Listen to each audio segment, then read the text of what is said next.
Hi, welcome back guys. This is your friend, the Luffy Fanfics, back with amazing fanfiction. This is the series of What If Zoan user Luffy possessed 10-tailed beasts. Now before starting, please give this video a like and subscribe to the channel if you want more videos like this. Now let's get into the fanfic. The Sandora Desert was a desert that stretched over most of the Alabasta Kingdom, which was located on Sandy Island in the middle of the Paradise Grand Line. This desert was very old, ancient really, but no one knew exactly how old it really was. The only clues to the desert's true age were the many ruins that were scattered throughout the desert. What people did know was that the Sandora Desert had sand dunes that could pile up to 300 meters if placed on hard ground. People knew that this was the place where the Sandora lizards, kung fu dugongs, aramaki runners, spot-billed duck, and warusagi birds lived. This was also the place where a plant called the coveted mescal cactus grew. Most people have tended to stay away from the Alabasta Kingdom in recent years, as the Sandora Desert has made it one of the most dangerous places in the Grand Line.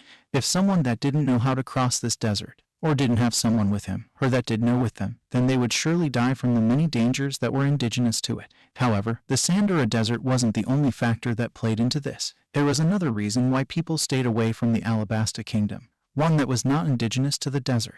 Baroque works was the main reason people stayed away from the Desert Kingdom. It was a criminal organization of unknown strength and numbers, which had essentially taken over the country before Alabasta's king could react and form a counter-plan.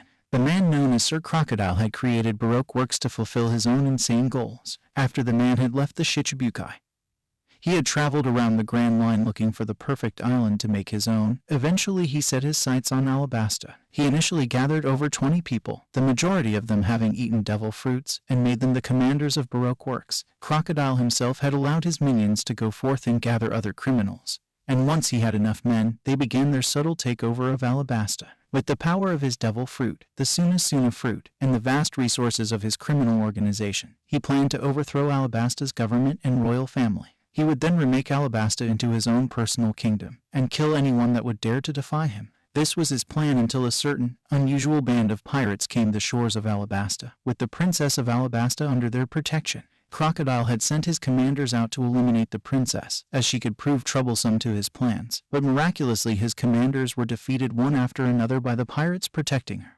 Who were these red sand pirates, and why were they protecting the princess? 60. Sandy Island, the Sandora Desert. Sir Crocodile had never been angrier at a single person in his entire life. All of his carefully laid plans were unraveling before his very eyes. And it was all because some no-named, snot-nosed band of pirates decided to help a princess with a sob story. Why couldn't they have just left the princess alone? Why couldn't they have just left her at Cactus Island, and allow the princess to go off by herself so Baroque works could eliminate her? After I get rid of their captain, I'll go after the rest of these red sand pirates. It shouldn't be too hard, since I possess the powers of the Suna fruit. Crocodile thought as he looked at his opponent, the captain of the reddened sand pirates. The pirate captain was wearing full-length dark trousers, a long-sleeved shirt, and a sand-colored gird that was attached to his body with a couple of buckles.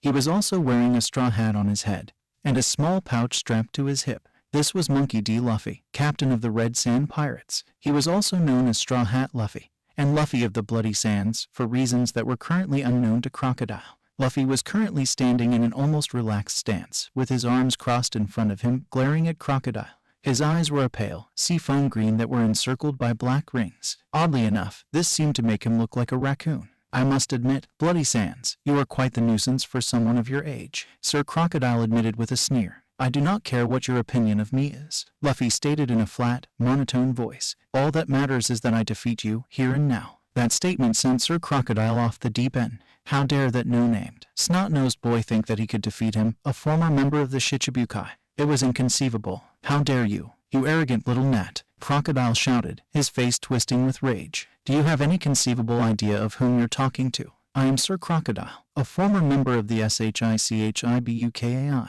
You are nothing but a child trying to play in the big leagues. Desert Spada. Sir Crocodile's right hand transformed from flesh and bones into a loose blade of sand. He then stabbed his former hand into the sand around him, extending it along the ground like a torpedo fired from a submarine. The attack left a gouge in its wake as it made its way to cleave the Straw Hat captain in two. Just as Sir Crocodile's attack was about to hit Luffy, the pirate captain finally decided to move. In a blur of motion he swung his right hand at the incoming attack. causing it to disperse into millions of harmless sand particles. This sight caused Crocodile's eyes to further narrow into slits. In his rage-filled mind, he didn't consider that his next action would be completely pointless. He didn't realize that he should have used his attacks to probe his opponent's power, to see what he could do, before he decided what his next attack should be. "You, insignificant gnat, desert la espada," Crocodile roared, just as both of his arms transformed into clouds of sand. With the sand that was swirling around him, Crocodile formed numerous solid fan-like blades that flew through the air and through the earth. The blades cut numerous paths in the earth and scattered the desert sand as they traveled towards Monkey D. Luffy. Luffy waved his left hand at the incoming blades of sand, causing them to dissipate into millions of sand particles. However, he wasn't prepared for the sand to reform into Crocodile's upper body and for him to thrust his hook at the surprised Luffy. A booming clang was heard as Crocodile's hook ricocheted off a wall of hardened sand that had suddenly risen from the desert itself to protect Luffy. But, even as Crocodile recoiled from the failed attack, the sand around Luffy erupted into numerous swords that were ready to rend him to pieces. Each sword was blocked mere inches from Luffy's skin by a protective dome of sand. The dome then proceeded bulge as spikes erupted from the dome, forcing Crocodile to leap back, as he did not know whether or not other sand attacks would hurt him. Part of the sand dome dissolved back into sand, revealing Luffy's frigid gaze to the world. Without warning, the sand around Crocodile's feet rose up, engulfing the former Shichibukai in a sand coffin. Quickly dissolving himself into sand, Crocodile escaped the sand coffin before it had the chance to crush him. The sand that was Crocodile started swirling around the dissolving dome of sand, gaining more and more speed as sand from the desert joined the swirling sand. After a moment, Luffy found himself in the eye of a colossal sandstorm. As soon as the last bit of the dome fell, Crocodile's voice was heard from all around him. "Now, bloody sands, this is the end of you, Sabaku Shippu Spada." The sand in the storm merged into countless blades that all drew closer to the still stoic Luffy. As the blades drew closer to Luffy, his expression did not change once as he whispered under his breath, "Tino Shikaku." Millions of clawed hands shot from the desert floor, each grabbing onto one of the countless blades and crushing them in their grasp. Crocodile reformed 30 feet from Luffy. A stunned expression was on his face. "This isn't possible. Just what are you?" Luffy slowly developed a smirk on his face as he finally decided to acknowledge the screaming Shichibukai. "I am a being that is far above you and your so-called power," Luffy said, lifting his arms to the desert around him. "Now allow me to show you what a true master of the desert is capable." The sand around Luffy's feet began to twist and turn. A second passed before a waterfall of sand flew into the sky, Luffy standing upon it with his arms still raised. Luffy looked down, sand starting to consume him, and gave Crocodile a predatory smirk. Crocodile could only watch, with a growing sense of dread, as more and more sand flew into the sky and joined the ever-growing column of sand. Suddenly, everything seemed to stop, as if the earth itself was holding its breath in anticipation. From within the column of sand, two giant yellow-colored eyes opened. Sir Crocodile could feel his soul shiver from fear as he stared at what that column of sand was becoming. That column was forming into a giant, sand-colored raccoon with unique blue markings all over its body. The pupil of its eyes were black, containing yellow irises with pupils that took shape as a four-pointed star with 4 black dots around it. This raccoon then opened its mouth, revealing rows of sharpened teeth. "Fool, to think you could beat me with my own element. How foolish. Now, behold the true power of one-tailed Shikaku. Hiko no Suna." The sand around Crocodile began to shift and turn before a hand, made of compacted sand, rose out of the depths. Crocodile looked on in horror as an army of men began to arise from the desert. Each of these sand beings wore a long coat that went past their shorts and scarves around their necks. The most prominent feature of these sand soldiers was the large top hats and goggles they wore around the brims of their hats. "For hurting my nakama, feel the wrath of an entire nation." Acting upon an unseen signal, each of the sand soldiers leapt at Crocodile. Each of them was ready to inflict massive amounts of pain upon that wicked man. Crocodile didn't even have a second before he was attacked by at least 30 of the sand clones from all sides. Quickly dissolving himself into sand particles, Crocodile dodged the many attacks sent at him and reformed himself on a large rock outcrop that was near the battlefield. Unfortunately, since he was so focused on the giant sand raccoon and his army, he never noticed the figure that was behind him. Shink. Drip. Drip. Crocodile stood there stunned as the tip of a large, claw-shaped halberd emerged from the left side of his chest, even though none of his vital organs had been pierced.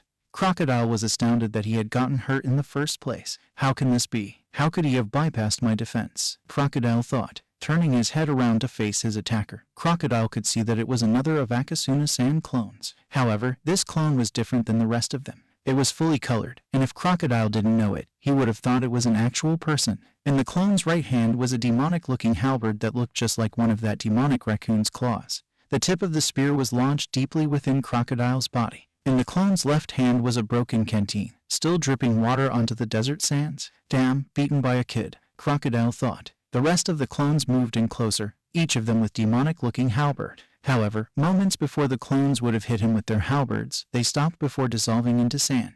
This gave Crocodile a clear view of the demonic raccoon that Red Sand Luffy had become. "Goodbye, Sir Crocodile," the raccoon stated. The demonic raccoon lifted one of its massive arms above its head and, with a second's pause, slammed it against its stomach. A highly compressed sphere of wind shot from its mouth and seemed to scream as zoomed towards Crocodile. As this attack drew closer and closer to his immobile form, Crocodile couldn't help but have one final thought. "I should have never tried to fight you, bloody sand." Crocodile thought aloud. "You are the true master of the desert." Thriller Bark was a giant ship that was currently floating in the Florian Triangle, a stretch of sea that one had to cross over to reach Fishman Island. This island-sized boat was once located in the West Blue, but eventually it had moved into the Florian Triangle 10 years ago due to the machinations of a madman. It was owned by a man known as Gecko Moriah, who is currently a member of the Shichibukai. Gecko had gathered people under his banner, and now he had over 1,000 people and zombies on his island-sized boat all ready to serve him. Thriller Bark was a horrifying place that caused grown men to weep in fear from the very mention of its name, because of the gruesome tales that circulated the oceans about it. Hardened warriors would run away from this place as fast as they could, and avoided the Florian Triangle at all costs. The mere sight of the nightmarish warriors that inhabited the island would send any man running. 60. Thriller Bark, Semi-Dead Forest. "Hey idiot," a gravelly, male voice shouted. "Don't add so much salt, or not." A group of poorly constructed zombies sat together in a semicircle, huddling around a burning fire. They were apparently trying to cook some type of fish over the fire. The problem was one of the zombies had attempted to season it with some salt. A large, blue-skinned zombie that was holding a small, blood-spattered fan was currently berating his fellow undead. As he laid into the other zombie, he made sure that he kept waving his fan, making sure that the cooking fish wouldn't burn. "You idiot, are you trying to destroy us? Do you remember what happened to 123 when she used too much salt? Her shadow was freed and her body was reduced to ash." A short, blue-skinned zombie with a sword stuck in his gut and a salt shaker in his left hand released a sigh from his decayed lungs. He then leveled a glare at the other zombie as he proceeded to speak. "Well, excuse me for trying to add some flavor to the darn thing. It's not like our decomposed taste buds will make this fish enjoyable," the short zombie stated. A third, medium-sized zombie sighed before he shifted awkwardly. The small dingy that had been embedded into his lower torso never really caused him any pain, but it did make it somewhat awkward to move around. The zombie cleared his throat, gaining the attention of his two companions. He didn't want them to break into another argument, and that was the only reason that he had spoken up. He was dead tired of hearing them bicker all the time. "Look, 32. All that 64 is trying to say is that you should use some other spices besides salt, if you really want to spice up the fish," the third zombie said. "He's right, Naya," a fourth, unidentified male voice said. "You should have used some pepper on it. Would have made it taste better, Naya." All three zombies had frozen at the voice, having not recognized it. They then proceeded to slowly turn their heads towards the voice and froze at the sight that greeted them. A slender, black-haired boy in his late teens was chomping away at their fish, acting as if he didn't have a care in the world. He was wearing a short-sleeved black and purple t-shirt on his upper body and a pair of black pants on his legs. On each of his hands he wore a pair of purple fingerless gloves, and he also had a chain of white beads crossing around his left hand. The teenager was also wearing white bandages around his arms and legs, as well as a blood-red sash that was tied snugly around his waist. The only other mentionable thing about him was the small scar that the boy had right underneath his left eye. All three zombies stared at this black-haired teenager for a couple of moments. Before each of them realized something, that teenager was eating their fish. The fish that they had spent hours trying to catch before they had finally succeeded, which had only been possibly since the fish had nowhere to swim in the rock grotto that it was stuck in. "Hey, that guy's eating our fish," the large zombie shouted. "Let's get him," the short zombie yelled. All three zombies then started to run towards the teenager, who continued to eat their fish with a carefree expression on his face. When the zombies were within range of the black-haired boy, he transformed his entire arm into blue and black flames. The youth then swung his burning limb at the three zombies, releasing 3 balls of blue-black flames. Onubai. The 3 zombies didn't even get the chance to scream before they were all reduced into 3 separate piles of ashes. The flaming blue orbs hung in the air for a few more moments before they dissipated into the night.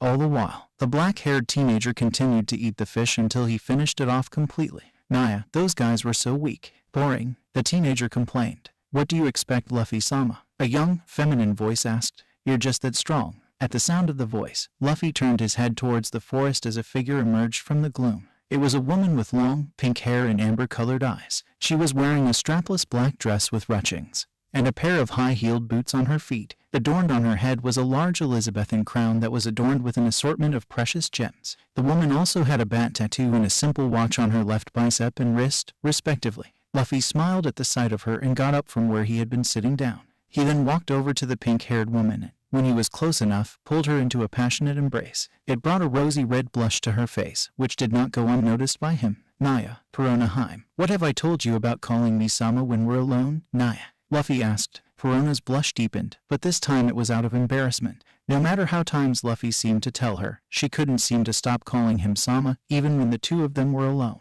"Sorry, Luffy ... Kun," Perona whispered. Luffy's smile grew as he moved his head closer to Perona's. Pausing for a moment, Luffy looked into Perona's amber-colored eyes, merely drinking in the sight of them. He then leaned down and pressed a kiss onto those blood-red lips that he adored.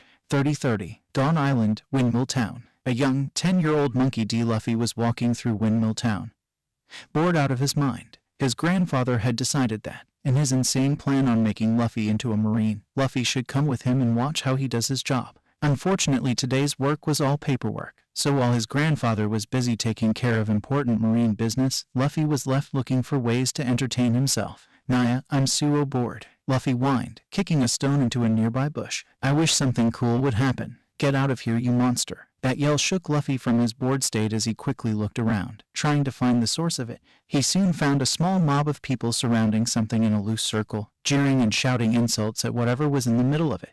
Luffy, being the curious child that he was, decided to investigate what was going on. He snuck over to the group without anyone noticing him. When he reached the edge of the mob, Luffy had to squeeze his way through the throngs of people in order to reach the center. When he made his way into the middle of the mob, he saw what they were yelling at, and felt his blood start to boil with rage. Unseen by anyone in the mob, blue flames began to manifest on Luffy's shoulders in response to his rage. In the center of the mob was a small, pink-haired girl about his age, on her knees. She was covering her eyes with her hands as she cried her little heart out. She was wearing black, white, and bright red clothing. Her bubblegum pink hair was tied in two high pigtails with somewhat flower-shaped black and white hairpins, and a red crown with a cross on top. Tights covered her entire legs, and she wore a mini-skirt and red buckled boots to match. I'm not a monster, the little girl cried, and kept repeating the phrase over, as if that would make it true. I'm not a monster. This only seemed to egg on the mob even more, if their angry facial expressions were anything to go by. With each insult they threw, Luffy's blue flames grew larger and more intense as his rage increased. "Why don't you just die?" a black-haired man yelled, throwing a stone at the girl. "No one wants you here." As that small, gray stone flew through the air, Luffy felt all of his self-restraint vanish with an audible snap, before he leapt into action. RRANGGGHHH. In a flash of blue-black flames, the gray stone was incinerated, and the mob started to back up in fear. The boy that some people had noticed was now standing in front of the monster, before his body was consumed in blue-black flames. The blue-black flames roared 20 feet into the air, before they began to twist into a large feline shape. Twin tails formed at the back of the creature before it opened its eyes, both glowing with an unholy light. "I will devour your souls," the blue-black cat roared. The mob, being the cowards that they were, immediately turned tail and ran away from the demonic cat. All the while they yelled about the monster and its demonic pet that was trying to kill them. When Luffy couldn't see the mob anymore, he reverted to his human form. Blue and black flames licked his shoulders from his residual anger, but he ignored them for now. His first priority was to see how the girl was doing. "Hi, my name's Monkey D. Luffy," Luffy greeted, after he had turned around wearing a large Cheshire grin. "What's your name, Naya?" The girl, who was no longer crying but merely sniffling, stammered out her answer, "Perona." "That's a pretty name, Perona-chan." "Naya, that crown on your head makes you look like a pretty princess," Luffy stated, smiling a megawatt smile. Perona's tear-streaked face lit up like a Christmas tree, positively beaming from his comment. He actually liked her crown. Maybe he wouldn't run away like all the others had. Maybe, if she was really careful not avoid making her ghosts appear, they could be friends. Unfortunately, her momentary lack of concentration caused one of her negative ghosts to appear from out of nowhere. Fearing that her savior might think of her as a freak or a monster, she got up on shaky legs as she attempted to run. She stopped when she felt his arm on her shoulder, stopping her escape. Mentally preparing herself for the hatred that he would no doubt show her, she turned around to face him. What she saw on his face was not hatred, though. His eyes were sparkling with amazement and awe, which in of itself was highly unusual. Man, that was awesome, Luffy yelled excitedly, waving his arms around in the air like he was on a sugar rush. I didn't know someone could make ghosts. You're so awesome, Perona-chan. NYA. Perona felt her cheeks stretch into a grin as her savior actually complimented her powers. He thought that they were awesome. He didn't think she was a freak nor a monster because she could make them. Hey, why don't you join my pirate crew? Perona only blushed more as she nodded her head in agreement. Awesome, Luffy shouted out, swinging his arm around her neck. Hey Perona-chan, do you want to be my pirate queen Naya? That was too much for little Perona as she fainted dead away with a cherry red blush and steam coming out of her ears. Perona-chan, what's wrong NYA? XXXN flashbacks XXX. Perona sighed in bliss from her position in Luffy's arms as she remembered that blissful day. She was sure that Mob would have finally broken her had Luffy not interfered. Luffy-kun, do you remember the day we met? Perona asked as she stared into her beloved silted eyes. Of course I do, Perona-han, that was the day I asked you to be my pirate queen Naya. Perona merely snuggled into his chest more. She really enjoyed moments like this, where she could feel the warmth of his body and feel the pounding of his heart. It was wonderful. I'm so glad I accepted, Perona murmured into his chest. Enjoying her embrace for a few more moments, Luffy reluctantly released his hold on her. Naya, Perona-han, as much as I love this moment, we need to find the other's shadows. Perona broke their embrace with a disappointed sigh and pointed in the direction of a large Gothic castle. From what my negatives could gather, some guy called Mariah is using our crew's shadows to empower his zombies. If we want to leave this island with the rest of our crew, then we need to get their shadows back. Luffy's smile took on a more sinister quality as his form was engulfed in a plume of blue fire. From within the flames, two glowing white eyes appeared as the beast within emerged. Luffy's new form was much larger than it was years ago. This time it was around the size of a woolly mammoth. Its form was a chaotic swirl of blue fire and darkness as its fanged mouth curved into sinister grin. That fool of a pirate thinks himself the lord of the dead. Let's see how he handles the servant of the Shinigami, the Nibai no Nekatama. Luffy let out a challenging roar as he and Perona made their way to the Gothic castle. All the while an army of negative ghosts appearing around Perona as she unfolded her umbrella. It was time to show Mariah what true masters of death can do. East Blue, Dawn Island. On a small sandy beach on Dawn Island, not too far away from Fuchsia Village, if someone bothered to look, they would find a little boy sitting alone, with his knees up to his chest. The boy had shaggy gray and black hair that was covered by a large straw hat. Half of his face was covered in fresh blood that mingled with the tears that poured from his eyes. Speaking of his eyes, if one would look at them, then they would discover that the boy's iris was an odd shade of pink. He was wearing a gray sleeveless shirt over a set of mesh armor, and on top of that he also wore a green poncho with a turquoise sash that wrapped around his waist. He also wore a pair of brown, mud-stained boots along with a small pouch attached to his waist. This child was Monkey D. Luffy, the grandson of Monkey D. Garp, the famous Marine who fought Gul D. Roger himself. Today Luffy was hiding from his grandfather, weeping as the memories of his brother's death continuously repeated themselves before his eyes. 30 Flashback 30. Sabo, where are you? Luffy hollered. It had been a few days after the fire at the Grey Terminal, and Luffy and Ace had decided to look for their other sworn brother Sabo. After searching for him for hours, they had decided to climb their secret tree in order to get a better view of the island. Of course, that had been an hour ago, and Luffy hadn't stopped shouting since. Sabo, answer me. Shut up, Luffy. If Sabo hasn't heard you since you've started yelling, what makes you think he'll hear you now? Ace asked angrily. Luffy's face pouted in anger at Ace's sarcastic question, and he looked ready to yell back at his older brother. Before he stopped, he had spotted something familiar in the distance, and squinted to try to get a better view of the thing he had seen. Hey, what's that boat doing over there, Ace? Luffy asked. Ace turned his head to the direction that Luffy was pointing and did see something in the distance, but it too far away for him to really see what it was. He then proceeded to reach into his bag and grab a telescope that he had brought with him before placing it over his eye. The thing that Luffy had seen was indeed a small fishing boat, which confused Ace a little bit. How did Luffy see that? Ace wondered. While contemplating his brother's unusually strong senses, Ace was trying to focus his telescope on the person steering the boat. He let a small smile grow on his face when he saw a small child wearing a top hat near the boat's rudder. Hey Luffy, I found Sabo, Ace said. Luffy's head whipped towards Ace. Really? Where is he? Luffy asked. Ace merely tossed his telescope over to Luffy so he could look through it. The smaller black-haired boy caught it expertly before he brought it up to one of his eyes, closing the other in an attempt to see better. He saw through the telescope that Sabo was sailing back towards the Grey Terminal, which made him very happy. Awesome. With Sabo back we can be brothers again, Luffy thought with a grin. Luffy then saw another, much larger ship enter the view of Ace's telescope, and it looked like it was heading towards Goa. The ship was many times larger than Sabo's small fishing vessel, though the larger boat wouldn't crash into Sabo's boat, since they were too far away from each other for that. It's a good thing that Sabo's out of that ship's way, otherwise he could have been Cruz. Luffy began to think, before he paused. A marine was on the large boat heading in the direction of Sabo's fishing vessel, and he looked to be pointing something at it. Luffy tried to increase the focus of Ace's telescope to see what was in the marine's hands, and he frowned when it became crystal clear. Why was that marine holding a bazooka? And why was he aiming it at Sabo's ship? His eyes widened as he realized what was going to happen. That marine was going to fire his weapon at Sabo's boat. Before Luffy could tell Ace, the marine fired his bazooka at Sabo's ship. There was a massive explosion that consumed Sabo's ship, sending debris flying everywhere before it started to settle. When it had finally settled, it revealed only Sabo's top hat floating in the water. Sabo, 30N Flashback 30. Since that day Luffy and Ace had changed. They had made a pact to each other, swearing that they would get stronger in order to protect each other and avenge their dearly departed brother. The pair trained from sunrise to sunset every single day, and slowly grew stronger as time passed. However, after 3 months had passed after Sabo's death, Ace had decided that it was time for his own adventure. Luffy knew he couldn't stop his brother from doing what he wanted, so, with a tearful goodbye, he saw his brother off. Seeing Ace leave was very difficult for Luffy, but it didn't diminish his determination at all. He had redoubled his training efforts for the next month, preparing for his own adventure. Everything had been going very well until yesterday. 30 Flashback 30. Today Luffy had decided to learn how to use the throwing knives that Magra had given him as a present.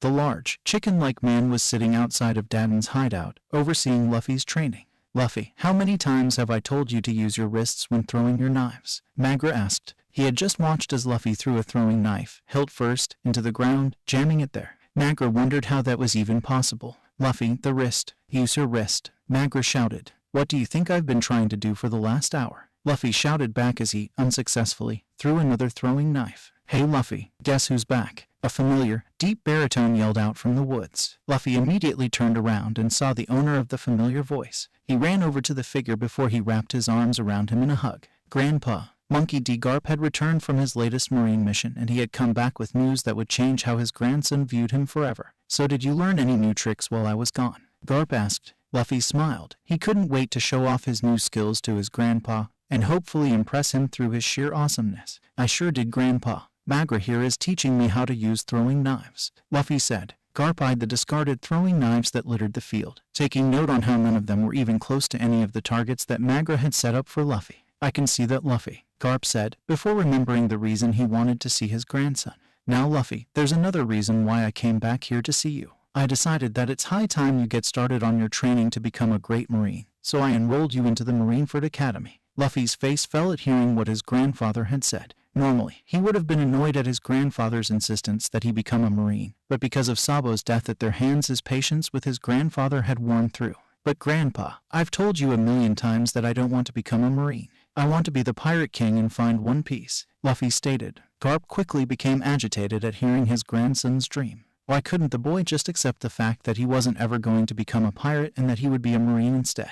Now, Luffy, it's time that you let that silly little dream of yours go and become the respectable Marine that you should be, not some sea dog pirate like that red-haired Shanks fellow, Garp stated. Hearing his grandfather not only insult his idol, but also callously dismiss his dream sent Luffy into a rage. He pushed himself away from his grandfather as his nails began to sharpen and his teeth started to round. Why should I become a corrupt killer like a Marine? Luffy demanded angrily. Upon his grandson's words, Garp was reminded of his own son's words to him when Garp had tried to make him into a Marine. Why should I become a Marine, father? They hurt the citizens that they're supposed to protect and protect the corrupt world nobles that they're supposed to try and stop. If anything, Marines are worse than the pirates they fight. The painful memories that his grandson's question invoked caused Garp's thin patience to run out, and when Garp lost his patience he usually hit whatever was closest to him, which in this case was his own grandson. Smack! Due to his anger, Garp's blow sent Luffy flying further than he had meant to. It sent Luffy flying onto one of the discarded throwing knives that were sticking up from the ground. Slice! Luffy clutched the left side of his face, a steady amount of blood leaking through his fingers. It was his scream that brought Daden out of the shack to investigate what was going on.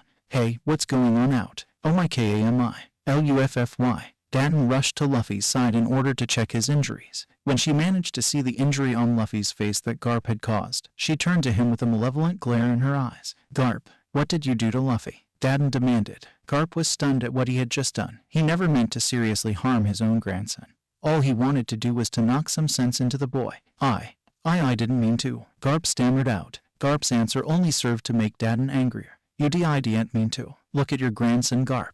Dadden screamed. You did this to him. Seeing that Dadden was right, and that his grandson needed medical attention, Garp started to make his way towards Luffy so that he could pick him up. Luffy looked out through his one uncovered eye to see that his grandfather was making his way towards him. Fueled by the adrenaline in his system and his current pain, Luffy made a hasty decision. He escaped from Dadden's embrace, and he started running towards the forest. He pushed Magra out of the way as the man tried to stop him, before he sprinted into the dense foliage. Garp could feel his heart break as he watched his grandson run away from him in fear. He couldn't even go after him. All Garp could do was stare at the knife that was covered in his grandson's blood. 30 End Flashback 30. Luffy had run for hours before he finally found himself at the beach. He had made sure that no one had followed him, so he was safe for now. Deciding that it was time to clear the blood from his face, Luffy managed to stand on his feet. He made his way over to a nearby stream before lowering himself down at the water line. He splashed the cool water onto his face to clear the remaining blood from it. He repeated this process over and over until the blood had been completely washed off. He stopped for a second when he saw his new reflection.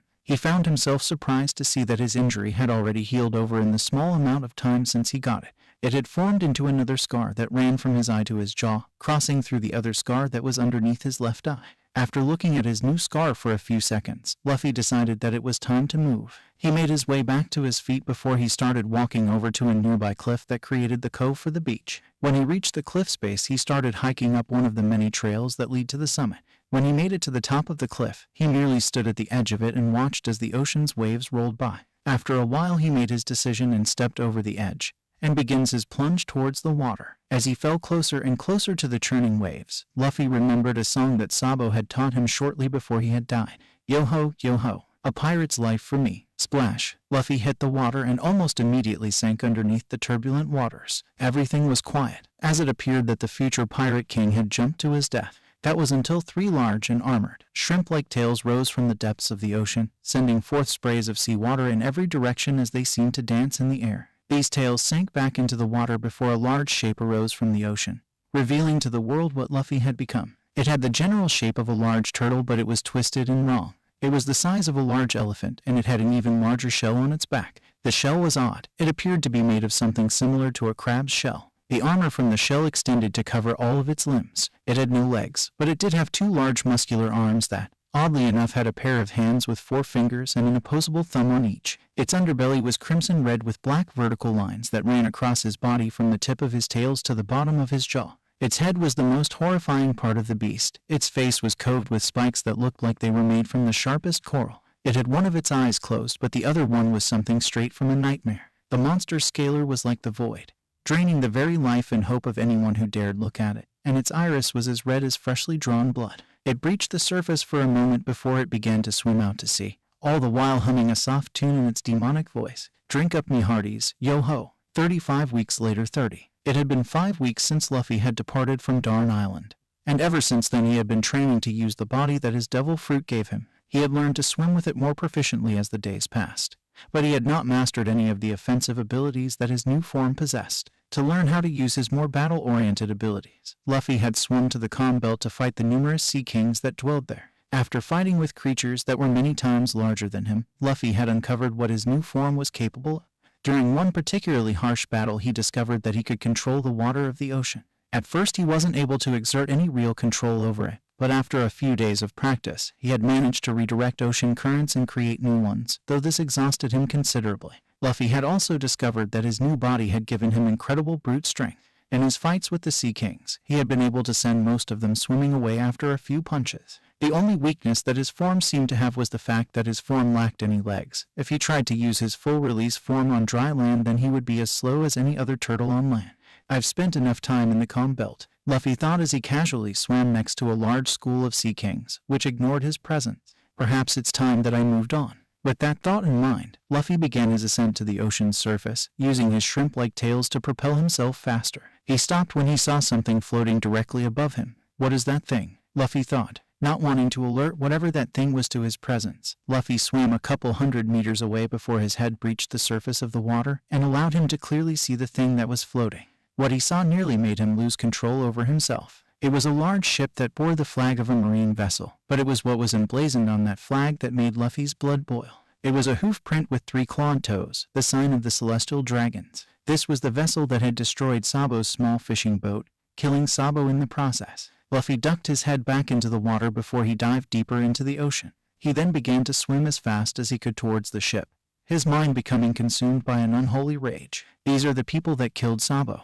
These Marines, so-called servants of justice, killed him for no reason. They should just die. They should feel fear and hopelessness as their time on this earth comes to an end, and I am going to be the one who's going to do it. As Luffy's rage grew, his body grew larger. He was once the size of an elephant, but because of his rage, he had grown to match even the largest sea king in size. However, even as he stopped growing, his rage did not. As he drew closer to the ship, Luffy never noticed that the water around him began to change colors into an emerald green. 50. Calm Belt Ship. Vice Admiral Kiba Techo sighed for what felt to be the millionth time as he was forced to listen to the endless complaints and rattling of the ship's only non-marine passenger, a celestial dragon by the name of Uchiha Sasuke. For any other marine, transporting such an important world noble would have been considered a monumentally important mission. For Kiba, it was hell on earth. In Kiba's personal opinion, there was a way that any person could classify a celestial dragon. First off, they're not fat, as that would have been an insult to fat people everywhere. Instead, they were shapes. They never stayed as one single consistency,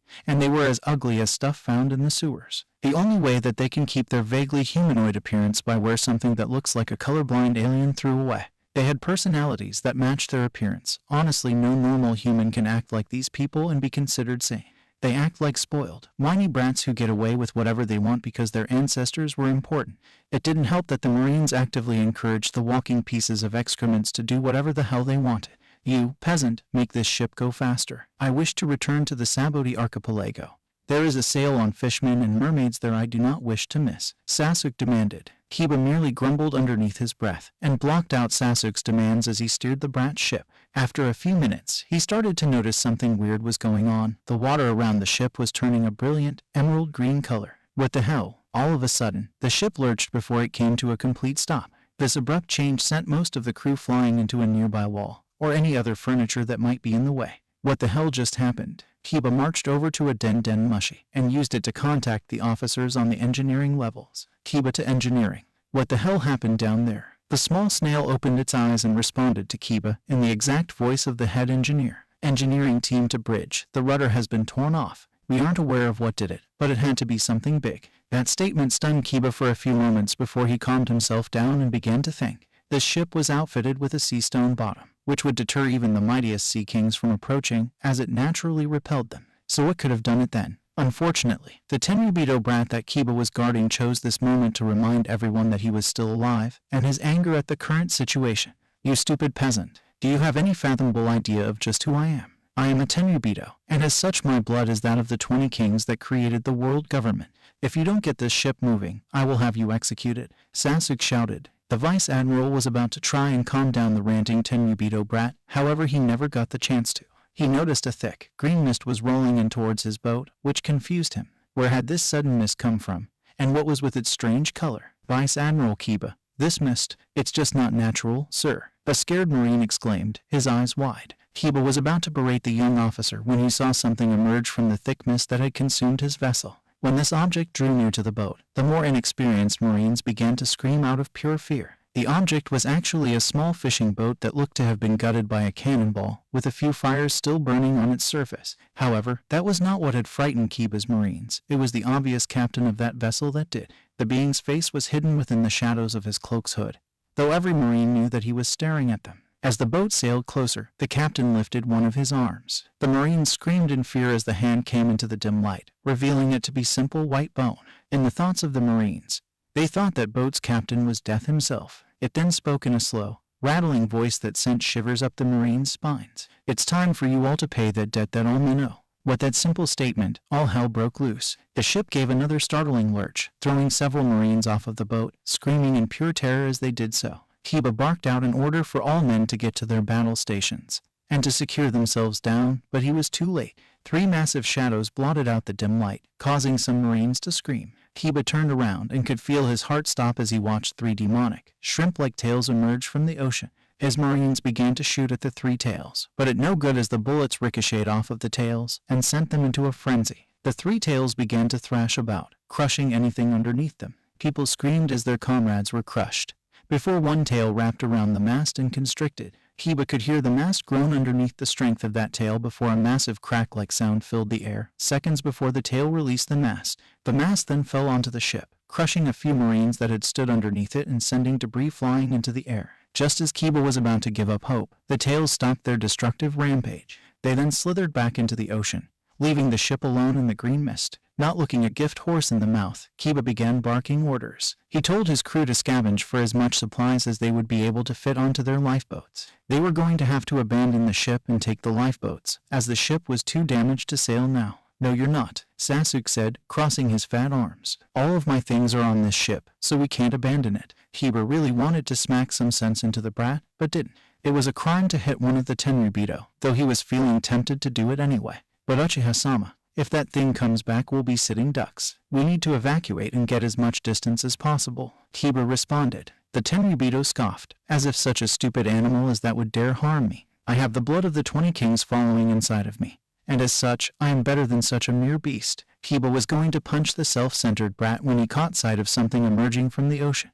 If the shadow was anything to go by, then the monster itself would be larger than most sea kings, if that was even possible. His eyes widened in horror as the beast breached. "A demon. It's a demon." The thing was some kind of demonic turtle, straight from the bowels of hell itself. It looked over the ship for a moment before it opened its horrible mouth and released a soul-splitting scream. From the demon's outstretched jaws, a ball of pure darkness began to form. Even from his distance away from the horrific beast, he could feel the massive amount of demonic power that was present inside that orb. "Uchiha-sama, we have to get out of here now." "No, The demonic turtle swallowed the ball of pure darkness before its body began to swell. Kiba grabbed the back of the irritating Tenryubito's coat before he raced towards the edge of the boat, knowing that he only has a few moments at the best. By Judama, a blast of pure destructive power flew from the demon's mouth and burned the sea as it ventured closer to the ship. In moments it had consumed the ship, and Vice Admiral Kiba's life ended after 2 seconds of pure agony. 100. Yes, they're dead. Sabo's avenged. After he had destroyed the source of his sudden rage, the red haze that had covered Luffy's mind began to recede. He began to shrink as his anger dissipated until he had returned to his normal, elephant size. It was when the haze around his mind faded, and he was able to think coherently, that Luffy realized just what he had done in his anger. What have I done? Luffy thought, horrified. The once grandiose ship that had housed Sabo's murderer had over 75% of its hull vaporized by his attack. The remaining 25% of the ruined boat was just now beginning to sink, flames flickering all over its surface as smoke wafted into the air. Littered throughout the area besides the remains of the ship were the bodies of the ship's crew. Each of them appeared to have tried to avoid his attack by diving into the water, but that hadn't saved them. His attack had caused the ocean's temperature in that area to rise to over 200 degrees. They had been killed by the boiling water, like how a crab or a lobster was killed by placing the creatures into a boiling pot. I need to get out of here. Luffy quickly dived back beneath the surface of the ocean and swam away from the tragedy he had caused as fast as he could. He didn't know where he was going as his mind continued to show him what he had done, and his guilt overwhelmed him. He just wanted to get away. However, if he had stayed near the wreckage he had created, he would have seen a small lifeboat drifting away from the formerly grandiose ship. A single passenger was in this lifeboat, along with the Den Den Mushi that had once belonged to Vice Admiral Kiba. This is Petty Officer Sharp. The burned man coughed, before he brought the Den Den Mushi closer. "Connect me to Central. I have something important to tell them." It had been 2 weeks since Luffy had ruthlessly destroyed the Tenryubito's ship. Ever since then, he had been swimming deeper and further into the ocean in a futile attempt to escape the ramifications of what he had done. Why did kill those people? I am a monster. As a child who had only turned 10 recently, Luffy was obviously horrified about what he had done. He had taken the lives of an entire boat full of people, and it didn't matter that they were the ones that had killed his brother Sabo. The event had left deep scars on his very soul that may never fully heal over. In his depression-induced vigor, Luffy had never stopped swimming, not even to eat or sleep, and now he found himself in the deep darkness of the ocean floor. Perhaps this is where a monster like me belongs. In the darkness, Luffy thought. Deciding that he had swam far enough, Luffy started to float listlessly towards ocean's sandy bottom. Feeling the oppressive coldness of the water around him, and having not eaten or slept in 2 weeks, Luffy's vision started to blacken. Maybe I'll just sleep down here for a while. I just need to rest my eyes, Luffy thought drowsily. Come on, Luffy. Is there any way for the future Pirate King to talk? Luffy's one eye snapped open, twisting his head towards a single speck of light in the darkness. His mind was racing 1,000 miles per hour as he failed to comprehend how he could have heard that familiar voice. Sabo. The twinkling light seemed to glow brighter as Luffy pushed himself out of the sand. He then started to swim towards that light, wondering how Sabo could still be alive when he saw him die. Come on, Luffy, you can't quit now. I thought you said that you would become the next Pirate King, and you swore that nothing was going to stand in the way of your dream. Sabo, I killed those people in cold blood. Luffy responded, turning his head away from the light as though it burned him. Why should I try to achieve my dream if it makes me a monster? The small light seemed to flare up in anger at the hopeless tone in Luffy's voice. It floated into Luffy's range of vision again, before it spoke once again in Sabo's voice. That's quitter talk. And as far as I remember, my brother was no quitter. Luffy frowned at Sabo's statement, his anger temporarily shoving away his depression and fatigue away. I'm not a quitter, Sabo. Luffy bit out angrily. I will fulfill my dream and show you that I'm not a quitter. I will become the Pirate King. The light's glow became a bright white in response to Luffy's statement, as if happy for the future Pirate King's answer. That's good. Now, there's one thing I need you to do for me, Pirate King.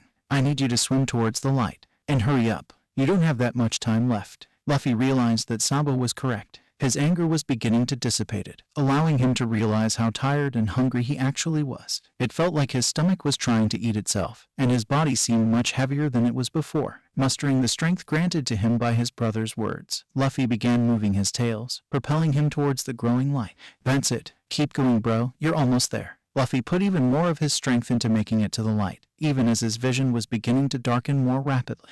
Though it had not been more than a few seconds from when Luffy started making his way towards the ever-growing light, to him it felt as though an hour had gone by. Seeing that he was only a little ways away from the light, Luffy gave one last Herculean push with his tails, and then he saw it. It looked like a whole undersea island made from the most beautiful corals and oceanic plant life. The sunken kingdom seemed to be encompassed by a huge double-layered bubble, giving it an even more dreamlike quality. To Luffy, it was the most beautiful sight that he had ever seen, and it was getting even closer. Seeing that he had no way of controlling his forward momentum, due to the fact that he had no strength left, Luffy decided to just let himself slip into a deep, blissful sleep. As Luffy shut his one open eye, he heard Sabo say a few remaining words. Hey Luffy, whenever you see Ace again, tell him that his mom and dad said hi. XXX Fishman Island, Mermaid Cove XXXX. Outside of a small house, which appeared to be made out of coral, a young mermaid and her pet, teacher starfish, were trying to find something to do. Papug, I'm so bored. I really wish something interesting would happen. The young mermaid complained to her starfish companion. I know that you're bored, Kami-chan, but complaining about it isn't going to help any. Papug responded, before shrugging. Besides, it's not like something interesting is going to fall right out of the sky. Crash. What was that? Kami shouted, having just seen something crash into the coral that surrounded her home. Papug was oddly silent for a few moments before he looked up at the sky. It's not like an awesome hat will fall right out of the sky. A multicolored, Scottish tam hat fell out of the sky before it landed on Papug's head point. The orange starfish cheered, which went unnoticed by his mermaid companion. Kami, completely ignoring Papug, swam over to the impact crater that had been caused by whatever had fallen out of the sky. When she reached the edge of the crater, she poked her head over the edge and freaked out from what she saw in the middle of the hole. AHHH, PAPPUG, there's someone down there. Go get Mama, Kami shouted urgently, her voice unusually shrill. XXX Marineford 30. Fleet Admiral Sengoku kept a neutral expression on his face as he entered his superior's office, quickly making his way to Commander-in-Chief Kong, who's sitting behind his desk signing some paperwork. Sengoku snapped off a quiet salute, which he ceased at Kong's muttered at ease before he sat down in one of the two available chairs in front of the desk. You wanted to see me, sir? Sengoku asked. Kong did not respond to Sengoku as he finished the last document of paperwork on his desk, signing it with a flourish, and set the document aside. Only after the paper reached the finished stack did he look up and nod at Sengoku's question, folding his hands before him as he did so. Indeed I did, Sengoku. I felt it prudent to inform you that the Gorosei have ordered me to issue a mandatory meeting for all vice admirals and above, Kong stated seriously. Kong's words took Sengoku by surprise, since it wasn't that often that the Gorosei themselves called a meeting. So, by that logic, whatever this meeting would be about would have to be something extremely important. Is that all, sir? Sengoku asked. Kong nodded. It is. You are dismissed, Fleet Admiral. Sengoku saluted after he stood back up. Then he turned and made his way out of Kong's office. He then started to walk down one of Marineford's numerous corridors, looking for one specific person who needed to be informed about the meeting, Monkey D. Garp. HM. That reminds me, I haven't seen Garp in a while. I don't think he's been around to annoy me since he returned from Windmill Village. The fact that Garp hadn't come by to bother him at all in the past few weeks was slightly worrisome, as that seemed to be Garp's favorite pastime when the man wasn't doing the duties that his station in the Marines required. Despite what their normal interactions may suggest, Sengoku did care deeply about his friendship with Garp. Heck, they had fought side by side during Shiki's attack on Marineford.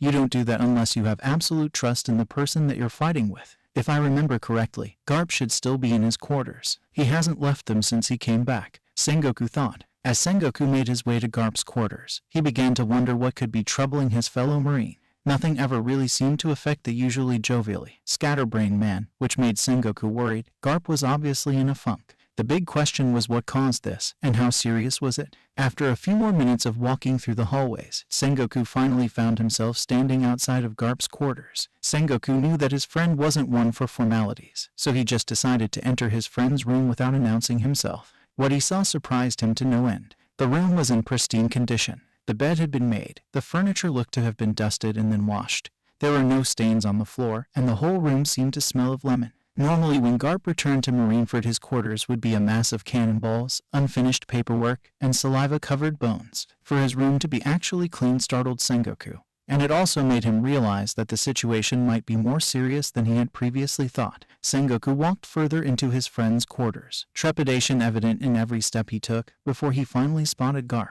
The man was hunched over his all-too-clean desk, a black cloud of depression practically floating above his head. Garp's white admiral's coat was now dirtied and smudged, and draped over his shoulders haphazardly like he had slept in it.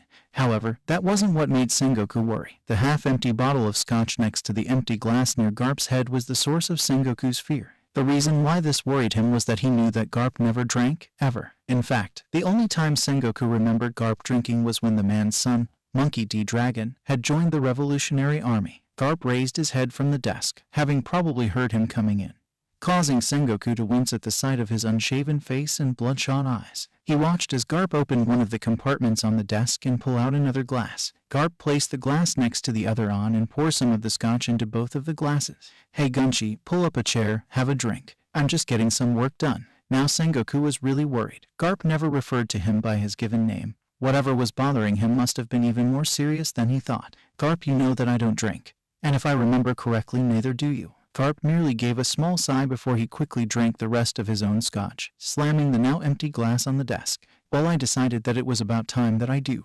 Sengoku knew that he would get nowhere with Garp if he kept dancing around the issue, so, stealing his expression, Sengoku got down to business. "Garp, what's wrong with you?" Garp stayed silent for a few moments before releasing another mournful sigh. "I really messed up this time, Gunchi." Sengoku sat quietly as his friend told him what happened, how the man had signed his grandson, Monkey D. Luffy, up for the Marineford Academy in hope that he would become a Marine. He listened as Garp told him how he argued with Luffy about how he wanted to be the Pirate King, and how Garp lost his temper with his grandson. He listened as Garp told him how he had hurt his own grandson by sending him flying, where he landed on one of the discarded knives that Luffy had apparently been practicing with. Throughout the entire conversation, Sengoku had stayed silent, merely listening to his friend as he told his tale. Once Garp was finished with his story, Sengoku sighed before he took off his glasses. He took out a small cloth from his pocket, using it to clean his glasses, before he put the cloth away again. He then put his glasses back on the bridge of his nose and leveled Garp a serious stare. "I'm not going to sugarcoat this for you, Garp.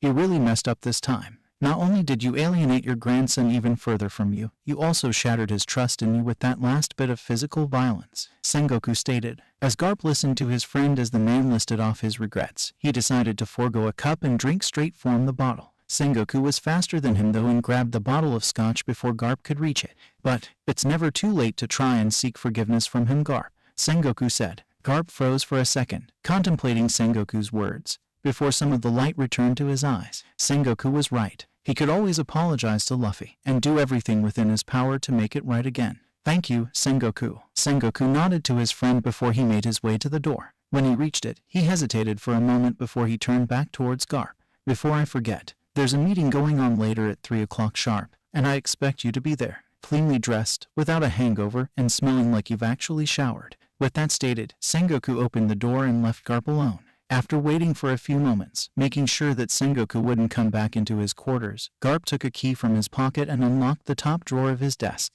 Opening the drawer, Garp pulled out a single framed photograph that had 3 people standing on a pristine beach. One of the men was Garp himself. He had his arm wrapped a tall young man who had shoulder-length dark hair, and in his arms was a newly born monkey D. Luffy. Garp stared at the photo for a few seconds before he released a large sigh. When did things go so wrong? 60 Mermaid Cove 60. Ew, where am I? Luffy slowly opened his eyes before he snapped them shut. Odd bright. Luffy waited for a few moments before he reopened them, momentarily allowing them to adjust the bright light. Luffy quickly scanned the area around him to see if he was alone. Determining that he was, Luffy decided to examine his surroundings. The first thing that Luffy noticed was that he was sleeping inside of a giant clam. Oddly enough, there was a mattress and complete set of bedding inside the clam. Turning his head slightly to the side, Luffy saw that there was a fully stocked kitchen that was, strangely, half submerged in water. Ugh. A sharp pain in his head forced Luffy to place his hand to his forehead in an attempt to alleviate the pressure behind his eyes. After a few seconds, the pain began to fade away, and Luffy pulled his hand away from his hand.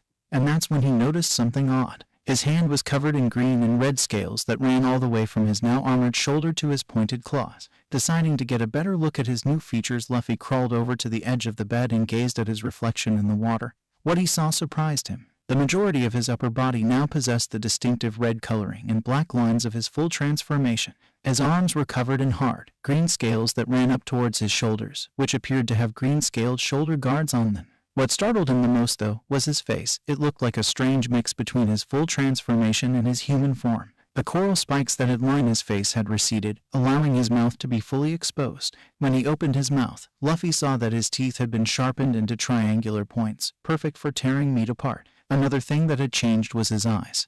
They were differently colored than they had been before. Instead of a pitch-black void, his sacral were a light gray in color, while his irises had changed into a light shade of red. He also noticed, somewhat absently, that both of his scars had appeared on his face. Luffy then noticed another odd feature, his hair. His hair had returned to its original coloring, but there was a new red strip that circled his hair. The gray-haired boy looked up from his reflection, as he just noticed that he could still feel all of his tails. Turning his head, Luffy could see that his tails, while as large as himself in his current form, were folded together. This gave his tails being the appearance of actually being one single tail that looked to be as thick as a large pot.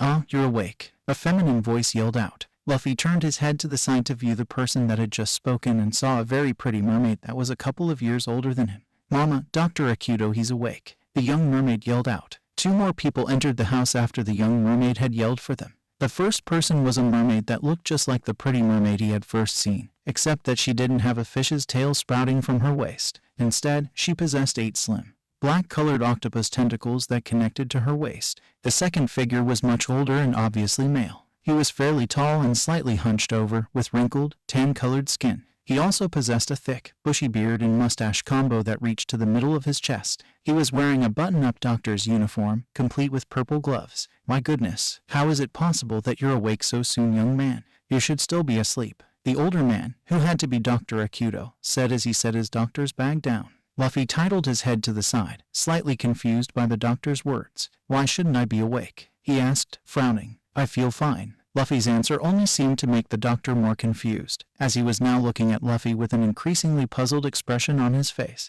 "That's the thing, my dear boy. You weren't this healthy when young Kami here found you in the coral surrounding her mother's house. You were inside a crater with numerous injuries that were quite severe," Dr. Akuto explained, frowning. "You were also at death's door the other day due to severe starvation. If we hadn't hooked you up to an IV bag, then you would have been dead before the day's end." Luffy's face paled drastically at the doctor's statement. He hadn't realized how close he had come to death because of his own doings. Seeing how Luffy was becoming more depressed, the octopus mermaid quickly spoke up as she walked over to the clam bed. "Is it okay if we ask you a few questions, sweetie?" the octopus mermaid asked. Luffy quickly shook away the shadows of depression that had started to form in his mind and forced himself to focus on the octopus mermaid next to him. He nodded to her question, causing a beautiful smile to form on her face. "Can you tell us your name, sweetie?" the octopus mermaid asked. Luffy gave her a wide grin, unknowingly flashing his sharp, triangular teeth at the other occupants of the room. "My name's Monkey D. Luffy," he said, smiling widely. "It's nice to meet ya." The child's enthusiasm seemed to be infectious as everyone in the room began to smile as well. It was just that you couldn't help but smile at his enthusiasm. "It's nice to meet you, Luffy-kun.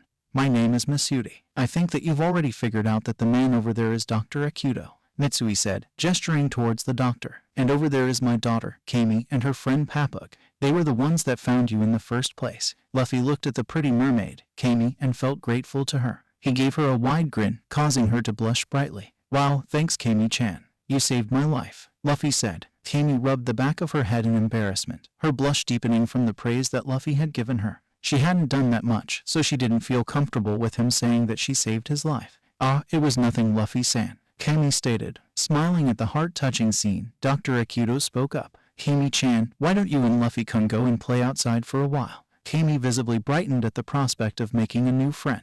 With energetic glee, Kami grabbed Luffy and Papug and dragged them out of the house. Come on, Luffy-kun, me and Papug can show you around the grotto. Miss Yuri smiled at Kami's enthusiasm before she turned to Dr. Akito with a serious expression on her face. Dr. Akito, just what is Luffy-kun? Akito sighed for a bit before he started rummaging through his handbag. Honestly, Miss Yuri, I don't know. Luffy is just one big mystery. The rate at which his wounds healed suggests that he possesses extremely potent healing abilities that suggest he may be related to a squid or octopus fishman. However, with that tail and his crab-like armor, it appears that he may be related to a crustacean of some kind. Ah. Akito pulled a large tube filled with a black viscous fluid from his bag. Miss Yuri looked at the black liquid with both fascination and disgust in her eyes. Doctor ... what is that liquid? This, my dear, is Luffy's blood. Miss Yuri's face immediately morphed into one of shock. WHAAA. Yes, that was my reaction to when I drew some of his blood. Akito started swirling the blood in the tube as he held it up to the light. Honestly, I have no idea what kind of fishman Luffy may be, but based on the most prominent on his features, I would say that Luffy is a Chimera Turtle Fishman. 80 Marineford, conference room #2XXX. Within a massive conference room, all Marine personnel that were ranked Vice Admiral or above had gathered. They sat in two, even rows on both sides of an ornate table with the Commander-in-Chief, Kong, standing at the front of the room with a projector Den Mushi resting on a small stool beside him. I'm glad that everyone could be here for this meeting, Kong said, looking around the room. Allow me to get straight to the point. Kong took out a small device from the pocket of his white coat before pressing the top button, awakening the projector Den Mushi. A beam of light formed from the Den Mushi's eye, casting 10 by 10 foot image on the wall nearest to Kong. When this image came into proper focus, the Marines in the room began to murmur to themselves and their neighbors from the shock they were feeling. The image in question was of a half-sunken Tenryubito ship, the majority of the middle and upper decks looking to have been vaporized. All around the ship were corpses of the crew, some looking as if they had been boiled alive. The only question on everyone's minds, at that moment, was what could have done this. Approximately 2 weeks ago, the Tenryubito ship belonging to Uchiha Sasuke was attacked on its way through the calm belt. It was there that the ship was attacked and destroyed by an unknown type of sea beast. There was only one survivor, Kong stated, pressing the button again. The image on the screen shifted to a sterile hospital room with only one patient. The man, from what they could guess, was covered from head to toe in thick white bandages that were stained in some areas with an yellow pus that leaked from his burns. This is Petty Officer Sharp, and he is the only survivor of the attack. From what he told us, during the initial attack, he was flung off his position in the crow's nest and landed in the ocean. Luckily, he was fortunate enough to land far enough from the ship where he escaped the notice of whatever destroyed the ship. After the attack was over, Sharp pulled himself into a lifeboat that had the captain's Den Mushi on board. Before he called in for rescue, he managed to get a picture of the creature that attacked them. Pressing the button once again, the new image on the screen caused many people in the audience to pale. On the screen was a demon, for there was nothing else that it could be. The three tails that were frozen in the air, mid-motion, seemed to accent the twisted and malformed body that they were attached to. It had the general shape of a large turtle, but it was twisted and wrong. It was the size of a large elephant, and it had an even larger shell on its back. The shell was odd. It appeared to be made of something similar to a crab's shell. The armor from the shell extended to cover all of its limbs. It had no legs, but it did have two large muscular arms that, oddly enough, had a pair of hands with 4 fingers and an opposable thumb on each. Its underbelly was crimson red with black vertical lines that ran across his body from the tip of his tails to the bottom of his jaw. Its head was the most horrifying part of the beast. Its face was coved with spikes that looked like they were made from the sharpest coral. It had one of its eyes closed, but the other one was something straight from a nightmare. The monster's scalar was like the void, draining the very life and hope of anyone who dared look at it, and its iris was as red as freshly drawn blood. It was the creature's eyes that let the Marines in the room know the true nature of the beast. Within the eyes of the monster were not the mindless instincts of a normal sea king. This monster held an insane glint of enjoyment as it destroyed the Marine ship. As you can see, what we're dealing with is not some Rouge Sea King. Whatever this creature is, it has the ability to completely ignore sea stone and it possesses frightening destructive capabilities, Kong said with a grim expression on his face. In light of this, and due to the fact that a Tenryubito was slain by the creature, the Gorosei have put a bounty on the beast. As of right now, this Sanbai has a bounty of 200 million buri. Dismissed. Unknown to all, a single vice admiral was doing his very best not to break out in a cold sweat. Oh Luffy, what have you done? 30 Fishman Island, the Sea Forest 30. Life for Luffy had improved dramatically since his arrival at Fishman Island. His wounds healed quickly under Mitsui and Kami's expert care, and he also grew very close to the two mermaids. He started to see Mitsui as a caring, older sister-like figure and Kami as the fun elder sister. When Kami heard of this, her eyes had teared up before she asked if she could call him her brother. Luffy had been shocked at this question, but he had agreed soon enough, leading to Kami tackling him to the ground in an enormous hug. The only thing that Luffy could complain about in his new life was the fact that Mitsui was sending him to school. Never having been to an actual school before, Luffy found himself confused about what he was supposed to do while in school. He solved this problem like he did other problems that came up, by hitting it through a wall with all of his strength. The schoolyard bullies who wanted to pick on his odd appearance quickly found themselves with broken bones and bruises, courtesy of Luffy's impressive strength. After he had taken care of the bullies, he had become the top dogfish of the school by climbing over the bruised bodies of any bully that came after him. He had then begun to truly enjoy school life. The free lunches that they served at lunchtime is what he enjoyed the most. Today, the school had planned something really special. The children were going to meet the ruling family of Fishman Island and one of the strongest of the four yonko, Whitebeard. Now children, please behave yourselves, Luffy's teacher said, looking at her charges. Some were talking loudly, some were playing pranks on each other, and others were just taking naps. Today is a very important day, so you must all be on your best behavior. Luffy sat on the head of a giant yellow manta ray, watching as his teacher tried to restore order to a mob of unruly fishmen and mermaid children. A yellow-striped tuna merman child spoke up, trying to get the teacher's attention. Miss Shima, why is the royal family meeting with a human pirate? I don't understand why. Even it is a pirate like Whitebeard. Luffy titled his head slightly, moving towards his teacher so he could listen to Miss Shima's response. He was curious to find out some answers about the man who was said to be as strong as the former pirate king, Gall D. Roger himself. Well, when they were much younger, King Neptune and Whitebeard were nakama, so to keep their bond strong they would meet once a year and share a drink, all the while reminiscing on days of their pasts. One day, when Whitebeard came to share drinks with King Neptune, he saw what other pirates and slavers were doing to his friend's nation.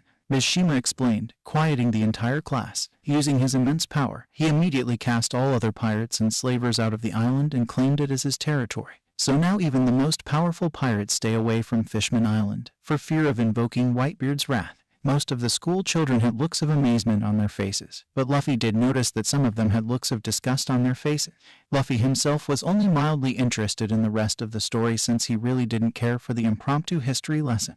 After a few more minutes, the sea forest finally came into view. Luffy felt himself gasp in amazement, but not at the astounding beauty of the sea forest. No, he had gasped at a beautiful ship that he could see sitting within a clearing inside the forest. It was massive, easily the biggest ship that Luffy had ever seen, and it was also the oddest ship he had seen too. The entire ship was shaped like a giant white whale that was grinning from ear to ear. Oddly enough, the ship looked like it could have been alive. Besides the ship, next to a series of roots sticking up from the earth, sat a behemoth of a man that was hooked up to a large assortment of medical machines. The man wore a white coat over his shoulders as though it was a cape, and he also had a black bandana over his head and white baggy pants with a sash sticking out of the hem. The man's most distinguishing feature though was the white mustache on his face, as it was shaped like a crescent moon. This monster of a man could only be Whitebeard, for none but a yonko could produce such an aurora of power. All around the man were numerous other men and women, who were singing and dancing around crates and barrels full of delicious foods. Luffy noticed that oddly enough, they were all singing the same song that Shanks and his crew would sing from time to time, Bink's sake if he remembered correctly. He then wondered that if these were the Whitebeard pirates, then where was the royal family? The family's royal guard was already stationed around the forest, so where were they? Quickly glancing up at the sky, Luffy saw an enormous black whale wearing an ornate crown descending from the clouds.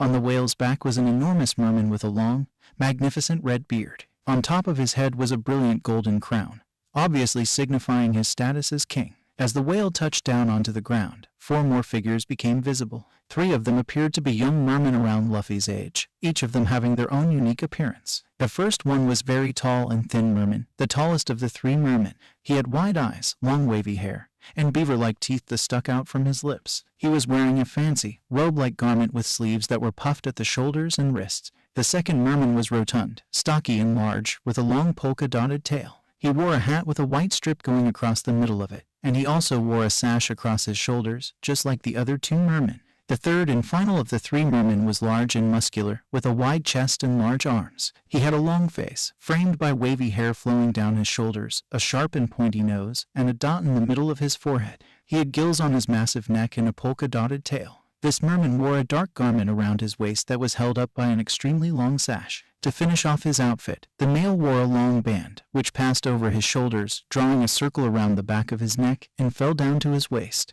It was the person behind the three young, male fishmen that caught Luffy's attention, as she was the second largest figure of the group. While she did appear to be younger than him, she was also the biggest person in the clearing, with the exception of Whitebeard and King Neptune, of course. This young mermaid had shoulder-length strawberry blonde hair tied up with a fish-shaped hair grip.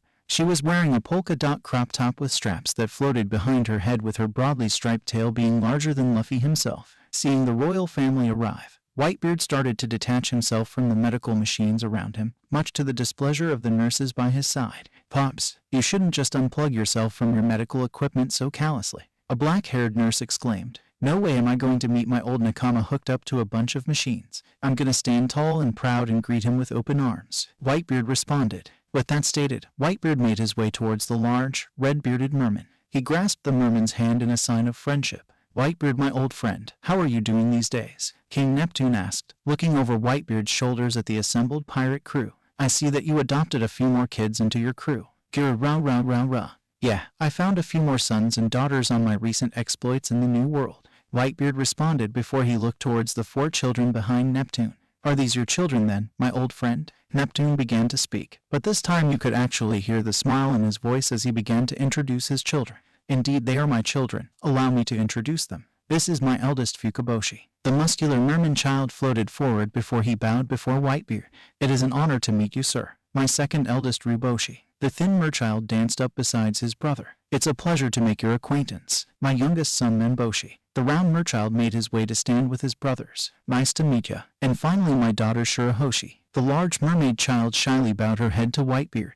"How are you doing, Whitebeard-sama?" "Kira rah rah rah. No need for formalities, little one. Your father is a good friend of mine, so you don't need to add honorifics." Whitebeard then turned his eyes towards the gawking class of students, seeing how most of them were looking at the royal family and his crew. He then turned to face his crew, the edges of his mouth curling upwards, before he opened his mouth. "Well, boys, let's show these brats what real pirates look like, eh?" I pops. 60.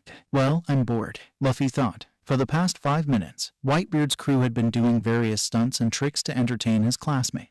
A very large, black-haired man had juggled some kids for a bit before he displayed his devil fruit power. It was interesting to watch as the man's skin and clothing turned into diamonds, before the man used a diamond-coated arm to pulverize a boulder into dust. The next person Luffy saw was also very tall and round, with a scraggly black beard. He was handing out pizzas to the school children. Luffy had eaten 6 pieces of the meat lover's pizza, as he practically adored anything that had a lot of meat with it. What? He was a growing boy. He needed food. However, the man that interested Luffy the most was a normal-sized man with an orange mohawk and a pink vest. This man had displayed his devil fruit, which allowed him to transform into a massive bird made of bluish-yellow flames. It was in his bird form that this man performed several aerial acrobatics and other tricks, awing the class time after time. Unfortunately, even the orange-haired man didn't keep Luffy's attention for long. He supposed that the awe at seeing a man become a beast went away, shortly after he had eaten his own devil fruit. What to do?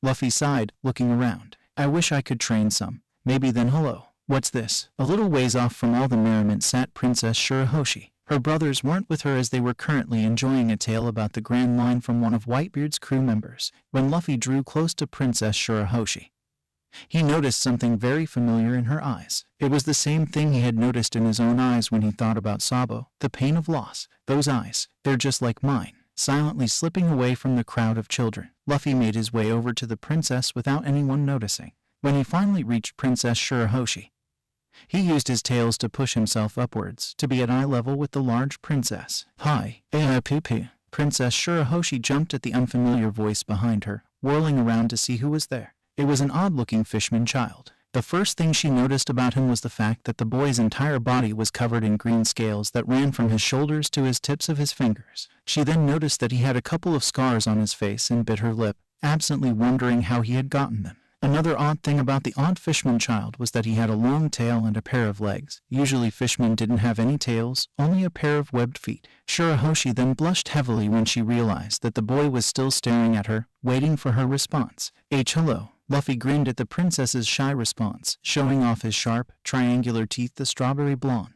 My name is Monkey D. Luffy. What's yours? Luffy said. My name is S. Shirahoshi, Luffy-sama. Princess Shirahoshi responded. Luffy's smile grew before he used his tails to move in closer to the princess. That's a really pretty name, Shirahoshi. Do you want to play with me? Shirahoshi blushed. All right. Luffy started to bounce up and down, though his tail stayed firm on the ground. It was a comical sight that brought a small smile to Princess Shirahoshi's face before she covered it with one of her hands. Awesome. 60. Whitebeard watched as King Neptune's daughter, Princess Shirahoshi, as she made a new friend in that odd-looking fishman child. He then turned to face King Neptune with a smile, though he did keep one eye on the princess. Well, Neptune, it looks like your little girl has made a new friend, Whitebeard said. King Neptune turned his head to look at his daughter, seeing her playing with a fishman child that he hadn't seen before. It made him happy to see her so happy, especially after his beloved Ottoheim's death. It's good to see that she can still be happy like that, King Neptune stated with a sigh. Ever since she saw her mother die, Shirahoshi has been really depressed. In fact, this is the first time I've seen her laugh since the incident. Neptune stared at his daughter's smiling face for a while before he shifted his attention to the child that she was playing with. The smile on his bearded face slipped off. That's odd. Whitebeard's hand paused midway from taking another drink of his sake, turning towards his old friend. What's odd? Whitebeard asked. Neptune was silent for a moment before he finally spoke up.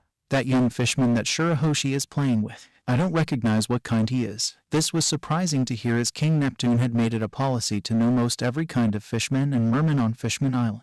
Looking at the young fishman more closely, Whitebeard could definitely see what his old friend was talking about.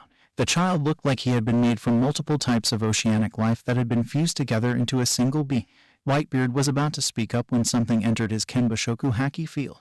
When he looked up, Whitebeard could see something flying from out of the sea forest. He allowed it to get closer so that he could see what the object was with his failing eyesight. As the object came into clarity, Whitebeard's eyes widened at what he saw. Neptune, there's an axe heading in this direction. Eyes widening at his friend's warning, King Neptune quickly tracked the axe to its intended target. He felt cold as he realized that the axe's target was his daughter. Shirahoshi, look out. 60. Shirahoshi, look out. Shirahoshi looked up when she heard her father's warning, seeing the axe that was flying straight towards her. Luffy also saw the axe flying towards his friend, knowing that if he didn't do something, Shirahoshi would die. Just like Sabo. No, not again. Following some sort of internal instinct, Luffy leapt in front of his new friend and uncurled all three of his tails. Water drawn from the air began to converge at the tips of his tails, merging to form a large, circular mirror, a reflection of the incoming axe in the middle of the mirror. Luffy grabbed the top of the mirror with one of his tails and pulled it down with a snarl. Sushin, Mizugigami no Jutsu. Amazingly, the reflection on the mirror didn't move with the rest of the mirror. Instead, another large axe emerged from the mirror and collided with its real-world counterpart, sending it careening off to the side while the reflection was reduced into water. Shirahoshi could only watch in amazement as her savior stand in front of her. All of his three tails seemed to be swaying protectively over her, which caused tears to form in the edges of her eyes. Luffy-sama. Luffy turned to her with an expression of worry on his face before he began to frantically check her over for any injuries. Are you all right, Shira-chan? Luffy asked. Shirahoshi blushed at Luffy's obvious concern for her, but before she could speak up, another voice interrupted her. Shirahoshi, are you all right? Turning slightly, Shirahoshi could see her father and brothers rushing towards her with concern and worry clearly present on their features. I'm all right, father. Thanks to Luffy-sama, Shirahoshi said. Neptune turned to Luffy and bowed deeply in front of the young fishman. Thank you for saving my daughter, young man. I am in your debt. The three princes then joined their father in bowing towards Luffy. Thank you for saving our baby sister, Luffy-san. Luffy, unused to such praise, merely grinned and scratched the back of his head embarrassedly. How did he end up in this situation again? It's all right. I was just protecting my new friend, Shira-chan, Luffy said. Kira rah rah rah, you're being way too modest, young man. Whitebeard chuckled as he approached. What you did was quite remarkable. Luffy looked at the large man and offered up another sharp smile to the man that was complimenting him. Ah, thanks, Aja-san, but honestly, I was only protecting my nakama. Luffy's answer seemed to please Whitebeard even more. Gura, that's a wonderful answer, brat. Say, Luffy, was it? Why don't you join my crew? Everyone in the sea forest clearing was shocked into silence at Whitebeard's sudden offer to Luffy, but none were more shocked than Whitebeard's own crew. Pops, are you crazy? He's just a kid. There's no way he could survive in some place as dangerous as the New World. The man with the orange mohawk exclaimed as he waved his arms frantically. Now, Marco, half of you weren't ready for a place like the New World at first, but you all learned to survive in it. Besides, we haven't even heard the young brat's answer. Everyone turned to Luffy, who had a look of extreme concentration on his face, obviously mulling the question over in his mind. After a few seconds, the look of concentration disappeared from his face, and Luffy once again unfurled his three tails, using them as a base so he can be taller. Once he was at full height, Luffy inhaled a large breath, to accept the proposition as most of the people thought. What he really said, though, nearly gave everyone a heart attack. No way, OJISAN. Everyone in the clearing, from the school children to the crew of Whitebeard himself, had looks of extreme shock on their faces. Whitebeard just laughed. The large man that could turn into diamonds was the first to recover. Why not, kid? Pops is the closest to becoming the Pirate King, so why wouldn't you want to be a part of his crew? That's the whole point, though. Everyone's faces went right back to being confused. You said it yourself. Whitebeard is the closest to becoming the Pirate King. I could never become a member of your crew because... Everyone leaned in a bit more so they could hear the reason why someone would deny the offer to join the crew of Whitebeard himself. With power and determination in his voice, Luffy yelled out his dream. I will become the Pirate King, and that means that one day I have to beat you to accomplish my dream. All was quiet as no one could comprehend the fact that a young fisherman child had just declared that he would defeat Whitebeard one day. Zahaha, I like this kid, Pops. He's got spirit. 40 in the sea forest XXXX. Unbeknownst to all, one of the family's royal guard had slipped away from the clearing with all of the confusion and was now watching young Luffy with unconcealed interest. To have such control of water at such a young age. How interesting. I believe that you'll make a wonderful part of the Fishman Pirates, Monkey D. Luffy. Deep within the calm belt was a prison that was said to be a hell on earth, one that none could escape from. This place was known only as Impel Down, the world government's maximum security prison for only the most dangerous criminals and pirates. Recently, Impel Down has been the host to a very notorious pirate, who had been captured by the new Shichibukai, Blackbeard, merely a week ago.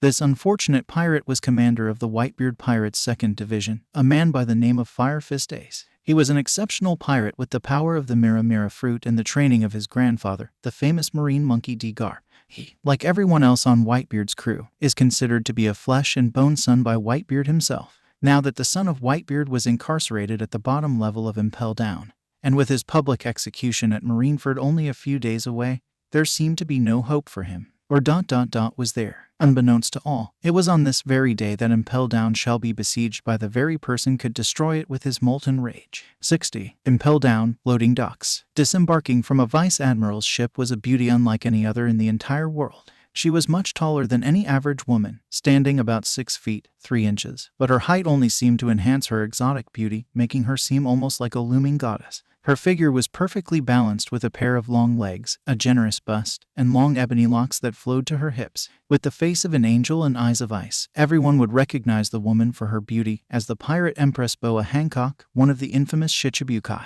Standing on both sides of the loading docks were lines of marines that had hearts in their eyes as they stared unshamefully at the pirate Empress. They were going gaga over the entrancing woman, as they had never seen anyone more beautiful than her. Oh my Kami, she's so beautiful. She's more beautiful than any mermaid. Boa merely scoffed at their comments as she continued to walk across the pier, following the vice admiral in front of her. When the pair reached the gated entrance to Impel Down, the vice admiral snapped off a quick salute to the gate guard.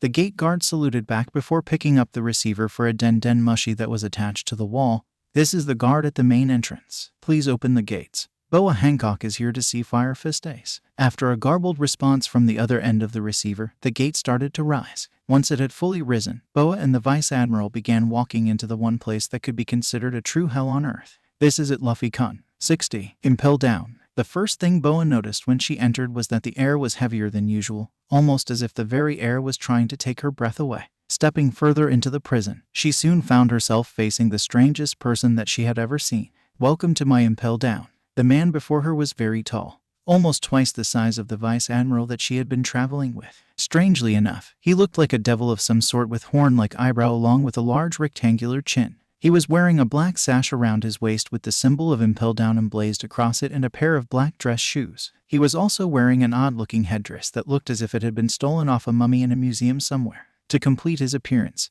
this man had a large potbelly that, for some reason, looked right on him. Next to this man was an extremely attractive blonde-haired woman wearing the standard attire for a member of the Impel Down staff. Did I say my Impel Down? Sorry, that was my mistake. I was being too ambitious again. I am the Vice Warden of Impel Down, Hannyapple, the headdress-wearing man said before extending his hand. It's nice to meet you. The Vice Admiral that had been escorting Boa walked forward so that he could shake the Vice Warden's hand. It is an honor to meet you, Vice Warden. I am Vice Admiral Mamanka. After shaking hands with the Vice Admiral, Hannyapple turned his attention to the impatient pirate empress. He had a noticeable blush on his face as he looked at her cold expression. And you must be the pirate empress. Hancock don't know. It is an honor for you to visit my prison. I'm sorry, I said my prison again, but one day it will be. Boa scoffed at Hanniapple's attempt to compliment or impress her, turning her head in a dismissive manner and casually flipping a stray lock of hair over her shoulder. Save your compliments for someone who would care for them, for I do not. Gasp. It seemed that Boa's put-down was too much for the Vice Warden, as it appeared to have turned him into a stone statue. The blonde woman, seeing that her superior was indisposed of, decided that she better take over the rest of the entrance procedure. Hancock Dono, if you would please follow me, we can proceed with the rest of the entrance procedure. Boa was silent for a moment before she nodded and began following the blonde-haired woman. Very well then, I wish to finish this business as soon as possible and be away from this awful place. When both ladies had rounded the corner and were out of sight, Hannyapple returned to his original ambitious self. That Hancock woman sure is amazing. I can't wait till I'm the warden, Hannyapple stated aloud with no one but the Vice Admiral to hear him. All of a sudden, one of the pockets within Hanniapple's sash started to ring rather loudly. Hannyapple looked down at the offending pocket before he pulled out a baby Den Den mushie out of his pocket, which was wailing quite loudly. He pressed the button on top of the snail's shell, and the snail's wailing ceased. Making sure that he was speaking in his best warden voice, Hannyapple began to speak. This is the war, I mean Vice Warden Hannyapple. What's the situation? Hannyapple asked the small mushie. The baby Den Den mushie opened its eyes and began to speak in reply to Hannyapple. This is Chief Guard Saldeth, sir. There is something wrong going on with the Blue Gory. Hanniapple's face instantly became serious, a far cry from his previous expression. If something was wrong with the Blue Gory, the very backbone of Impel Down's security force, then there was no time to be joking around. What's wrong with them? Hannyapple asked. The Den Den mushie was silent for a second before the person on the other end began to speak up. It's odd, sir. They're tense, fidgety even. It's like they're waiting for something, sir. Hannyapple was silent after Saldeth's statement, for it really did startle him. The fact that the Blue Gory started acting strange the day of Fire Fist Ace's scheduled transport to Marine Ford, and also on the day of Boa Hancock's arrival, was very worrisome indeed. If something happened today, then his chances of becoming the warden were almost non-existent. 60. Impel Down, Inspection Room. After following the blonde guard to the inspection room, Boa took a quick look around to assess the security in the room. A single surveillance Den Den mushie in the corner of the room and the guard in the center of the room. This is almost too easy. I think that I'm almost insulted by how little they expect of me, Boa thought to herself. The blonde guard started rummaging through one of the cabinets before she pulled out a pair of sea stone handcuffs. I must apologize, Hancock Dono, but you will have to wear these handcuffs while I perform the body check. Seeing her chance, Boa decided to take it. With a small blush on her face and the expression of a kicked puppy, Boa turned towards the guard with the handcuffs in her outstretched hands. Please be gentle, Boa whispered cutely. The guard and the surveillance Den Den mushie immediately began to blush at the cute expression on Boa's face. They were so caught up in it they didn't notice that they had left themselves vulnerable to an attack. Miro Miro Mellow. With her hands in the traditional heart shape, Boa used her devil fruit to launch a pink beam of the shape. This beam quickly overcome both the surveillance Den Den mushie and the blonde guard, petrifying them before they even had a chance to move. This left Boa alone with her snake weapon, Salom. Or were they? The coast is clear, Luffy-kun, Boa said. Hancock's dress began to wiggle for a bit before a pair of hands lifted the front edge of the dress, then a figure stepped out from underneath it soon afterward.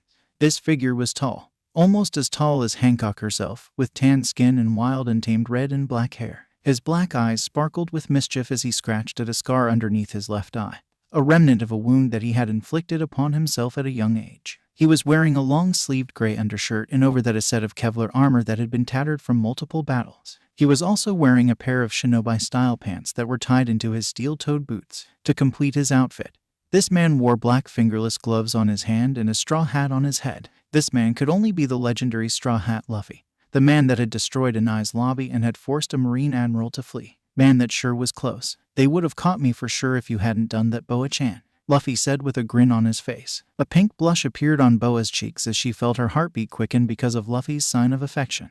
The ice in her eyes started to melt as she graced him with a true smile. However, that smile soon fell off of her face as she became ashamed. I'm sorry, Luffy-kun, but it looks like I won't be able to take you down to the lower levels. Luffy didn't seem too worried about his now longer trek through Impel Down as he released a large yawn. After Luffy finished yawning, he began to look around the room to see if he could find anything that he could use as he made his way through Impel Down. Don't worry, Boa-chan, I doubt anything here could even slow me down when I really get going, Luffy replied as he rummaged through a drawer full of sea stone handcuffs. Boa's face quickly morphed into one of concern as she began to scold Luffy over his overconfidence in the matter at hand. Luffy-kun, you really shouldn't be so arrogant. Impel Down was built for the sole purpose of keeping the strongest and most evil pirates locked away forever. You're not only trying to break your brother out of this place, but you're also going to have to make your way to him without getting caught. Boa paused in her speech as she glanced over towards the petrified surveillance Den Mushi with a worried look in her eyes. We need to hurry up, Luffy-kun. If I keep this Mushi petrified any longer, the guards may get suspicious. Luffy nodded for a second before, just like his namesake, he began to scale the ceiling pillars like a monkey in the trees. Once he was out of the line of sight for both the petrified guard and the Den Mushi, he gave Boa an upside-down thumbs up. Okay, Boa-chan, I'm ready. Unfreeze the guard and be prepared to get as far away once you've seen Ace, Luffy said. Boa nodded before she raised her hands towards the two petrified beings in front of her, ready to unfreeze them. She paused for a moment before she returned her attention to Luffy. Luffy-kun, just promise me that you'll be careful, Boa implored. Luffy gave her a lopsided grin that showed no worry over the current situation. His eyes, on the other hand, had lost their mischievousness. Instead, it was replaced by a malicious fire that threatened to burn everything in its path. Don't worry, Boa-chan, I'll be as quiet as a mouse. 60. Impel Down, outside of the inspection room. Standing outside of the inspection room was Vice Warden Hannibal, who was silently contemplating his acceptance speech for when he would become warden. Just when he was getting to his favorite part, kicking Magellan out of Impel Down, his baby Den Mushi began to ring again, snapping him out of his daydream. Wondering who could be interrupting his fantasy at such a crucial moment of planning, Hannibal answered the wailing Den Mushi. This is Vice Warden Hannibal. Go ahead, Hannibal said. The Den Mushi began to speak in a male voice with the sound of numerous people typing in the background. This is the control room, sir. The cameras in the inspection room have gone dark. We aren't getting any response from Vice Guard Domino either. Hannibal was silent for a second before he turned to knock on the door to the inspection room. Vice Guard Domino, are you all right in there? Is everything okay? Not even a second later, the door was opened, allowing Hancock, with a pair of sea stone handcuffs on her wrists, to walk out with Salem at her heels. Vice Guard Domino then walked out of the room with a slightly dazed expression on her face. Hannibal quickly peeked inside the room for any signs of a struggle. Seeing none, Hannibal turned his attention back to the Pirate Empress just as his baby Den Mushi went off again. Vice Warden Hannibal, the picture has just returned. The surveillance Den Mushi may have just taken a nap like always. Hannibal merely grumbled something about lazy snails and damn animal rights laws before he turned his head towards Boa. I apologize for the extreme measures, Boa Dono, but this is the standard procedure 3 for anyone who visits Impel Down, Hannibal said. Boa did not acknowledge Hannibal's reassurance as she flipped a stray lock of her ebony hair over her shoulder. Let us hurry then. The sooner we complete this visit, the sooner I can be out of these handcuffs and away from this dreadful place. Hannibal was once again turned into stone at Boa's dismissal of what one day would be his Impel Down. He felt a great many of his personal fantasies shatter like a glass window at the cold words of the Shichibukai. Unnoticed by all, except for the frowning female Shichibukai, a shadow swiftly made its way across the ceiling towards the stairwell. 60. Impel Down, stairwell. For being an inescapable fortress, this place is way too easy to get into, Luffy thought. For the past few minutes, Luffy had been scaling the roof of Impel Down with a sense of stealth that he didn't know that he had, making extra sure he was not seen by any of the patrolling guards. I'd never thought I'd say this, but it was a good thing Grandpa put me through that training from hell. Indeed, ever since Luffy had eaten his devil fruit, Garp had decided that he should increase the pace of his grandson's training. One of his favorite training lessons was hide and go seek, but instead of seeking, Garp would throw cannonballs at Luffy if he wasn't stealthy enough. Having an 80-pound cannonball rocketing towards you at over 100 miles an hour had quickly forced Luffy to learn a few tricks so that he could avoid his grandfather. One of the tricks he had learned was that people rarely looked above them if they aren't expecting anything to come from above. Okay, Luffy, you can do this. Just follow the guards and they should lead you straight to Ace, Luffy thought. Luffy followed the guards to a large, spiral staircase that he believed would lead him into the lower bowels of Impel Down.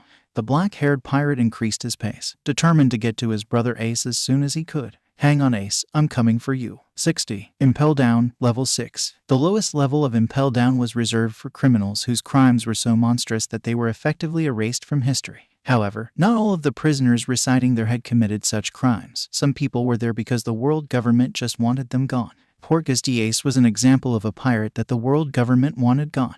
With less than 1 day to his public execution, all Ace could think about was his life and all of the mistakes he had made. Luffy, Sabo, I'm so sorry. I got caught because I underestimated Teach. And now you and Whitebeard are going to risk your lives for mine. This never would have happened if I wasn't alive in the first place. As Ace sank deeper and deeper into his depression, his cellmate could only look on at pity at the broken man. He would say something if he believed it would help the man regain his lost spirit, but he had no idea what to say. 60. Impel Down, Processing Level. Luffy had been making his way across the ceiling for 5 minutes before he came upon the first of the cell blocks with actual prisoners within them. As an added bonus, there were no guards anywhere in his line of sight. Finally, maybe I can find out where Ace is being kept. With that thought, Luffy released his hold on the ceiling before dropping to the floor, not making a single sound as his feet touched the ground. Unfortunately, the sight of him dropping from the ceiling caused a bit of a racket from the prisoners within cells nearest to him. What? Who is that? Another guard. Don't be stupid. Look at his clothes. He's obviously not a guard. Ignoring the rabble of the various prisoners, Luffy walked up to one of the cells. As he walked, his hands began to glow a fiery red with the air around them shimmering like a mirage. Okay, inmates, let's play a little game.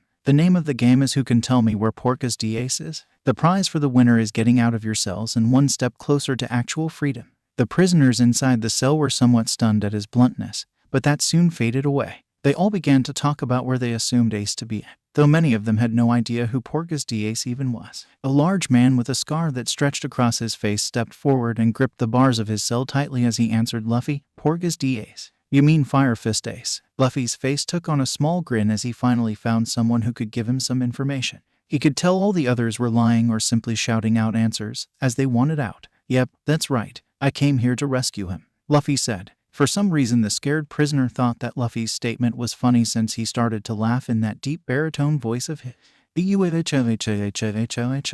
here to rescue him. That's impossible. The scared man laughed, unseen by the prisoner. The temperature of Luffy's hands continued to rise with his ever-mounting anger. He mentally debated whether he should kill the man before him. I could fry this guy right here, but that would create too much panic, something I don't need at this point. On the other hand, this guy is pissing me off, Luffy thought. Just as Luffy was about to melt the man into a pile of flaming goop, the voice of a prisoner from the cage behind him spoke up. If you're looking for Fire Fist Ace, then you should head down to level 5. That's where they put all of the really dangerous people, the ones with bounties of 100 million berry. But you'll never get there. It's impossible. Yeah, there's just no way to get to Ace. So why don't you just go to the guard station and get the keys for our cells? Another prisoner spoke up, trying to convince Luffy to free them. The cries for freedom became louder and louder until a single question made them all go silent. Hey, who are you, Oni-san? Everyone went silent at the question as they all wanted to know the answer to the question. Luffy looked at the prisoner who had asked the question with a blank stare, mentally debating whether or not he should answer. Eventually, the grin returned to his face as he answered, My name is Monkey D. Luffy and I'm here to save my brother. At the sound of his name, all of the prisoners immediately backed away from the bars and deeper into their cells, fear written all over their faces. Monkey D.L. Luffy, the Infinite Rage, the same man who reduced Eni's lobby to a crater and forced Admiral Aokiji to flee. Hear that, Monkey D. Luffy? Luffy's grin got wider as he heard one of his past accomplishments. His eyes began to burn with a malicious glee. He remembered that time well, and relished in the destruction that he had caused those who tried to hurt his nakama. Yeah, those were the good times. I still get shivers when I remember the look on Aokiji's face as I burned his oh-so-precious marine coat to ashes, Luffy said with glee in his voice. Many of the prisoners looked like they were going to keel over from fright at his expression from remembering the time he destroyed the Admiral's coat and getting away with it. A few of them would have if a startled yell hadn't taken their attention off of him. NMYYAAGGHHH. Oh crap, it's the Blue Gory. Run for it, Oni-san. Luffy turned his head towards a very odd sight. A man was running away from what looked like blue ghosts with large battle axes. He didn't really get a good look at the man because his attention was more drawn towards the ghosts. They were tall, standing at about 10 feet tall, and had exceptionally thick arms. These ghosts also had dark blue cloaks over their bodies with black fringes at the bottom and a black skull with yellow eyes on the head of their cloaks. They had oddly shaped hands that gripped a large double-sided battle axe. Luffy was about to take a look at the man when one of the blue creatures bisected him in two with its axe. Judging from the look of terror on the other prisoners, these must be the blue gory. Luffy decided that getting into a fight before he found out where Ace would be detrimental to his chances of getting this rescue to work. As he turned to run away from the blue gory, he noticed that the two halves of the man continued to run alongside him. Dang, I got cut in half. It's too hard to run like this. With a popping sound, the two halves of the body rejoined together and formed a very familiar pirate clown. Joy ha ha ha ha. You idiots can't cut me. The pirate clown was wearing the standard prisoner jumpsuit, which was slightly scuffed and ragged. He had a set of crossbones tattooed onto his forehead that crossed across his eyes. The oddest things about him was the fact that he had long blue hair done up in a ponytail and a large red nose where a normal one should be. Luffy knew who this was because he has had the unfortunate pleasure of fighting him before. Hello, Buggy, Luffy said in the most deadpan voice that he could. The now-named man literally went to pieces from the surprise at seeing his old enemy running right next to him. Strawhat, what are you doing here? Buggy demanded. Luffy was nonplussed at Buggy's surprise and just continued running away from the two blue gory that were chasing him. Well, as of right now, I'm breaking into Impel Down, Luffy said. Why the hell would you do that? Unless, Buggy's eyes started to swell with unshed tears. You heard I was in jail and came to rescue me. Like flipping a switch, Buggy's tears dried up and he became enraged, yelling at Luffy once more. Like hell I would believe that. Luffy was annoyed at Buggy's outburst, so he turned to yell at the angered clown pirate. Well, I was trying to sneak in here but because of you. That won't be possible anymore, Luffy shouted. The blade of an axe fell between them, forcing them to jump away from each other. When they landed, they saw that they were surrounded on all sides by the blue gory. Momentarily putting their differences aside, they stood back to back, both ready to take down the enemies in front of them. Strawhat, what do you say if we put our differences aside for now? That was what Buggy said. What he was thinking though was, if I could use Strawhat's monstrous strength for my own use, then getting out of here will be a cinch. Luffy was contemplating Buggy's suggestion for a second before he nodded his head. Fine, if we work together for now then the chances of completing our goals increase. Buggy's grin got wider at Luffy's acceptance for an alliance. Now nothing would stop him from escaping Impel Down. Hee, I knew that you would see it my way, Strawhat, Buggy said. With that, both fighters leapt at their respective blue gory with their fists raised, both ready for battle. 60. Buggy's battle, standing in front of a blue gory. Buggy was trying to figure out he could defeat it with his limited strength and current skill set. Let's see, I have to take care of this one while Strawhat takes care of the other three, Buggy thought as he jumped back, avoiding a fist that would have caved his face in. Buggy then proceeded to dodge a sucker punch to the face, even as the blue gory's axe decapitated him. It then overextended itself when it went to split his chest in two, causing Buggy's eyes to widen. That's it. The next time it overextends itself, I can take it down, Buggy thought. With that thought, a plan began to take form in Buggy's mind. He prepared himself for the next time the blue gory would swing its axe at him. 60. Luffy's battle. Charging into battle against the three blue gory, Luffy expected many things to happen. What he didn't expect was for them to immediately drop to their axes and kneel before him. Well, this is unexpected, Luffy thought. One of the blue gory raised its head so that the black skull was staring directly at Luffy's face. A rough voice then began speaking from underneath its cloak. Lord Yonbai, is that you? Have you finally returned to this plane of existence? The blue gory asked. This was one of those rare moments when Luffy actually found himself stunned into silence. After all, it wasn't every day that a gorilla started talking to you. It was a few seconds after this that Luffy grinned a grin that promised all kinds of untold chaos in the future. Transferring a bit of his ambient power into his throat, Luffy could feel his voice box changing. Indeed, I am the Yonbai and I have returned to the mortal realm in the form that you see before you. The three blue gory bowed even lower as their hands became clasped before them as if in prayer. Lord Yonbai, you have finally returned to us. After the Great War, we of the Gorilla Clan had lost hope that you would ever return to us. But now that we can sense your power in that human shell of yours, the Gorilla Clan will rejoice and serve under you once more. Luffy could definitely see the use of having the blue gory as his servants, but he didn't need them to follow him just yet.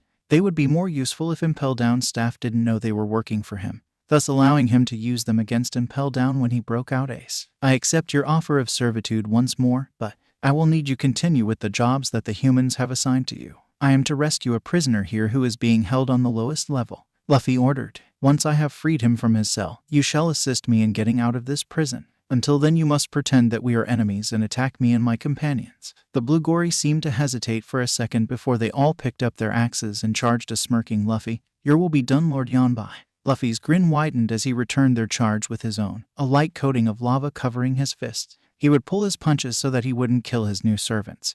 But that didn't mean that he would leave them unharmed. The plan now relied on the blue gory being defeated by him, which meant he had to knock them unconscious for now. I love it when a plan comes together, Luffy thought. 60. Back to Buggy. After dodging a few more of the blue gory's punches, Buggy knew that it was time to initiate his plan.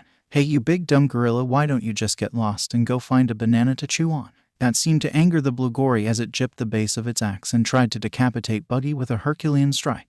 Right when the axe was about to make Buggy a foot shorter, Buggy began his plan. Bara bara kinkyu esukepu. Like a small rocket, Buggy's head flew from his body and started hovering a good 20 feet in the air. Unfortunately for the blue gory, with the loss of its target, the unused force behind its swing caused it to stumble forward, straight into the waiting arms of Buggy's headless body. Nyog. With that grunt of effort, Buggy lifted the blue gory into the air and separated the rest of his body into pieces, forcing the blue gory higher and higher into the air. Once the blue gory was at a sufficient height, Buggy turned the blue gory's head towards the ground and began spinning him. "Let's see if you can stand up after this." Spinning the blue gory faster and faster, Buggy threw the sea gorilla towards a separate body part, causing it to gain more and more speed as it grew closer to the ground. Supasakasu de supainingu. With the force that would have crushed a normal human's skull, Buggy slammed the blue gory head first into the stone ground.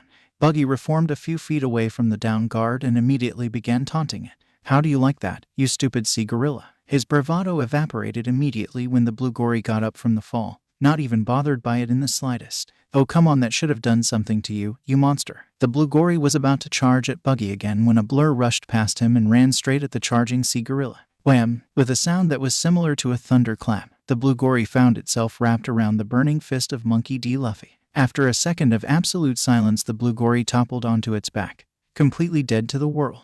Buggy felt his jaw drop at Luffy's show of strength, since it had been a while since he fought him and witnessed that strength firsthand.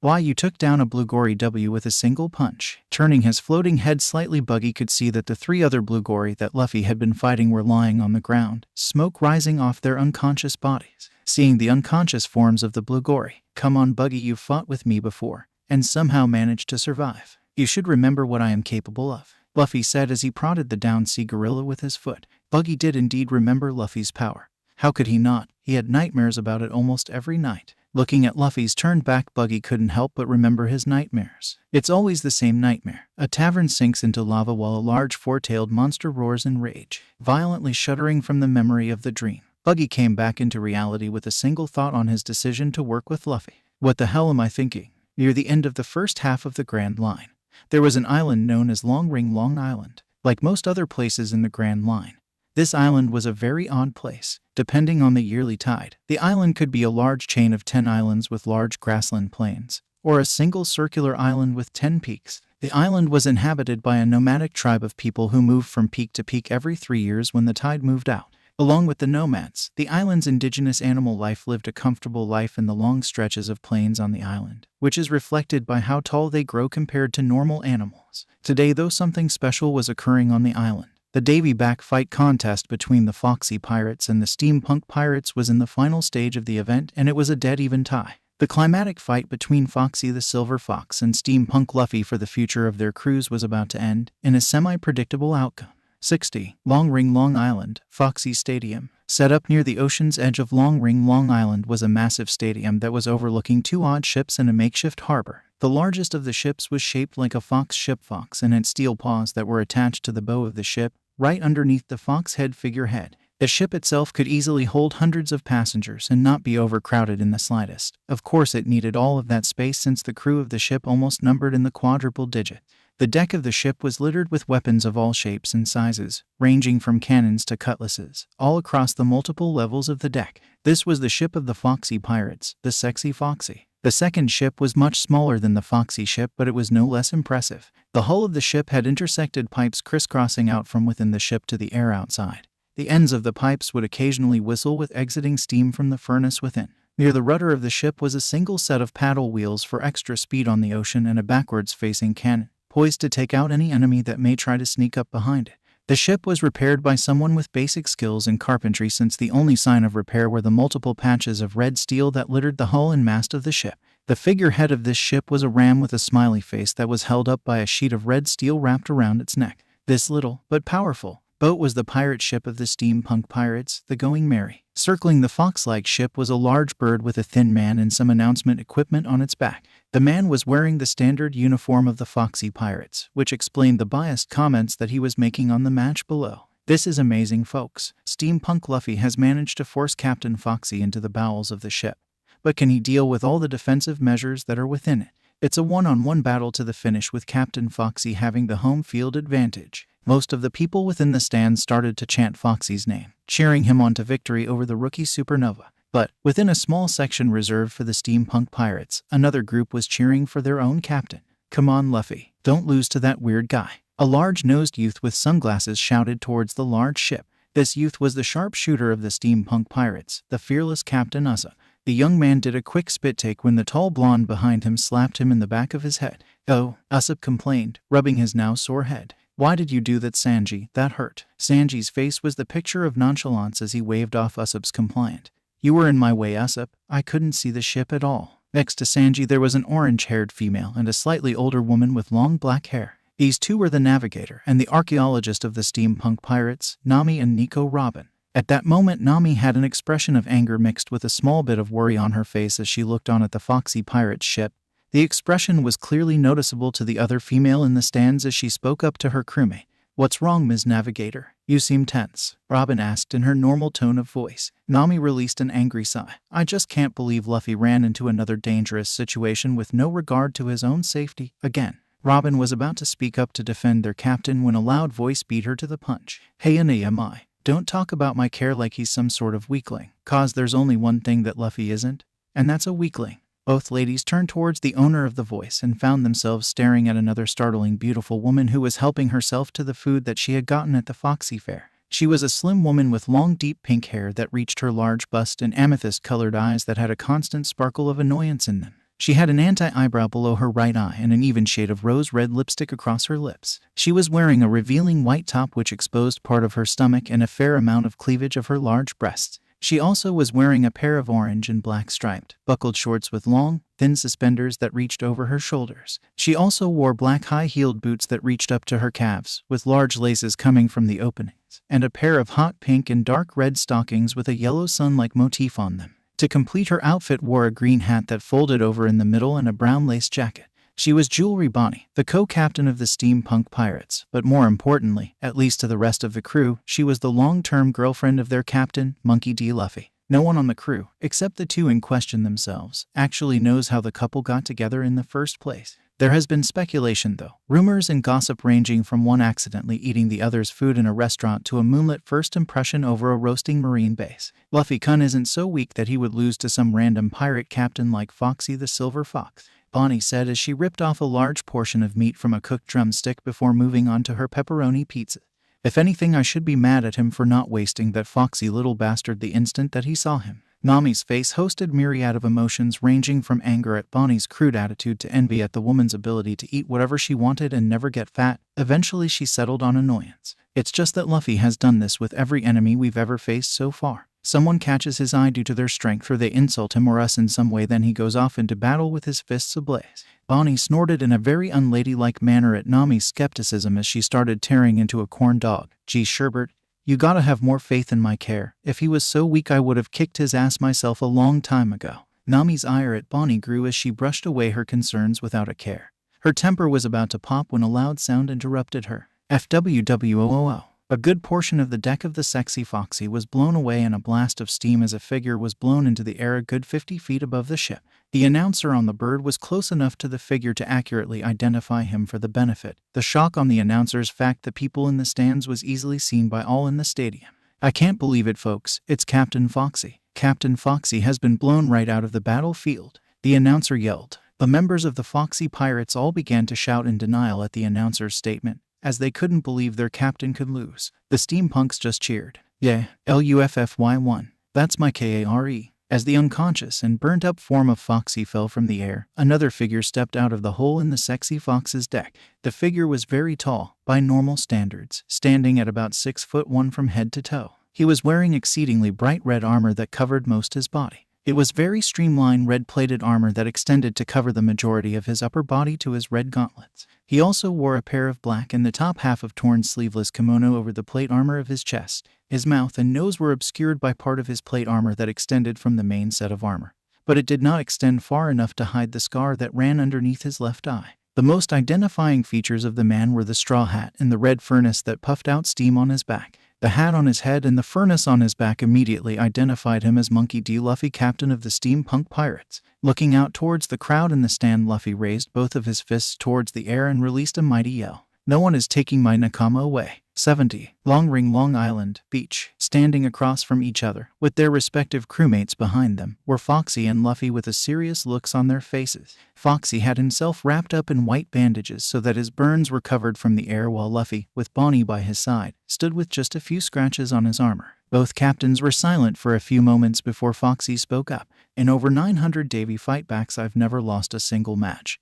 But today, against the steampunk pirates, we have been beaten." Foxy raised his hand to the other captain in front of him in a sign of respect between the two opponents. "You did good, steampunk." Luffy stood still for a moment before he clasped Foxy's hand in a firm handshake. When Luffy grasped Foxy's hand, a glint of mischievousness returned to Foxy's eyes as he rapidly spun around and got into a shoulder throw position, ready to throw Luffy over his shoulder. "You fool." Overhead throw of vengeance. Unfortunately for Foxy, Luffy's armor was much heavier than it looked. Thud. Foxy face implanted onto the ground in front of him as the force of his own throw yanked Luffy's unmoving arm from his grip and caused him to stumble forward face first into the earth. Most of the steampunks had sweat drops on the back of their heads at the stupidity of the other captain. Of course, Bonnie did not take the attempted attack on her boyfriend lightly. "What are you trying to do to my care, you stupid fox?" Bonnie delivered a solid punch to Foxy's face that sent the unfortunate pirate captain flying into the crowd of his own crew members. As an extra bit of scorn at Foxy for trying to harm her boyfriend, Bonnie left him with a little something extra thanks to her own powers. "Dang you ...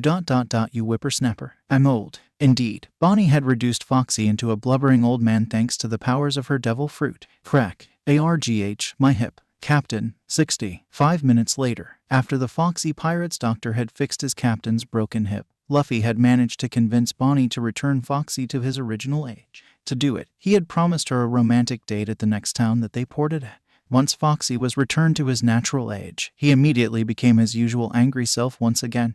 "Okay, fine. Let's just get this over with and move on with our lives." Foxy waved a hand for his crew to step forward so that the steampunks could get a good look at them. "Who do you want?" Foxy asked. The announcer on the back of the bird picked up the slack and restarted his commentary. "Monkey D. Luffy has defeated Captain Foxy, so he can now pick out anyone from the Foxy Pirates to join his crew." The steampunks said they needed a carpenter, and, luckily for them, we have three. 3 members of the Foxy Pirates stepped forward so that Luffy could take a look at them. One was an older man with a hat made from rope. The next was a leather-wearing young man with nails in his mouth, and the last was a young woman who gave Luffy a sexy wink. Almost as one, the steampunks took a step or two backwards as flames of feminine rage leapt from Bonnie's eyes. "Who does that hussy think she is winking at my man?" The announcer, who didn't seem to notice Bonnie's rage or was, ignoring it, began to introduce the carpenters. "Will young Luffy take the leader of our 50-man mechanic team, Sony? Perhaps he'll want the battle-ready mechanic Donovan, or maybe even the downright sexy carpenter Gina-chan.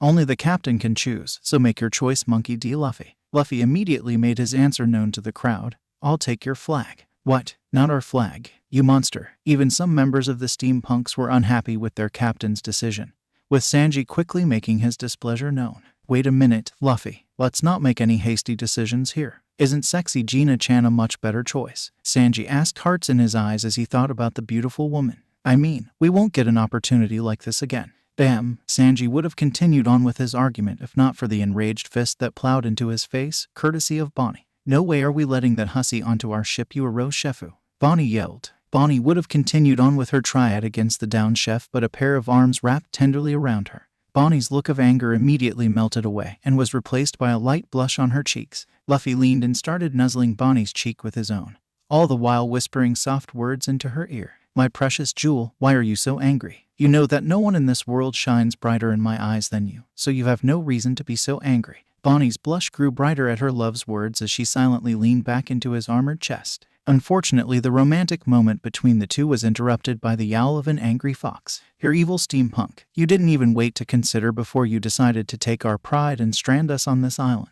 Luffy, annoyed that the moment between him and his jewel was ruined, turned and leveled Foxy with a heated glare. "All I want is your flag, Foxy. You can keep the sails." Apparently, that answer wasn't a good enough explanation since Foxy's crew still protested against his decision. "The symbol of flag is painted onto our sails. If you take our flag, then we can't use that sail." Luffy was silent for a few moments, idly wondering how he could fix this, before the metaphorical light bulb went off in his head. "I'll just erase your old symbol and paint you a new one. That way you can still use your sails." The Foxy crew was stunned at the kindness of Luffy, none more than Foxy himself. "You're so nice, steampunk." 60. All done. Kami damn you, steampunk. The Foxy pirates were currently on their hands and knees in a deep depression over the sight of their new flag, for a better lack of a word. Apparently, while Luffy was a genius in battle, his drawing skills were equivalent to a 5-year-old child with 2 broken hands. Where once there had been a massive fox with crossbones underneath it emblazoned onto the sail, there was now a sea otter with misshaped bones underneath. Normal people, about 99% of the population of Long Island, considered this to be a travesty. Luffy, however, looked onto his latest masterpiece with stars in his eyes. "I must say, Bonnie-chan, this may very well be my greatest work," Luffy said proudly as he continued to look onto his art. They're actually stunned speechless because they love it so much. Bonnie didn't respond to her boyfriend's statement about his childish artwork, as she was too busy laughing at the Foxy pirates. They should have known better to let Luffy paint their sails. 70. Long Island, outside the Nomad storage building. Sitting outside of a round house made out of clay was a small old man and an injured horse that looked more like a giraffe. These two were better known as Tanjit and his faithful horse, Sherry. "Don't worry, Sherry. You waited 10 years for me. I'll wait as long as it takes for you to heal," Tanjit said. Sherry's eyes began to tear up at her master's kindness. "After you're all healed up, we'll find the others together." Pausing for a moment at the sound of footsteps, Tanjit turned his head and saw the steampunk pirates walking towards him and Sherry. Luffy was leading them all while he used a flag as some sort of cape, reminiscent of a superhero. When Luffy had gotten close enough to them, he removed his cape-like flag and presented it to Tanjit and Sherry. "We kicked their asses, Oiji-san," Luffy announced. Tanjit looked at the relatively unharmed forms of Luffy's crew and gave them a wide smile. "You all look pretty good to me." While no one could really see it, they could tell that Luffy was smiling from the odd, U-shape of his eyes. "Yeah, it wasn't much of a challenge," Luffy said. Tanjit seemed to find Luffy's answer funny since he started to laugh. "Ha ha. Thank you so much, steampunk." Nami looked onto the scene with a small smile on her face as she watched her captain laugh with the old man. It was only moments later when a metaphorical light bulb went off over her head as she realized her captain's intention. "So that's why you agreed to the Davy back fight. You never wanted to take any members from the Foxy pirates. All you wanted was their flag," Nami said. Luffy made a dismissive gesture at the idea of using the Davy back fight to gain a crew member. "You can't truly gain Nakama if you force them to join you. A Nakama must join of his, or her, own free will. If they don't, they'll never be true Nakama." All of the steampunk pirates agreed with their captain's words, even as they remembered how Luffy had managed to convince them to join up with him. Not once did he ever force them to join him through the use of threats or shady deals. Once they had exited their respective flashbacks, Nami offered Tanjit a ride to the next peak. No problem. I'm a pretty easygoing guy, so I'm not in any sort of hurry." "Say, why don't I get you guys some refreshments?" Tanjit replied. Usopp spoke up at that with revulsion clear and present in his voice. "Please don't tell me you have any more of that horrible cheese." Seeing the look of fear and disgust on Usopp's face, Tanjit couldn't help but laugh. "Ha ha. No, I think that there's some tea leaves and honey in one of the cabinets." Thump. OWW. Like someone walking straight into a wall, Tanjit found himself flat on his butt, rubbing his now sore nose. Opening his eyes, Tanjit saw that there was a very tall man, at least 10 feet tall, standing in front of the entrance to his hut. The man was wearing a white button-up vest over a long-sleeved navy blue shirt and matching white trousers and shoes. He also wore a yellow tie divided into 4 sections by black lines and had a coat of some kind tucked underneath his arm. The odd thing about the man, though, was that he appeared to be asleep while standing, if the sleeping mask over his eyes was any indication. The sudden appearance of the man before them surprised all of the steampunks, as none of them ever sensed the arrival of the man. The only ones with a different expression on their faces were Robin, who looked like she had frozen in fear, and Luffy, whose eyes widened slightly with recognition. The only other one with an expression that was different from shock was Bonnie. who had begun to grit her teeth in a combination of anger and fear at the sight of the impossibly. Tanjit was the first person to break the tense spell of silence that was over people around his hut. "What is that thing?" Tanjit asked with confusion in his voice. Nami's hesitant voice was the only one that answered him. "I think it's a man," Nami said as quietly as she could, since she did not want to awaken the potentially dangerous stranger before them. Unfortunately, Nami was still too loud in her exclamation since the tall man began to wake up from his impromptu nap. "Zzha, who just ran into me?" The man drowsily asked Tanjit, even though he didn't take off his sleeping mask to look directly at him. Tanjit, seeing nothing wrong with the man before him, decided to answer his question honestly. "I'm terribly sorry. I had no idea that you were standing there," Tanjit said in an apologetic tone. The man began to stretch a little before he answered the short elder nomad before him. "It's not a problem, just be more careful where you walk next time," the man said in his somewhat lazy drawl. Gasp. Robin finally broke out of her stunned state with a gasp of fear as she fell to the ground in shock, which unnerved the rest of the crew since Robin was never afraid of anything. If the man before them inspired such fear from the most stoic member of their crew, then he must be terrifying. "Ow," Robin stammered out from where she fell. Hearing the familiar voice, the tall man lifted the sleeping mask from his eyes and gave the downed women a smirk. "Ararara, you have grown into a fine young woman, Nico Robin." The rest of the crew, except for Luffy, settled into their respective battle stances, ready for anything that the man may do. Sanji was the first to speak up among the steampunks. "Robin-chan, do you know this creep?" Robin didn't answer the blonde cook as she was too busy hyperventilating from fear to answer him. The tall man, on the other hand, was perfectly fine with answering Sanji's question. "We met once before. You could say that we something of a history," the man said with slight amusement. Unseen by anyone, Luffy's eyes narrowed to angry slits at the man's statement while the rest of his crew looked like they were about to attack him. Seeing the situation degenerate awfully quickly, the man held both of his hands up in the universal gesture for non-aggressive intentions. "Ararara, why don't you all chill out? I wasn't ordered to come out here, honestly. I only came out for a walk and to meet some familiar faces," the man said in a plaintive tone. The crew was unsure of what the man before them meant, as the confusion was easily visible in their body languages. Eventually, Zoro was the one who asked the next important question that was on everyone's minds. "Who are you and who do you work for?" Robin looked like she was about to answer, but someone unexpected beat her to the punch. "He's one of the 3 marine admirals, Aokiji the Blue Pheasant," Luffy said in an even tone of voice, his eyes never leaving the marine before him. "This guy's an admiral." Everyone shouted their surprise at the identity of the man. Admirals were the main fighting force of the Marines, and the man before them was a literal monster. Usopp was more vocal in his expression of his fear of the man before them. Like magic, Usopp disappeared from everyone's sight and reappeared behind Zoro. "Why the hell is he here? There are plenty of pirates who are worth more than us. Why not go after them?" Aokiji once again raised his hands in a plaintive manner as he tried to calm the panicking pirates down.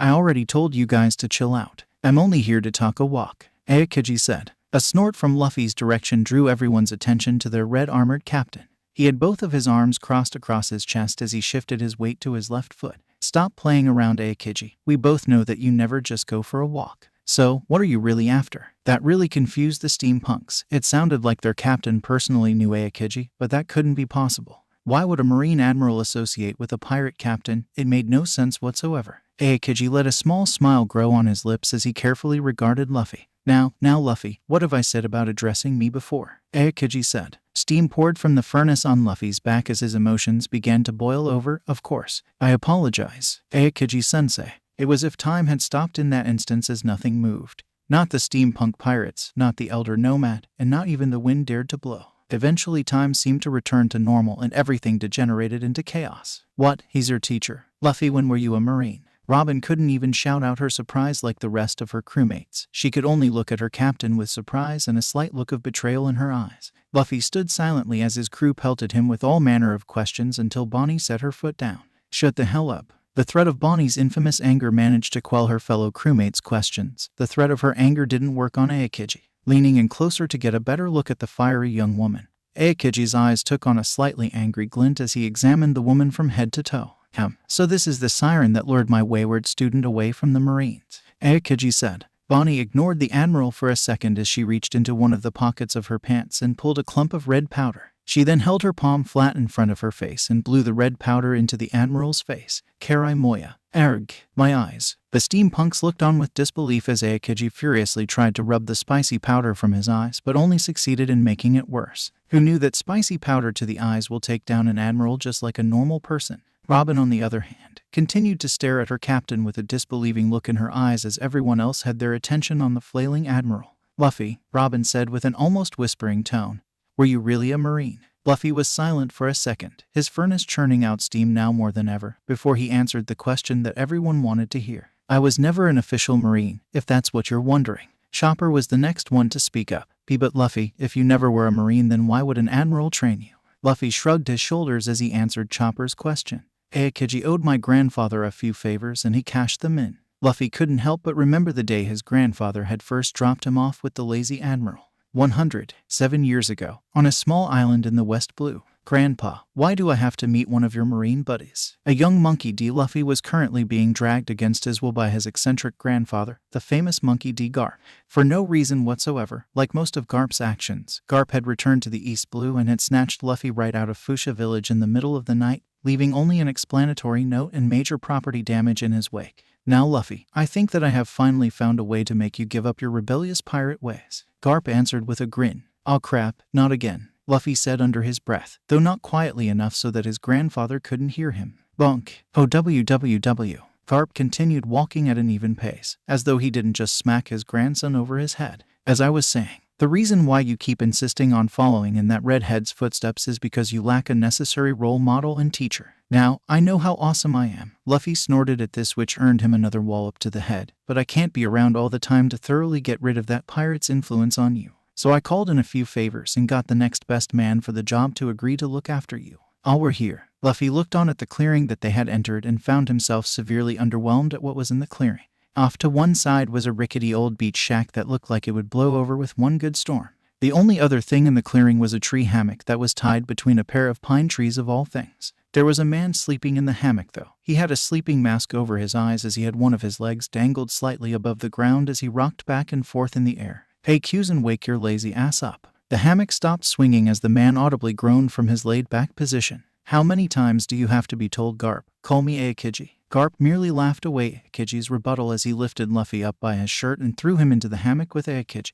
This here is my grandson, Luffy. He's under the impression that he'll become a pirate when he grows up instead of a Marine. So I need you to train him up to be an awesome Marine just like me. I'll come by later to see how everything is going. Have fun, Luffy. Biwahaha. Aokiji ignored the laughing Garp and stared at the child that was sitting on his chest with a bored look in his eyes. So you're Garp's grandson. Luffy looked at the man that his grandfather had left him with, an equally bored look in his eyes. Yep. Aokiji chuckled a bit at Luffy's answer. I feel sorry for you. Sigh, I know. 100. Minus 2 years later. BOOM. ARRGGHH. My leg. Aboard the ship of the Kuremizu pirates a battle was taking place. No, that's not the right word. This is not a battle, it was a slaughter. Captain, we're getting massacred out there, you have to do some. The pirate got no further than that since a cannonball impacted against his chest, sending him straight to Davy Jones' locker. The captain of the Kuremizu pirates could only look on as his subordinates were systematically taken apart by the attacking Marine.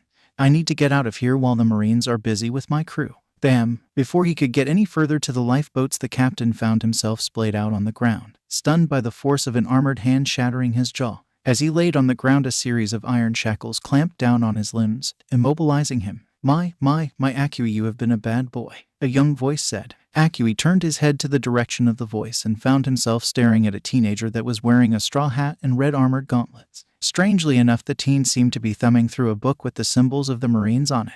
Ah, here we go. The teen ripped a page straight of the book and held it up for Akui to see. It was his bounty poster. Akui, captain of the Kuremizu pirates, you're wanted for the crime of mass murder, pillaging of several villages, the destruction of a marine base. Total bounty 35 million beris. All in all, a rat with dreams of being a wolf. Aki would have screamed and cursed the teen for all that he was worth if it wasn't for the fact that his jaw was broken. Seeing that his captive had decided to be quiet, Luffy grabbed the end of the iron chains and began to drag Aki to the marine ship that would take both of them to Marineford.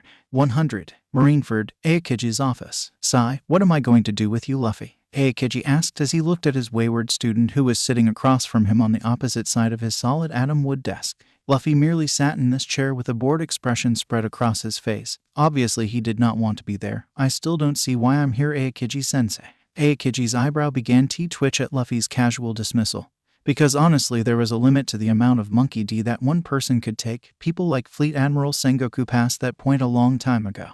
Aokiji pulled a folder from one of the drawers and quickly began to thumb through it, reading the entries as he did. It says here that after you captured Aki, you took command of the marine vessel. Why did you do that? Luffy began to snigger at the memory of that. The captain wouldn't agree with me that we needed a party to celebrate our success, so I took control of the ship myself. The twitching got worse. After you stole the ship, you docked it in an unauthorized port where you got into a fight with the local vegetarian. Well, if animals were not meant to be eaten, then why are they made of meat? Aokiji really wanted to break something at this point. Okay, so then why, after you finally got back to Marineford, why did it take you 8 hours to report into me? Luffy managed to grin wider at this somehow. Well, after we got back, I decided that I should try fishing for a bit, but I accidentally fell asleep and lost track of time. The temperature in the room began to fall as the twitching above Aokiji's eye reached critical level. After a few seconds, the room's temperature returned to normal as a small smirk adorned his face. Well, Luffy, in light of your recent success, I believe that it's time to assign you to a different sort of work. Now Luffy was beginning to worry. Whenever Aokiji-sensei smiled like that, bad things usually followed close behind. What kind of work, Aokiji-sensei? Aokiji's grin got even wider as he pulled out a jailer's hat and tossed it to Luffy. Congratulations, Luffy. For the next 6 months, you're the new guard for the Marineford prisons. NANI 100. Marineford prison cells. Deep within the bowels of Marineford, there was a prison for pirates that were unlucky enough to be caught by the Marine. They waited for their judgment to be passed down upon them by the top Marine brass, but for the newest prison guard, it was driving him to tears from boredom. Luffy was leaning against one of the stone walls of the prison with a clipboard tucked underneath his arm as he tried to stay awake. Damn it, this is so boring. Why am I here again? Oh yeah, that's right. Grandpa is just waiting for me to make a move so he can drag me back to the Marines all over again. Ugh, might as well get this over with. With that thought in mind, Luffy pushed himself off the wall and began his first patrol of the cells. As he made his way by each of the cells, he checked off the prisoners' names when he saw that they were indeed in there. When he reached cells that were reserved for devil fruit users or extremely dangerous pirates, he stopped and looked inside past the Kairoski bars to get a better look at the prisoner that was sitting in the darkness. The person in the cell was a short, stocky man that had his hair greased back like one of the crime bosses from those old gangster movies that Dadden used to watch. He had a very stern face which had a bit of 5 o'clock shadow on it. His face was further accentuated by his rather sharp but hooking beak-like nose. Finally, he was wearing the standard prison outfit of the Marineford prison. Luffy checked his list for a moment, then crossed the name when he finally found it. Capone Budget, check. Luffy then moved on to the next cell and found himself looking at a solid wall of pure muscle with wings. The man was very tall, easily towering over Luffy in both height and width, and Luffy could tell that it was all muscle. His face had a wide chiseled grin that never once faltered. It was almost like his face was a mask of some sort, since his expression never changed. He also had a very large scar that seemed to start from his hairline and descend past his left eye. His chin sported a prominent, jet black and scruffy beard that extended upwards to the sides of his jaw and converged with his equally dark sideburns. His hairstyle was very short and clean shave. Luffy ideally wondered how he kept his hair so tidy while he was in prison. He too, like the last prisoner, wore the standard uniform of the Marineford prison, but it was obviously much larger than the last. Yoruge, check. Next up on the list, Jewelry Bonnie. What an odd name. Shrugging his shoulder dismissively, Luffy tucked the clipboard underneath his arm and made his way to the final cell. Stepping up to the final cell, Luffy looked past the iron bars and at the cell's only inhabitant. When he finally saw her, Luffy swore that he felt time stop. She appeared to be about his age and was about as tall as him. She had long pink hair that fell past her amethyst eyes and all the way down to her shoulders. She was wearing a modified prisoner's uniform so that the top cut away, past her well-developed bust, exposing her belly button and a good amount of her well-toned stomach. To Luffy, she was the most beautiful person in the world. To Bonnie, Luffy was just another annoying Marine who was staring at her. What the hell are you looking at, straw for brains? Bonnie rudely demanded. Luffy snapped back into reality, with a blush across his face, and stuttered out an answer to the beautiful woman before him. And nothing, it's nothing. Bonnie quickly became annoyed at Luffy's stuttering, which was easily visible in her amethyst eyes. Why the hell are you stuttering, you Marine bastard? Bonnie demanded. Sorry, it's just that I haven't met someone so beautiful in my entire life. Now it was Bonnie's turn to blush at Luffy's words. Granted that the person before her was a no-good Marine, but an honest compliment was something that she didn't get too often. Shut up. Why would you, a Marine guard, want to talk to a lowly pirate wench like me? Bonnie asked. Luffy finally returned to his normal self, and with that, his confidence returned to him. Now why can't I, a lowly human, admire the beauty of a divine tenchi like you? The blush on Bonnie's face grew at the strange guard's kind words. She tried to hide it by putting her face in her arms, but it did nothing to help. Luffy would have continued talking with Bonnie, but he knew that if he didn't return soon then the other guards may come to check in on him. And that was something that he did not need right now. I'm sorry Tenchi-chan, but I'll have to cut our visit short. Luffy turned and walked down the hallway for a few seconds before Bonnie's voice spoke out from her cell. Wait, what's your name? Luffy stopped mid-step and turned to give Bonnie a wide grin. My name is Monkey D. Luffy, and I have a feeling that we're going to get along just fine, Tenchi-chan. With that, Luffy began the walk back to the guard station, leaving a blushing pink-haired prisoner behind him. Monkey D. Luffy, huh? He's kinda cute. 120. 6 months later, life for Luffy had gotten both better and worse, depending on how you looked at it. His relationship with Bonnie had grown since the first time they met on opposite sides of the bars. He would be the first to admit it that, at first, there was a fair bit of hostility between them, what with him being a marine in training and her being a pirate. Eventually, though, Luffy's headstrong determination managed to wear away at Bonnie's willpower, and they started to get to know each other. Each time that he would visit her, he would bring extra food and clean sheets with him to make her stay in the prison more comfortable. Whenever time would permit it, when he would go out on patrol, he would spend a few minutes just sitting in front of her cell and talk about their lives. Luffy found that Bonnie was from a large trading port on an island in the South Blue where she spent all of her childhood. She then went on to explain that, like Luffy himself, her dream was to find One Piece and become the Pirate King or Pirate Queen in this case. Then one day Bonnie said that she found a devil fruit at a local fruit stand. Apparently the owner of the stand had no idea what he was selling and just thought that it was just an exotic fruit, which had led to Bonnie getting the devil fruit at a very small price compared to its true value. Luffy was curious as to what kind of power the devil fruit gave to Bonnie, so he asked if she could demonstrate its power for him, to which she only gave a sexy smile and said of course. To this day, Luffy couldn't understand how he survived the massive nosebleed that he had when he saw Bonnie's older, fully matured body in those tight prison clothes. When it was Luffy's turn to share, he told her all about his life in Fuchsia Village, including both the good and the bad times. When he told her about his own dream about becoming the Pirate King, she became slightly confused as to why he would be training to become a Marine if he wanted to become the Pirate King. Luffy's face fell as he explained how his grandfather kept forcing him into becoming a Marine, no matter how many times Luffy protested. Then Bonnie started to berate Luffy. If his dream really was to become the king of the pirates, then he shouldn't let others dictate what his actions should be. Luffy felt ashamed at her words, because deep down he knew that they were true. His time with Bonnie helped him put things in perspective, like the actions of the Marines. As time began to pass, Luffy became more and more disgusted at the hypocrisy of the so-called absolute justice of the Marine. Most of the so-called acts of justice, like the burning of O'Hara or their inactions at Sabayati Archipelago, all pointed to one fact: Marine were as bad if not worse than the pirates that they fight. Eventually it got to the point where Luffy could no longer stand the thought of following in his grandfather's footsteps. So he began to plan. He would spend whatever free time that he had that wasn't dedicated to talking with Bonnie, planning for his eventual escape from Marineford and starting his first step in becoming the Pirate King. Eventually, Luffy knew that things would come to a head, especially when his term as a prison guard ran out. 100. Aokiji's office. Well, Luffy, I suppose congratulations are in order. You managed to go the whole 6 months of guard duty without a single incident. I'm impressed, Aokiji said. Aokiji then looked at Luffy as the boy sat morosely in the seat across from him. It seemed that Luffy had entered some sort of funk when the end of his guard duty came up. This thoroughly confused Aokiji. How odd. It's like Luffy is sad that he won't be a guard anymore, but why? Shaking away the stray thought, Aokiji returned his attention to Luffy. Luffy, are you alright? You seem ... down. Luffy was silent for a second before he released a sigh. It's nothing, Aokiji-sensei. I'm just a little tired. Can you just tell me what my next job is so that I can get some sleep? Aokiji looked unconvinced at Luffy's assurance. He knew his student well enough to know that something was on his mind, but he decided to not pressure the young boy. He had just been given a letter that he hoped would cheer his depressed student up. Actually, Luffy, that's one of the reasons why I wanted to talk with you. Aokiji pulled a large envelope with the symbol of the Marines on it from his admiral coat and handed it to Luffy. As of 900 tomorrow, you will be an official Marine of the world government. The display of happiness and gratitude that Aokiji hoped for from Luffy never came, as Luffy's eyes showed no hint of any emotion.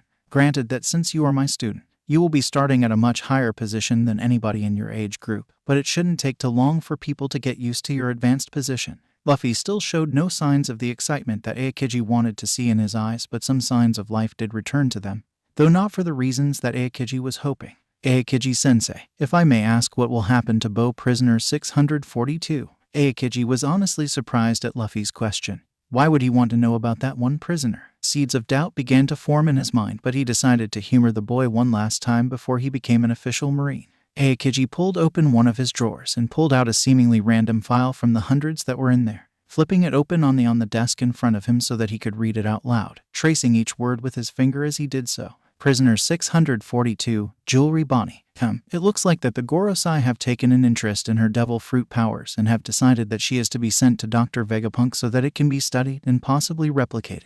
Aokiji had to yank his hand back lest he let it be broken by his student's angry fist. His desk, on the other hand, wasn't so lucky. Crack. Aokiji's solid atom wood desk was split in half under the power of Luffy's strike, though the boy's anger was nowhere near finished. What the hell, Aokiji SENSEI? Why are you sending Bonnie-chan away to be experimented on?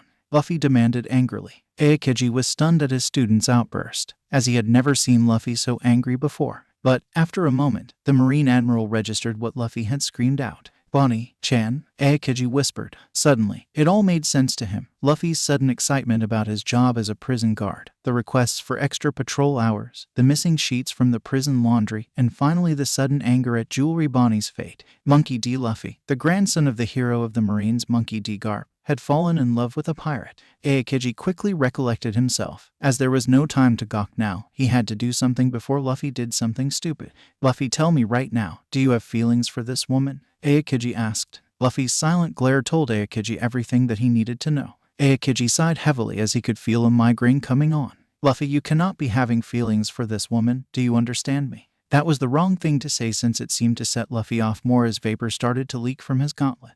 What right do you have telling me who I can or cannot fall in love with? Aokiji had enough of Luffy's attitude and decided to put a stop to it. The temperature in the room dropped heavily as layers of frost began to form over his clothes. The coldness in the room paled in comparison to the coldness in Aokiji's eyes, though. Enough, Luffy, this discussion is over. I suggest that you let this be. Luffy quieted down, but his glare did not cool at all. Of course, Aokiji-sensei. Aokiji felt his migraine get worse at his student's show of defiance. This was not how he wanted this day to turn out. It was supposed to be a happy day where his student finally became a full-fledged Marine. Instead, he finds out that his student has fallen for the charms of a sea siren. I suggest that you retire for the rest of the day. You have a big day tomorrow and you should be at your best for it.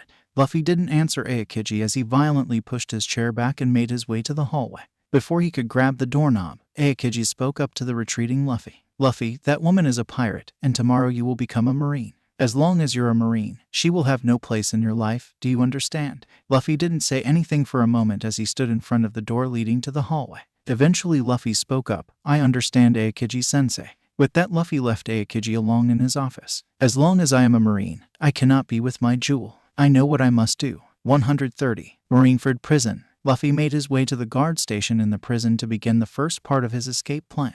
Luffy entered the station and saw only one guard in the station and the large security projector mushy off to the side. The guard was one of his friends that he made in the last 6 months. That may complicate a few things in the immediate future. The guard was fairly tall, about the same height as Luffy, and wore the standard Marine uniform. He has fairly long jet black hair tied in a spiky ponytail, sort of like a pineapple, narrow brown eyes, and has both ears adorned by earrings. Currently, he was more interested at staring at the crudely drawn clouds on the ceiling than paying attention to the video monitors. Perfect. Plastering a grin on his face and getting his emotions under control, Luffy greeted his friend for what very well could be the last time. Hey Shikamaru, what's up you lazy ass? Luffy asked. Shikamaru barely even moved from his seat as he turned his head towards Luffy before he sighed. So troublesome. Why are you here, Luffy? I thought that your term as a guard was up. Despite the obvious clash in personalities, Shikamaru and Luffy were very good friends, though it took some effort from Luffy's end. At first, Shikamaru found Luffy to be a little aggravating, but after Luffy painted some clouds on the ceiling of the guard station at a passing comment of his, Shikamaru had warmed up to Luffy. Luffy felt guilty for tricking his friend, but he needed to do this if he ever wanted to be truly free and be with his Bonnie-chan. I just wanted one last look around the place before they ship me off. Perhaps I'll even see the newbie that they replaced me with, Luffy said. Shikamaru sighed again and returned his attention towards the painted clouds on the ceiling. He never noticed Luffy swiping a particular set of jail keys, and if he had, he didn't say anything.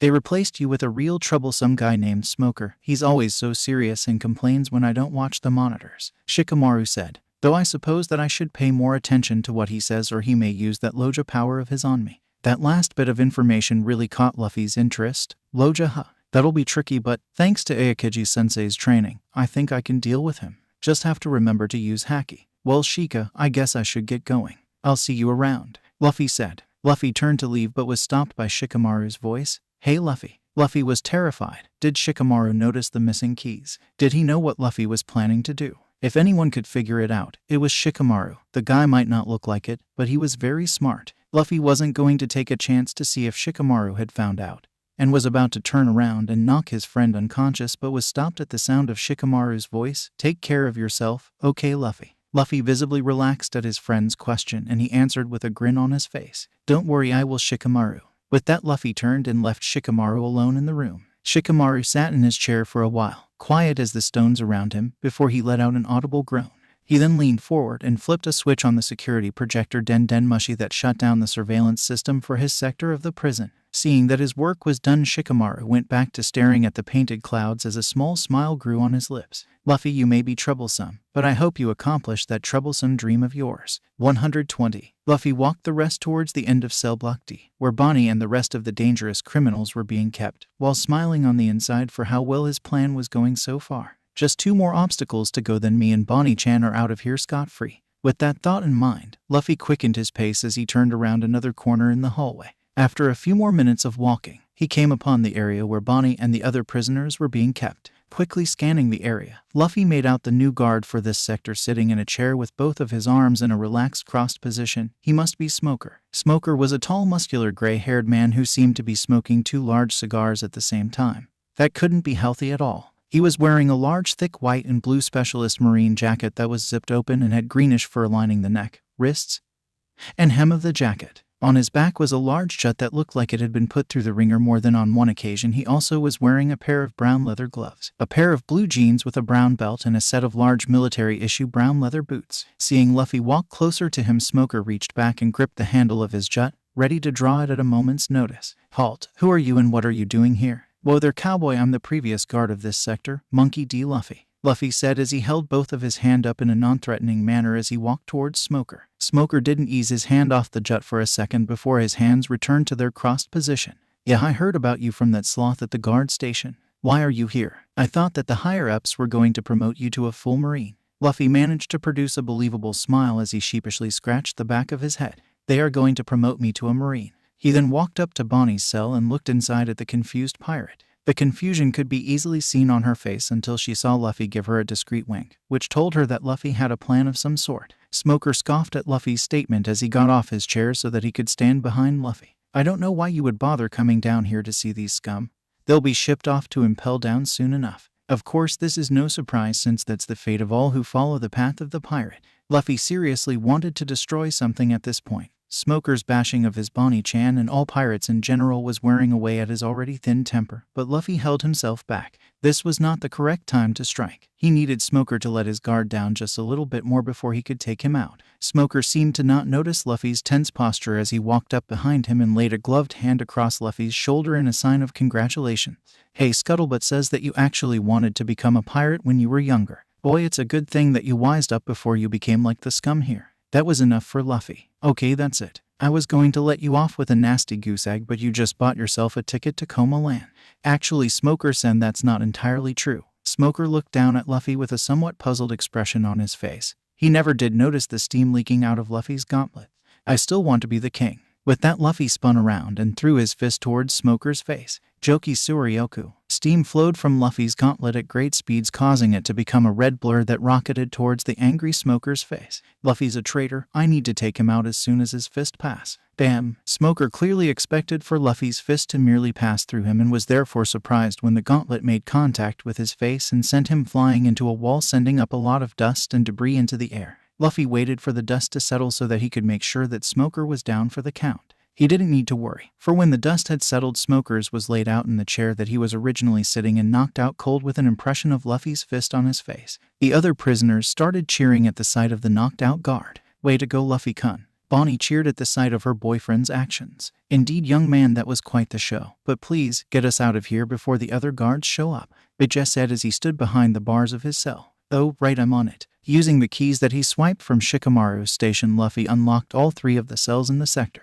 When Luffy unlocked Bonnie's cell, she threw herself at Luffy for a flying glomp. Oh, Luffy-kun, I knew that you would get me out of there. Thank you. Then to Luffy's immense pleasure, she began to kiss him with all of the passion that she had in her body. This went on for a bit before a chill caused them to separate from each other, each panting for a bit.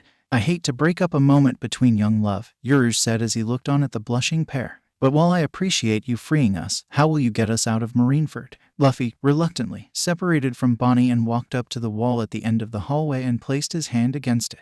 This wall is the weakest point in all of Marineford. No one expects anyone to attack from this side, so it was ignored for a long time. Until I discovered it, of course. I set up a powerful bomb on the other side of the wall, but we'll need to use something equally as powerful on this side to fully break through. Yuruj chuckled a bit as he walked up to the wall where Luffy was standing. I believe that I can help you out, my young friend. Just give me a few seconds. Yuruj stood before the wall separating him and his fellow prisoners from freedom and seemed to concentrate for a second. All of a sudden, Yuruj's right arm began to swell bigger and bigger until it was triple in size than when it normally was. Okay, my little friend, just tell me when. Luffy nodded. That pulled out a small device with a single switch on it. Okay, on the count of 3 I want you to punch the wall with everything you got. Yuruj's perpetual smile seemed to get wider for a second as he got into position to swing his enormous arm towards the wall. All set. At Yuruj's statement, Luffy began to the countdown as he armed the detonator switch. All right, in 3.2.1 now. Yuruj swung his massive arm at the wall with as much force as he could just as Luffy flipped the detonator switch. DOOOMMM. 120. Aokiji's office. DOOOMMM. Aokiji was shaken from his mid-afternoon nap by the sound of a large explosion that ripped through Marineford. All signs of drowsiness were instantly replaced by the serious face of the Marine Admiral that inspired the nightmares of many pirates. Quickly grasping the receiver for his Den Mushi, Aokiji pulled it off the hook so that he could find out just what was going on. This is Admiral Aokiji, just what the hell is going on? The Mushi immediately woke up as a voice on the other end began to speak. Aokiji-sama, something just exploded in the section of the prison where the devil fruit users are being kept. We have no visuals though. The entire surveillance Mushi system seems to be down. The DF user section, but who would? LUFFY. Please don't do what I think you've done. Aokiji didn't even bother hanging the Mushi up as he ran out of the office to hopefully prevent his apprentice from doing something stupid. 120. Back with Luffy. Luffy and the others all looked at the newly made hole in the wall, knowing that they were all one step closer to freedom. That is, until Bijou looked down at what was outside of the hole. Luffy, what is the meaning of this? There's no way down. Indeed, just outside of the wall was a 100-foot droop straight down into the turbulent ocean waters. A certain death for anyone, regardless if they had eaten a devil fruit or not. Luffy only smiled as the others began to panic. Then, as if he was taking a Sunday stroll, Luffy walked to the edge of the hole and turned around to face the others. Let me tell you all a secret. Yuruj, Bijou, and Bonnie all quieted down as Luffy began to speak, each wondering how this was going to help them at all. My grandpa and sensei always assumed that the devil fruit that gave me my powers was a Parmesia class. They were assumed wrong. Luffy smiled more as he did something that no expected him to do. It was a Zoan fruit. He jumped. LUFFY. Bonnie cried desperately as she ran forward to try to save her love. When she reached the edge of the hole, she got down on her knees and reached out with her arm in a vain attempt to capture the hand of Luffy before he fell into the ocean. Bonnie felt her eyes widen as she quickly leapt back from the wall and fell ungracefully onto her bottom. Rising into the view of the 3 prisoners was a beast unlike anything they have ever seen before. The beast resembled a white horse whose head was replaced with that of a dolphin.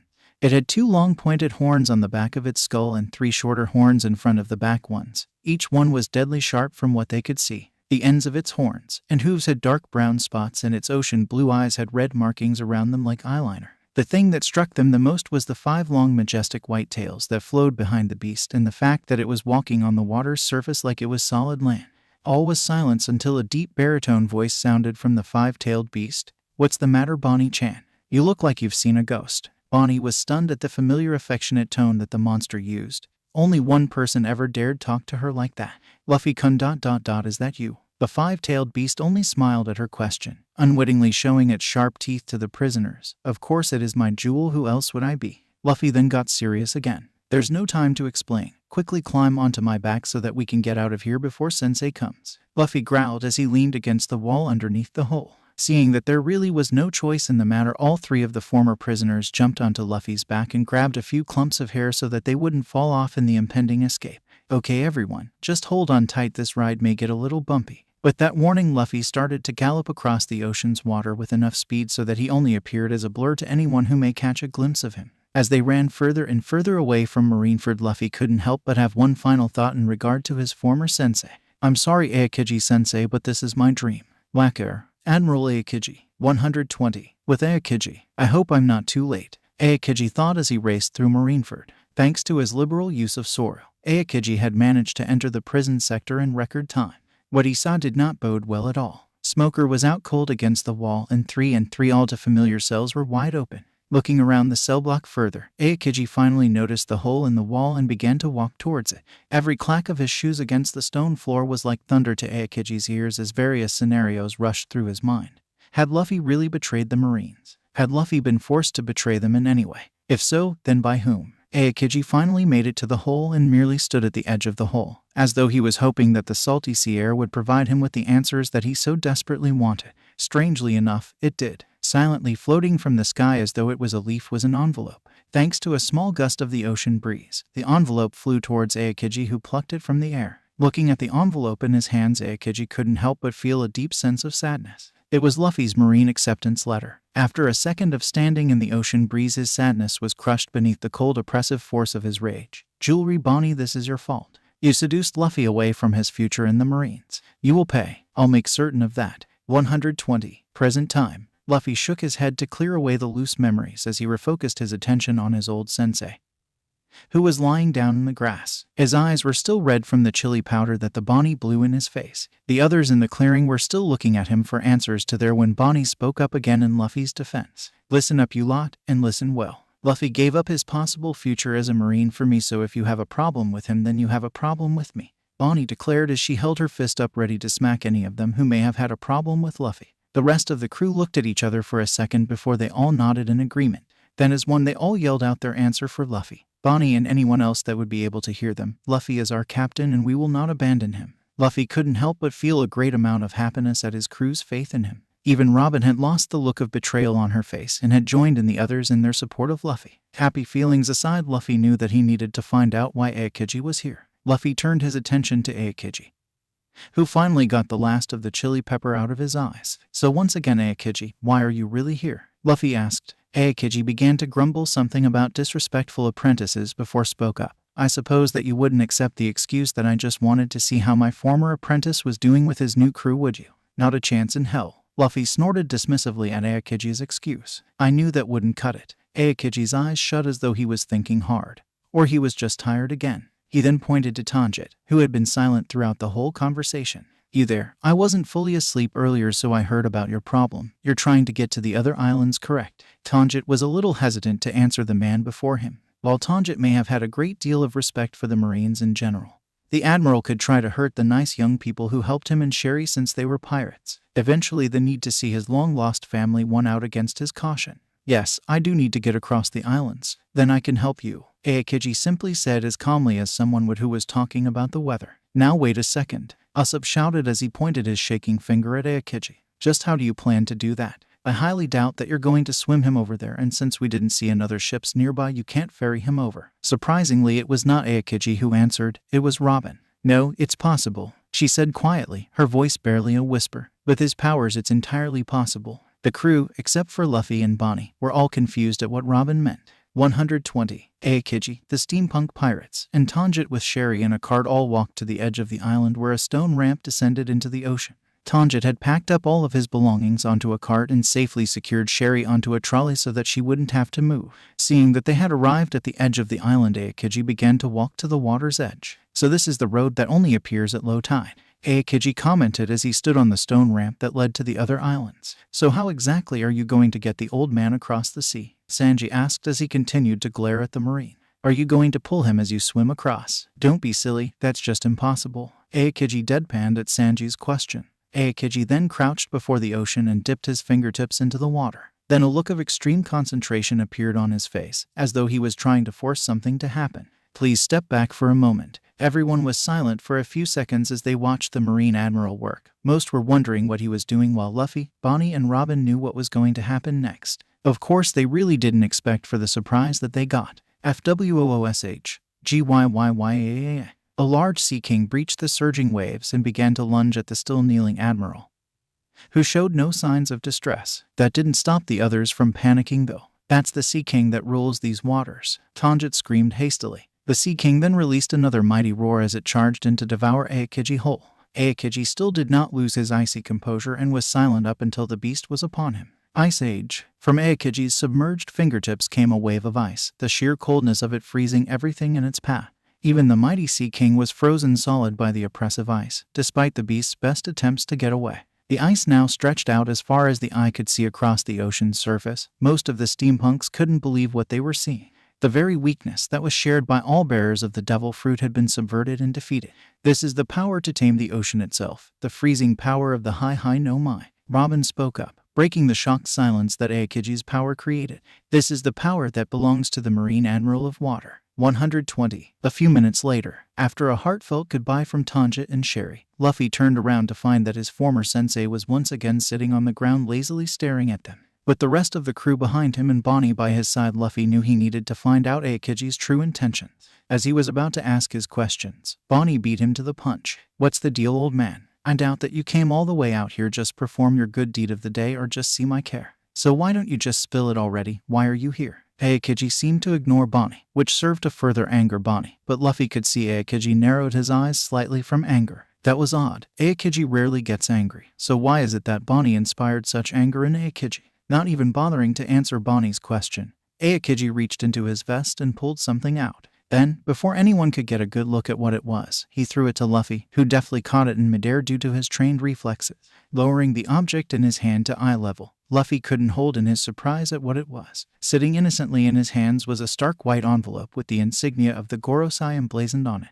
The rest of his crew also let out surprised gasps at the sight of the letter in their captain's hands. Ever so slowly, as though the letter may burst into flames, Luffy broke the wax seal of the envelope and took out its contents so that he may read it. As the eyes moved lower and lower down the letter, his shock grew more and more. Eventually his crew could not take the suspense anymore. "Luffy-kun, what the hell is on that letter?" Bonnie asked. It was not Luffy who answered though. It was Aokiji, Monkey D. Luffy, also known as Steampunk Luffy. "By the power invested in me by the Gorosei, I offer this invitation to you and your crew. Will you join the Shichibukai?" Previously on Ten-Tailed Strawhat. 80. Ever so slowly, as though the letter may burst into flames, Luffy broke the wax seal of the envelope and took out its contents so that he may read it. As the eyes moved lower and lower down the letter, his shock grew more and more. Eventually his crew could not take the suspense anymore. "Luffy-kun, what the hell is on that letter?" Bonnie asked. It was not Luffy who answered though. It was Aokiji, Monkey D. Luffy, also known as Steampunk Luffy. "By the power invested in me by the Gorosei, I offer this invitation to you and your crew.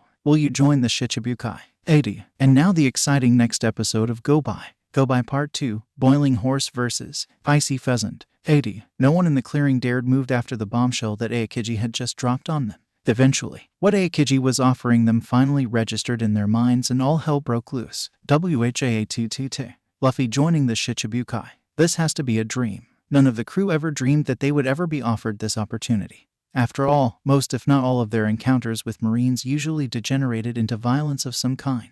Now, against all of their expectations and fears, they were being offered a chance to still be pirates without suffering any interference from the Marines. How could their captain not accept this offer? Of course, there are a few rules that you need to know first, Aokiji said as everyone calmed down. He then lifted 3 of his fingers in front of his face and began listing off the rules to the crew. Number 1, you must pay 10% of any treasure that you find to the world government. Number 2, whenever the world government calls upon you must answer their call. And number 3, any island that you liberate in the New World is immediately placed under Marine control. Aokiji then returned to his laying position on the grass as he continued talking. If you accept the position, then not only will you no longer be sought after by the Marines, the Gorosei will grant you any one request that you may have. Everyone on the steampunk crew was pretty much embracing the idea of joining the Shichibukai, except for Luffy, Bonnie, and Robin that is. Each had their reasons for not immediately taking this offer, but it was eventually Luffy who broke the tense silence. "And what else, Aokiji-sensei?" Luffy asked as most of the crew looked at him with confusion in their eyes.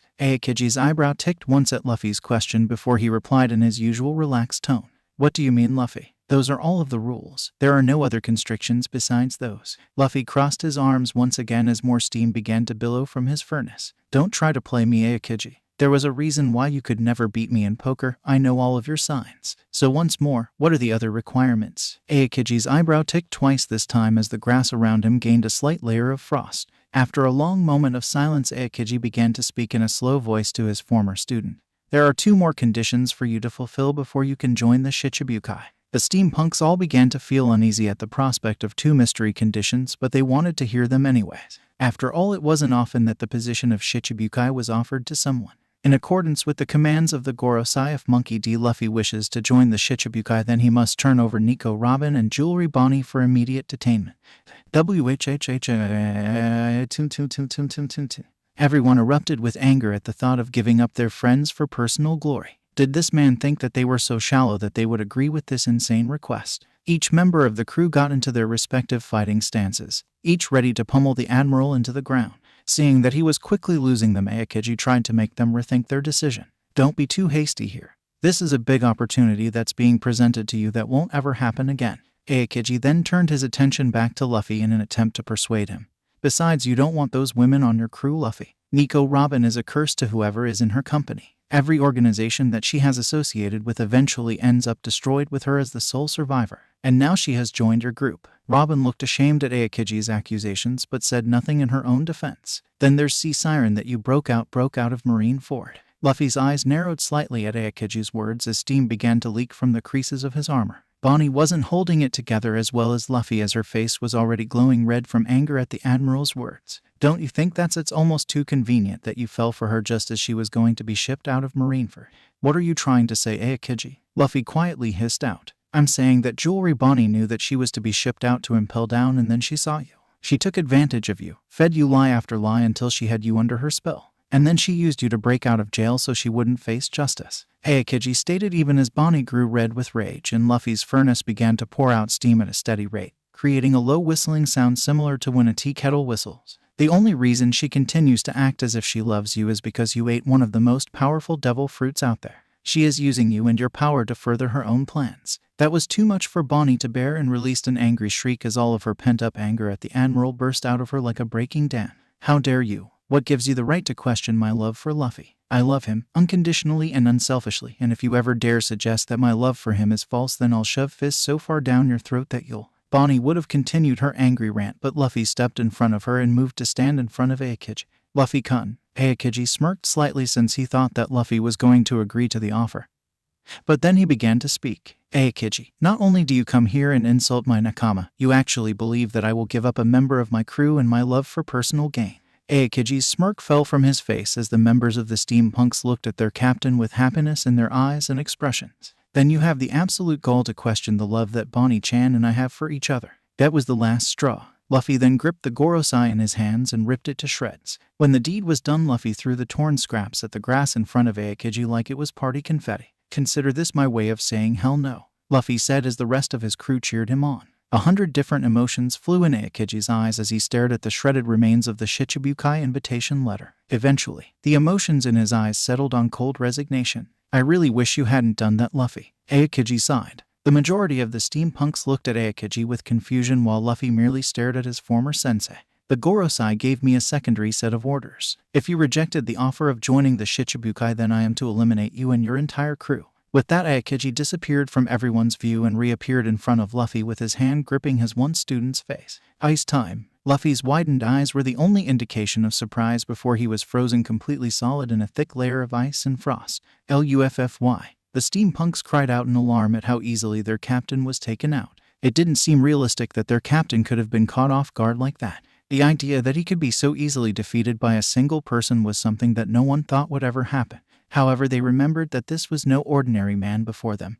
This was one of the three of the most powerful Marines that they were dealing with. This was Admiral Aokiji. Surprisingly, it was Robin who struck first against Aokiji. With a look of pure rage on her face, Robin crossed her arms and yelled at the man who had taken away two of her dearest friends. I will not allow you to take away another of my nakama, Aokiji. Trained to Flores, dozens of arms sprang up, around, and on Aokiji as each arm grabbed the tall man in a vice-like grip. However, even though it appeared that Robin could kill Aokiji at any moment, he was the very picture of calm in the face of his imminent death. Now, I thought you would know better than that, Robin. Aokiji drawled on in a bored tone. Robin ignored him and proceeded on with her attack. Clutch. Crack. Everyone on the steampunk crew was stunned by how easily Robin had defeated the Admiral while he had defeated Luffy so easily. However, this shock was soon replaced with horror when they saw what was left of Aokiji's body. Instead of a broken corpse like they hoped, there was an Aokiji-sized pile of crushed ice where the tall Admiral had once been standing. Then, like a zombie rising from the grave, a single frozen hand reached up and out of the pile of ice. The hand was followed by an ice-coated sleeve and then Aokiji himself. The admiral's body was completely covered in ice, with a few small cracks near his chest, but otherwise he was perfectly fine. That was pointless, Aokiji stated as the ice vanished from his body, revealing that he had taken no damage at all. The admiral then reached down and ripped a handful of grass before throwing it into the air. As the grass fell, he exhaled an arctic gust from his lungs. Ice saber. The grass was frozen in midair as the frozen greens formed into a large, jagged saber. Then, seeing that the steampunks were still in shock, Aokiji grasped the hilt of his new weapon and swung it down at Robin. Not having enough time to dodge, Robin put her arms in front of her body and braced herself for the cold sting of Aokiji's blade. Robin, however, was never cut, or even scratched, as someone else appeared in the blade's path. Clang! Zoro had appeared in front of Robin and was blocking Aokiji's ice saber with his own blade. However, the sheer power behind Aokiji's blade was slowly forcing Zoro to his knees as the frozen blade was biting into the edge of the green-haired man's sword. Get away from Robin, Swan! You bastard! With that mighty yell, Sanji appeared from behind the green-haired swordsman and kicked the sword straight from the admiral's hands. Following the blonde cook was Bonnie with her fist raised and her face aflame with rage. You bastard! I'm going to reduce you to diapers for what you did to Luffy-kun. Aokiji saw Bonnie charging towards him and did nothing to dodge her attack. Instead, he grabbed onto Zoro's arm and Sanji's leg to keep them in place. When Bonnie's punch hit Aokiji's abdomen, she expected a few things to happen, such as him being turned into a sobbing baby or even just a look of slight pain. What she didn't expect is that nothing would happen and Aokiji looking at her with that damn expressionless face that he always had. Were you expecting something to happen, Jewelry Bonnie? Aokiji asked as he stared down at the stunned pirate. Then to everyone's horror, the areas where Zoro, Bonnie, and Sanji were in contact with Aokiji began to freeze over as the ice on Aokiji spread to their bodies. AIRRGGHH. All three warriors of the steampunk crew fell down onto the ground in pain as they held their now frozen limbs in pain. Robin herself had moved to remove Bonnie from Aokiji's grasp before he could fully freeze her, since she seemed to be one of his targets. She lent her fellow crewmate her shoulder, which she did not deny. Oh no, this is bad, Chopper exclaimed as he looked at the frozen appendages of his crewmates. If we don't do something soon, they'll lose their limbs. Unseen by everyone, small, spider web-like cracks began to form all over Luffy's frozen body as Bonnie cried out in pain due to her frozen fist. Robin tried to get Bonnie off the battlefield, but before she could do that, Aokiji appeared in front of the two ladies with over half of his body transformed into ice. I'm sorry to say, but it looks like this is the end of the road for the two of you. Ice time. Then, to the surprise of everyone, he hugged the two women, but the surprise turned to horror as ice began to spread across their bodies. As the ice across their bodies and their friends shouted in horror, Bonnie managed to get out one last yell before she was completely frozen solid. Luffy-kun. Crack. A loud shattering sound like a glass panel hitting the ground filled the air as Luffy completely shattered the ice that had surrounded him. The crew felt almost sick as the air thickened with a feeling of malevolence that threatened to snuff them out with but a single whim. Of course, the bulk of killing intent was not leveled at the crew members themselves. It was leveled straight at the Marine Admiral. Aokiji, get away from Bonnie-chan. Joki Funshatsu. With that, steam literally erupted from the soles of Luffy's boots, creating a loud whistle that the steampunk pirates knew by heart. The force of the steam was so powerful that Luffy shot off the ground and into the air, straight towards the Marine Admiral. Aokiji didn't bother moving at all as he obviously thought that Luffy would go straight through him. The look of surprise on his face when Luffy grabbed his neck was not missed by anyone as Luffy dragged him through the air and away from his crew. Before he was too far away from them, he turned his head and yelled out an order. Everyone, get Bonnie and Robin away from here as fast as you can. I'll take care of Aokiji. While most of the crew looked unhappy with their captain's request, they knew that they needed to treat their injured comrades before permanent damage could set in. So as quickly and as delicately as they could, the unfrozen individuals of the crew took their friends to the ship to get them treatment. 90. Center of the island. Normally, the wide-open prairies of Long Island would be teeming with all the odd animals that called it home, but now all of the animals were hiding. After all, why would they want to get involved in a fight with two alpha predators? It was once Luffy had flown them both about a mile away from the rest of the steampunks that Aokiji kneed him in the gut.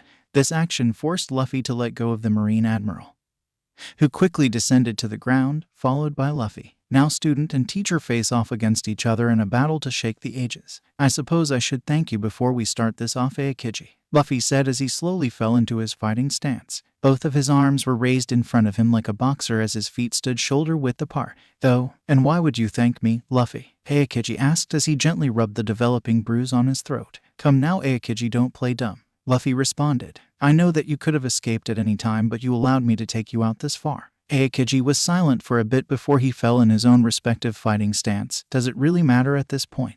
Luffy chuckled slightly before the furnace on his back started burning with an even greater intensity, steam pouring out of the vents like a volcano. No, I suppose that it doesn't matter at this point. With that, both superpowers leapt at each other, each believing that they would be able to defeat the other. 120. Back with the rest of the crew. Meanwhile, the steampunk pirates had made it back to the Going Merry and were now furiously trying to treat their wounded. The steampunk's doctor, Chopper, and Usopp had brought Robin and Bonnie into the ship's sauna. They hoped that the warm and moist environment of the room and the hot water they were constantly pouring over the two females would quickly melt Aokiji's ice. Are you sure that this will work? Usopp asked as he dumped another bucket of steaming water over Robin's frozen form. I really don't know, Usopp, Chopper admitted, looking down as he continued to pour hot water over Bonnie. I've treated frostbite before, since it was fairly common in the Drum Kingdom, but this is something else. I've never seen a case like this before. It's almost too hard to believe they're still alive under that ice. This news seemed to set Usopp off as he suddenly rounded on Chopper. Don't say that.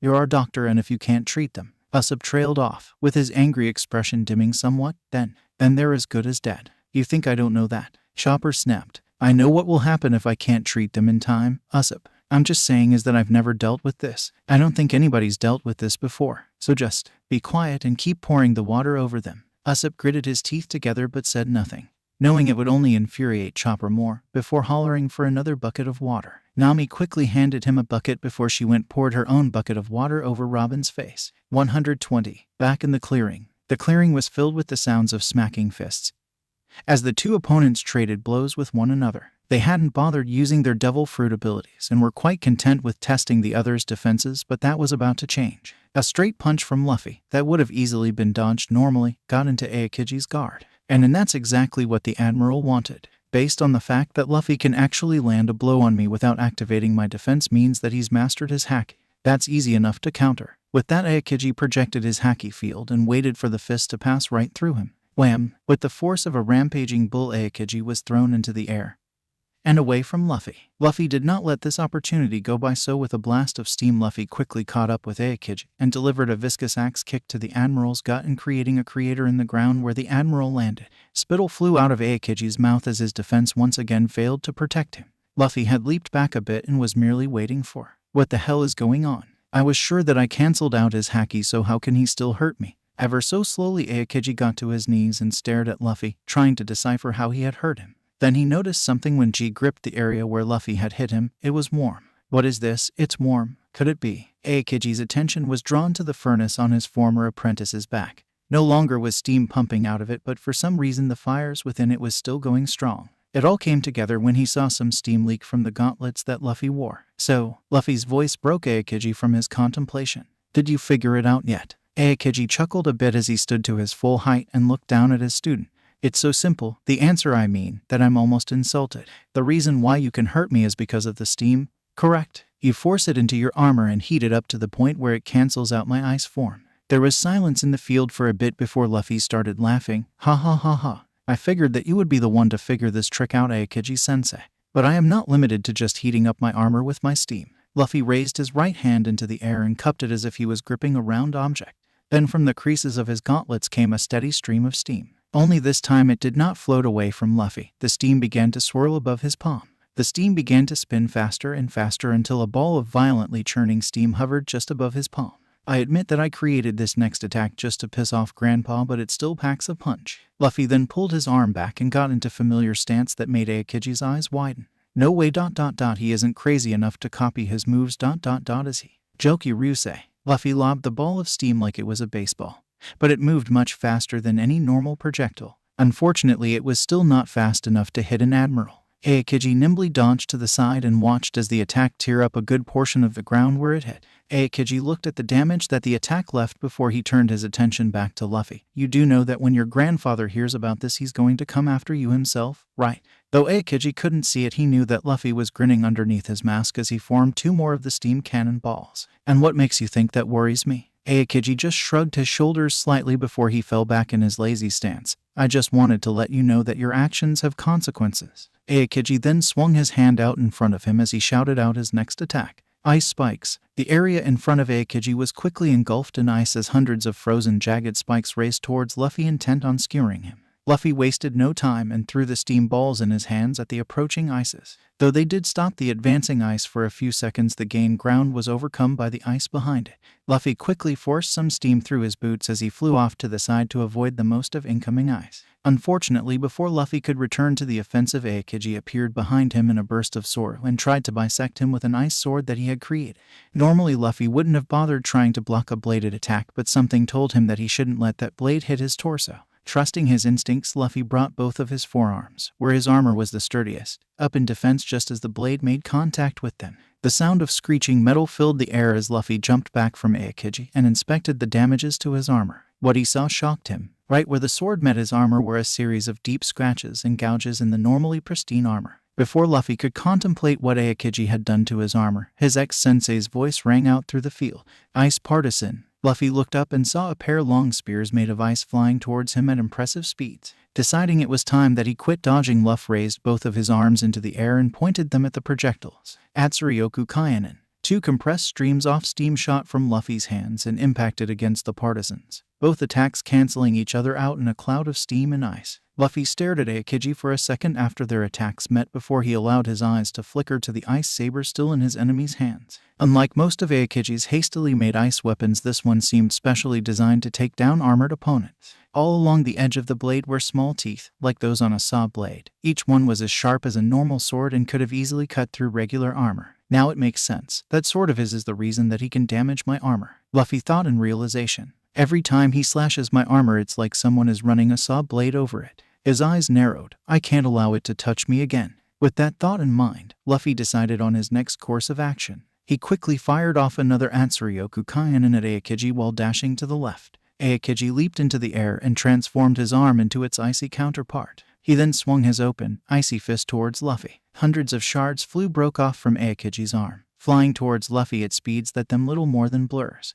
Luffy tried to dodge by weaving in and out of the incoming projectiles, but he could still hear the clang of those who did hit his armor. Unfortunately, while Luffy was busy dodging for his life, Aokiji was setting up his next attack. After the assault had ended, Luffy noticed that it was significantly colder than it had once been. All around Luffy was a good portion of the area was frozen in ice that had spires and spikes of ice extending from the ground.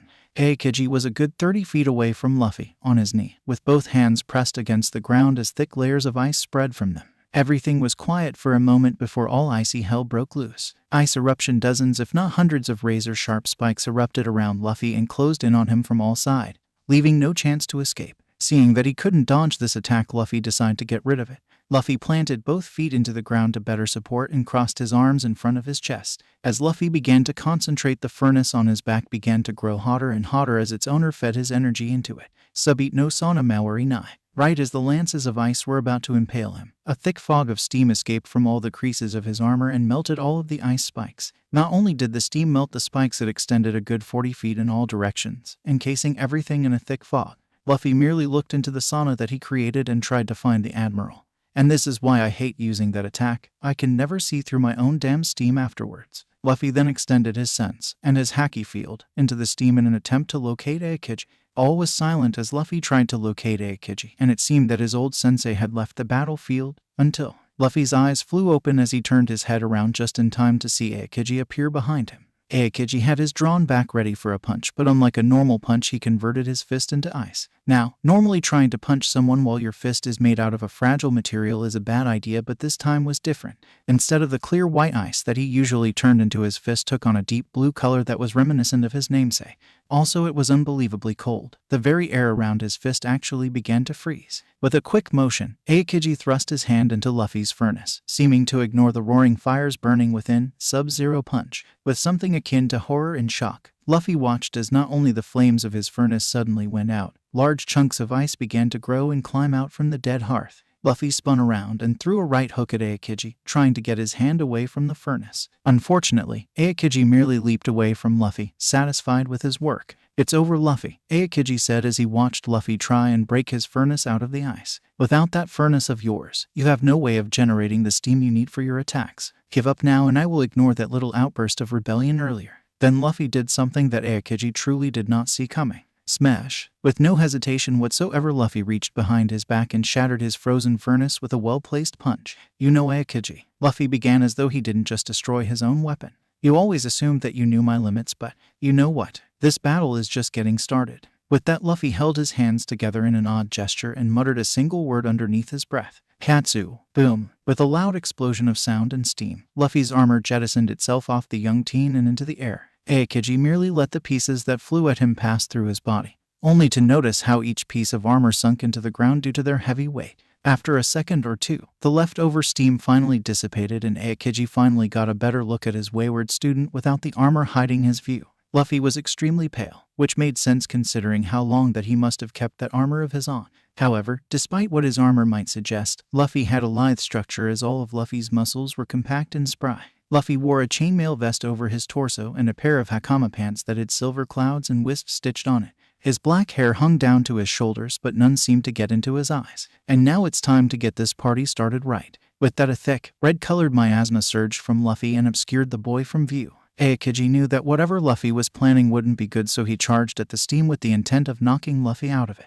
Just as he was about to punch through the miasma, a white blur shot out of it and caught his fist. Gripping his arm with surprising force was a pale white arm that had white fur running down from the top of the arm to the hand.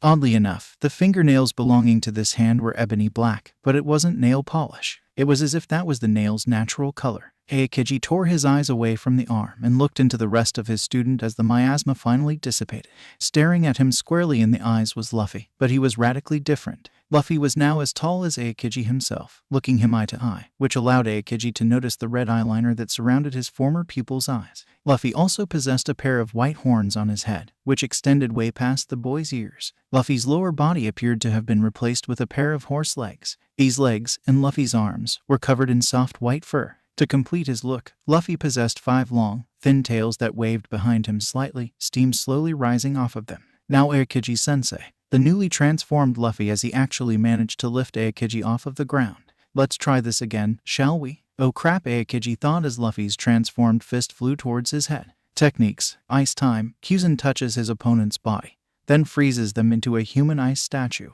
They can remain alive in a form of suspended animation for some time in their icy prison, but any decent hit will shatter them to pieces. If the ice is melted quickly and carefully, the victim can return back to normal without any lasting repercussions.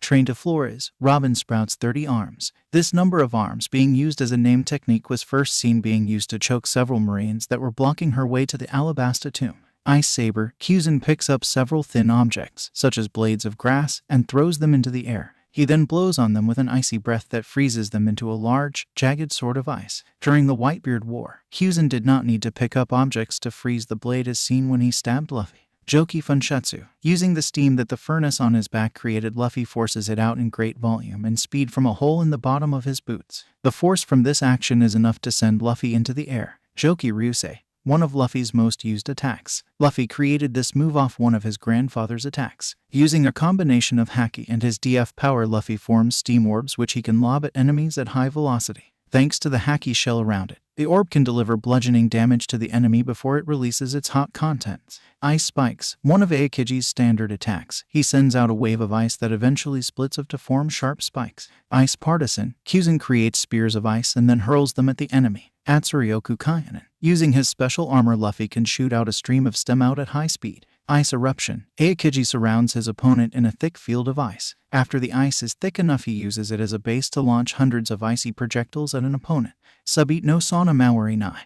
By using all the steam that he has stored up, Luffy can use this area attack to not only severely burn his enemies, but also he can use this to hide himself in the resulting fog. Unfortunately, using this attack uses up all of his recovered steam, forcing Luffy to pause his attacks until it refills. Sub-Zero Punch. One of Aokiji's secret moves, this attack focuses on the most fundamental power of the high fruit, freezing. By converting his fist into ice and then lower the temperature of the ice into the negative triple digits, Aokiji can freeze most any matter in seconds. Go by. Final round. Fight. 110. Now Aokiji-sensei. The newly transformed Luffy as he actually managed to lift Aokiji off of the ground. "Let's try this again, shall we?" "Oh crap," Aokiji thought as Luffy's transformed fist flew towards his head. 110. In the middle of a field on Long Ring Island, the normally calm and serene fields were ablaze with the sounds of battle. The endless grasslands were torn up and frozen from the attacks that created them. All of a sudden, a large blur flew through the air and impacted against the ground. The impact caused dust and earth to fly into the air, obscuring the figure within the impact site from view. From within the trench that was carved out from the impact of the person within, came a long slender hand followed by the person that it was connected to. Once the person fully pulled himself out of the hole, it could be clearly seen that the figure was Aokiji, but he now had a bright red bruise on the right side of his face. Aokiji lifted his right hand up to his face and turned it to ice as he placed it on his bruised cheek. What the heck was that? It felt like his hand was on fire. Aokiji could no longer afford to think any further as he found a hoofed foot implanted into his gut. Apparently Luffy wasn't about to let Aokiji regain his bearings, and with speeds that seemed impossible, Luffy had appeared before the admiral and Spartan kicked him right in the chest. The force of the attack sent Aokiji flying into the air. Before he got very far, Aokiji was yanked straight out of the air by one of Luffy's tails. One of the billowy white tails had latched onto Aokiji's legs and stopped his flight with a hard yank that almost dislocated the admiral's leg. Luffy then slammed Aokiji into the ground and proceeded to lay into him with dozens of powerful blows with his fist. As Luffy continued punching the downed admiral, one of his tails began to release steam in a powerful spiral stream. The steam spun faster and faster until it formed into a white drill. Odoru. Luffy's tail surged forward and pierced Aokiji's chest, surprising Luffy greatly. Luffy honestly didn't think that he would be able to defeat his former sensei so easily. Just as he was about to withdraw his tail from the corpse, the color began to drain from the body, leaving only a clear crystal sculpture of Aokiji. That was when Luffy knew that this was a trap. Ice explosion. Spikes rapidly grew from the ice Aokiji in an icy version of a fiery explosion. Luffy did his best to avoid the spikes, but even with his impressive speed, Luffy was injured multiple times by a few of the more close calls. Eventually, the onslaught of ice ended and Luffy could breathe a sigh of relief. Where there was once a crater with an Aokiji sculpture in it, now there was a 10-feet spire of ice that had dozens of spikes extending from it. "Tell me, Luffy," Aokiji said as he walked out from behind the spire, "did you honestly think that this was going to be that easy?" "You know what?" Luffy began to say as a smug grin began to spread across his face. "For a minute there, yeah, I did."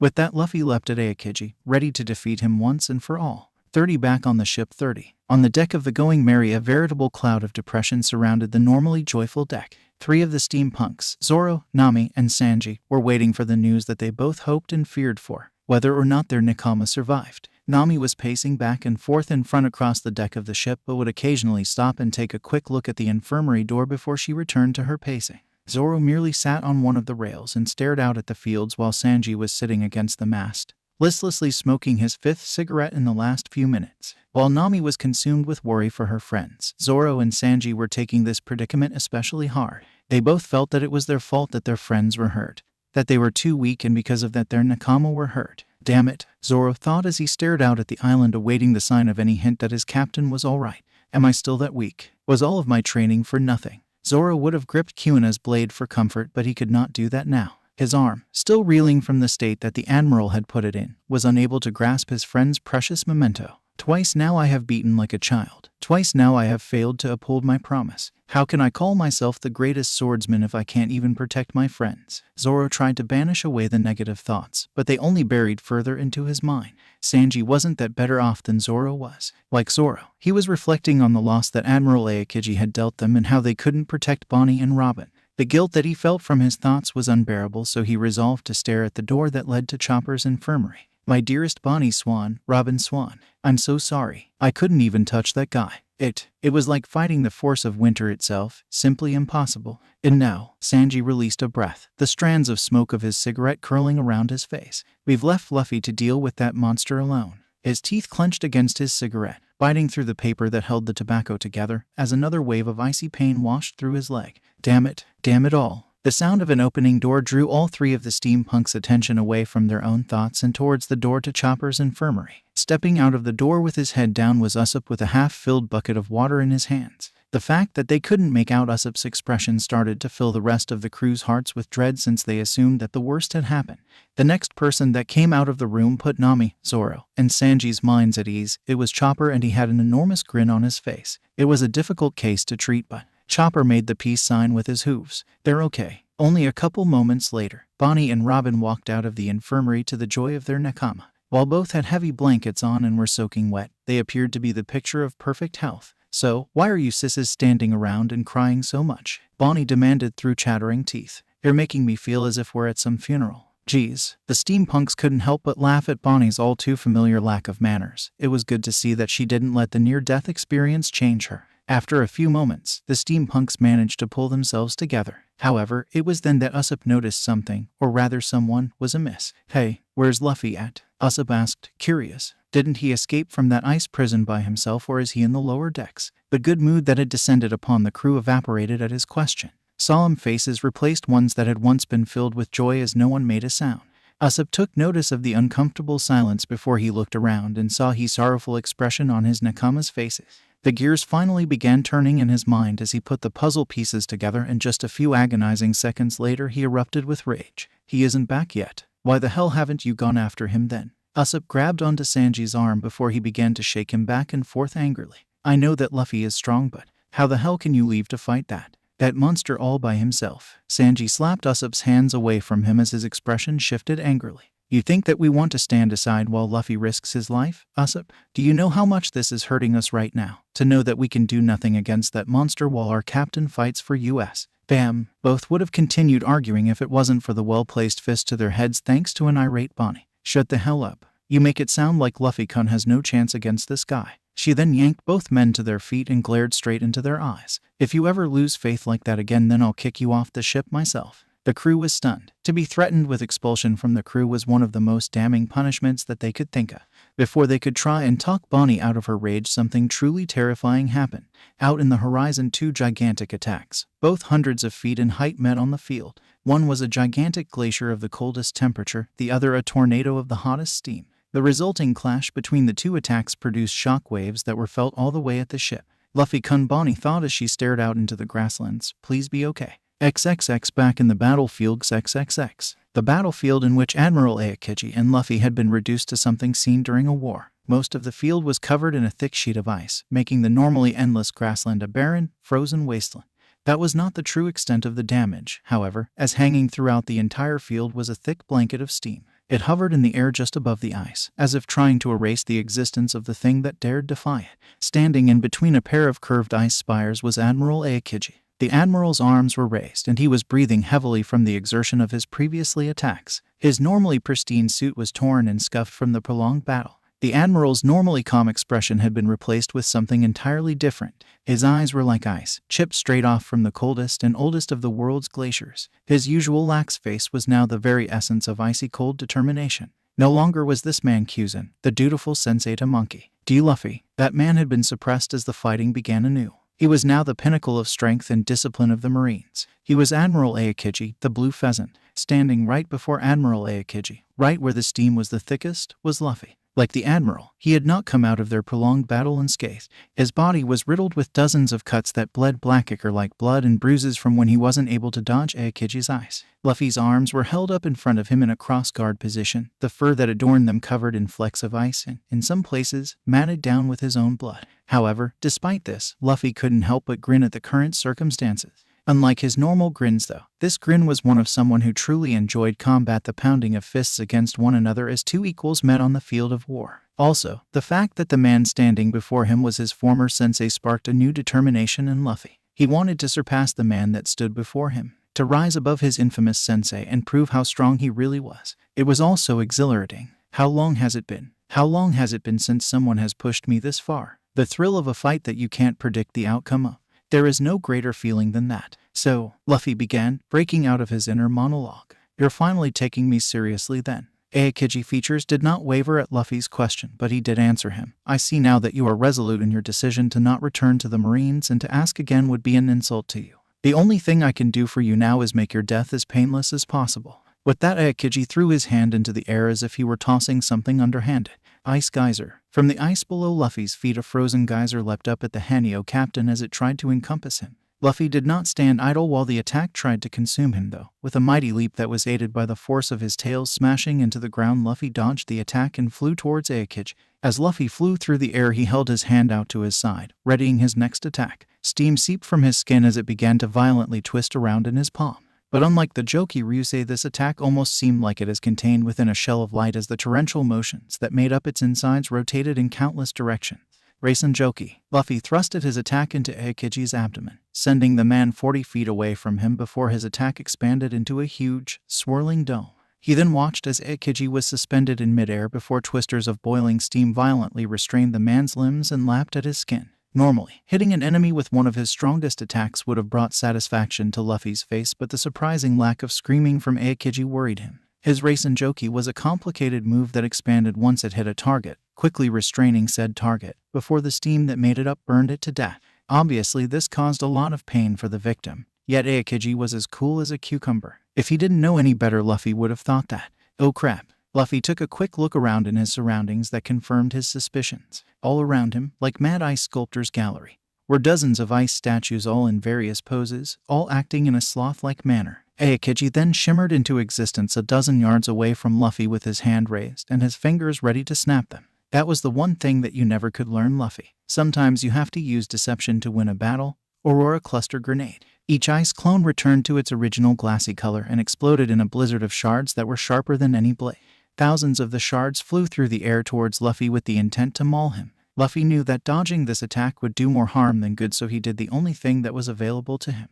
Bunker down and attack. Luffy's tails began to furiously whip around his body at speeds that left them little more than blurs. Soon those superheated steam pumped through his tails and formed a thick barrier around Luffy. When the first wave came, they melted against the barrier, but the thickness of the mist thinned. As time went on, some of the shards pierced deeper and deeper into the defense. Just as the rain of shards began to slacken, some managed to bypass the barrier, and the sound of slicing flesh became much more frequent. After a bit, the last of the ice shards hit the barrier and melted at the remaining heat from the steam. With the end of the attack, the steam that hung in the air bellowed forth as through the unseen grasp that held it in place was released. The normal, clear visibility was reduced to a few feet, if even that. Aokiji took this time to take in a few deep breaths in order to regain the energy that he has lost in the last attack. Normally, he could have used that move all day long without stopping, but he knew that his student would have something to counteract his attack. So he had overloaded the move with a lot of his energy in hopes that he would be able to pierce his student's defense. Now he merely waited to see if his attack was effective or not. Though by Doru, from within the mist, 5 tails covered in white drills rocketed towards Aokiji. Aokiji would have used Soryu get out of the way of the attack, but he was still tired from his previous offensive against Luffy. So using the reflexes that were gained from thousands of hours in combat, Aokiji weaved his way past most of the attacks. Unfortunately, even his quick reaction couldn't save him from the tail that attacked from his blind side. While he managed to move out of the way so the tail wouldn't pierce him through his chest, he couldn't move far enough to avoid the steam that surrounded it. Aokiji's chest erupted with blood as a deep spiral line carved its way down his body. Aokiji immediately leapt back, right hand hovering over his wound, trying to stop the bleeding by freezing the wound shut. As he was doing this, the tails retracted themselves into the steam just as a gust of wind began to blow it away. As the last of the steam is blown away by the wind, Aokiji could finally see how much damage his attack really did to Luffy. Luffy's body was riddled with cuts that oozed his black blood out onto the grass beneath him. He had one eye closed as blood fell over it from a cut on his forehead. Some of the ice shards were stuck in his body, making him look like some sort of malformed hedgehog. Well, Aokiji, Luffy began before he was forced to put his hands to his mouth as a hacking cough ran through his body. When he pulled his hands away, they were mildly stained with his black blood. It seems that we're pretty much on equal terms in the ways of strength. Aokiji took his hand away from his fully frozen wound and looked straight at Luffy. As much as I hate to admit it, you have grown more powerful since the last time that I saw you. Powerful enough to be considered a real threat. Unfortunately, if we continue fighting at this level, then we would be here for a while. So then are you considering letting me go? Luffy asked with a slight hopeful expression on his face. No, Luffy's face fell. Now it means that I'll have to take this fight to the next level. With that, Aokiji raised both of his arms to the side, then concentrated. From his arms, 2 long, branch-like limbs of ice extended from his hands and into the ground. Ice God. From the implanted ice, a creeping cold started to come into existence. Twin trails of ice formed a perfect circle around Aokiji as the ice frosted over the grass that was inside the circle. Then from the frozen grass, a massive ice tower rose into the sky like a skyscraper. The ice was so cold that a layer of frozen air already formed around it, obscuring Aokiji from view. What the heck is this technique? Luffy thought. All he did was surround himself in ice. Is it a defensive move of some kind? And is it melting? The massive pillar of ice did seem to be growing smaller and smaller, but there was no water. Luffy looked at the ground around the pillar and saw that even though the tower was growing smaller, there was no water coming from the base. In fact, if Luffy didn't know better, he would say that the ice tower was collapsing in on itself like a black hole. Then Luffy realized that he had wasted too much time thinking. Crap, the tower is almost completely gone and all I have been doing is standing around and gawking at it. I need to stop this now. Luffy then raised both of his arms up with his palms pointing towards the ever-shrinking tower. A look of concentration appeared on Luffy's face as wisps of steam began to leak from his hands. Then, all 5 of his weight tails impaled the ground behind him to give him the support that he needed for his next attack. Umasado. From Luffy's outstretched hands came a dizzying 30-foot wall of steam. As more steam escaped from Luffy's hands, it began to twist and turn into ghostly, horse-like shapes. When the last of the steam had formed, there stood around 100 fully grown steam stallions. Without any visible signal, the stallions rushed towards the shrinking spire. The stallions' heat was apparent when the ice in their path melted, the grass burning beneath their ghostly hooves. It was seconds later that they reached Aokiji's ice tower just as the last of it disappeared. Freeze! In the blink of an eye, a wave of pure ice flew from the spot where the tower had been and washed over all of the horses, freezing them in place. What was surprising was that the ice didn't appear to be melting at all, even with the stallion's heat. Luffy could honestly say that he stunned into silence. Never before had his attack been so easily blocked. Then, with a sound like thunder, all of the frozen stallions shattered like glass, allowing Luffy to see what his former sensei had become. Standing in front of him was Aokiji, but vastly different from the Aokiji that Luffy knew. This Aokiji stood at a height of 20 feet with his skin being a deep, dark blue, as if he was suffering from an extreme case of frostbite. He was wearing a silvery white cloak that extended all the way down to his feet, over his regular outfit, and a headdress on his head. The feathers that would have normally been there were replaced with hundreds of long, thin icicles that extended from the band around his forehead. "This is it," Luffy Aokiji said as he stared down at Luffy. Unlike his normal voice, this form gave him a voice similar to the howling winds of the Arctic. "This is the ultimate technique for Logi users, transcendence. We give up our physical bodies to become one with our elements." Luffy had a small flashback of a certain lightning man that he fought who became a living incarnation of lightning. But this didn't make sense. If Aokiji had this up his sleeve, then why hadn't he used it before? That was when he noticed the cracks spreading across Aokiji's neck. "You can't keep that form on for long, can you?" The minute twitch in Aokiji's face told Luffy everything that he needed to know. "This is your ace in the hole, isn't it? After this you'll be completely out of energy." Aokiji looked down at Luffy before he began to speak once again. "You are correct, Luffy." He then lifted one blue hand in front of him as a cold mist began to surround it. "All I have left in me is one more attack." That did nothing to comfort Luffy since he knew that this attack would be stronger than all of Aokiji's previous attacks combined. He knew that he would have to counter Aokiji's attack with his own if he wanted to survive. Luckily for him though, he had his own ace in the hole. "Okay then, I suppose that I should use my full power as well." A red cloud of energy formed around Luffy as his body underwent another transformation. The cloud grew bigger and bigger until it was twice as tall as Aokiji was. A giant white tail cut through the miasma, which was then followed by another and another until all 5 tails blew it away, revealing Luffy's full Biju form for the first time in many years. Like before, Luffy's Biju form resembled a gigantic white horse with 5 white tails. Luffy's head now resembled a dolphin's with furlong horns coming from the back of it. He also had deep blue eyes and red markings around the eyes. Unlike before, Luffy now could change the size of his full Biju form, so he greatly reduced the size of it. He wanted to keep the battle on even ground, of course. "Well, Aokiji, let's finish this. Winner takes all." Aokiji nodded once, then cupped his hands in front of him. Shards of ice slowly began to appear in Aokiji's hands as they slowly started to revolve around one another. The shards of ice then fused together to form a sphere of brilliant white ice that seemed to have a revolving core.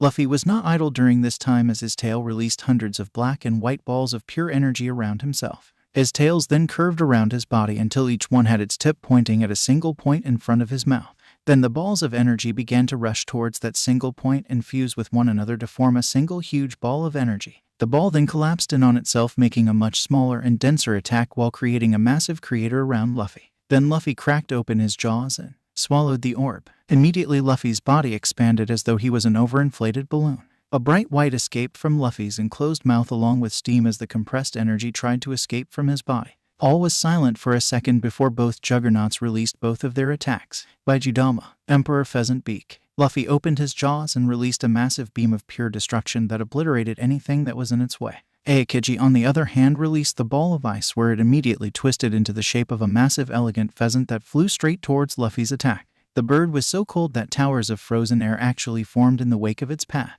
Both attacks met each other with a giant explosion that could be seen from miles away from the island.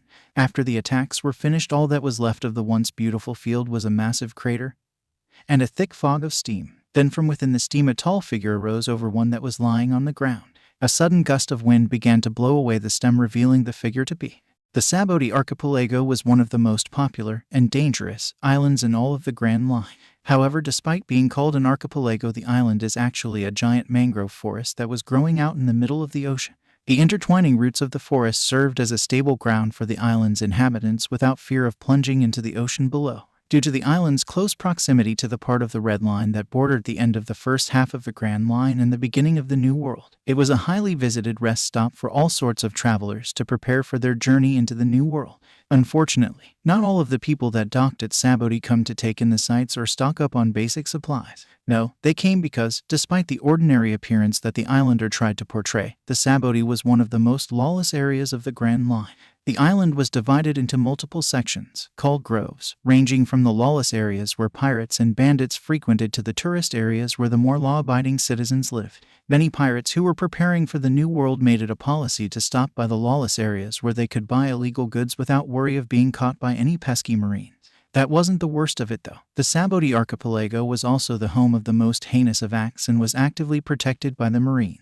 That act was the practice of slavery. Many people came to the island to visit and buy from the multiple slave shops on the island.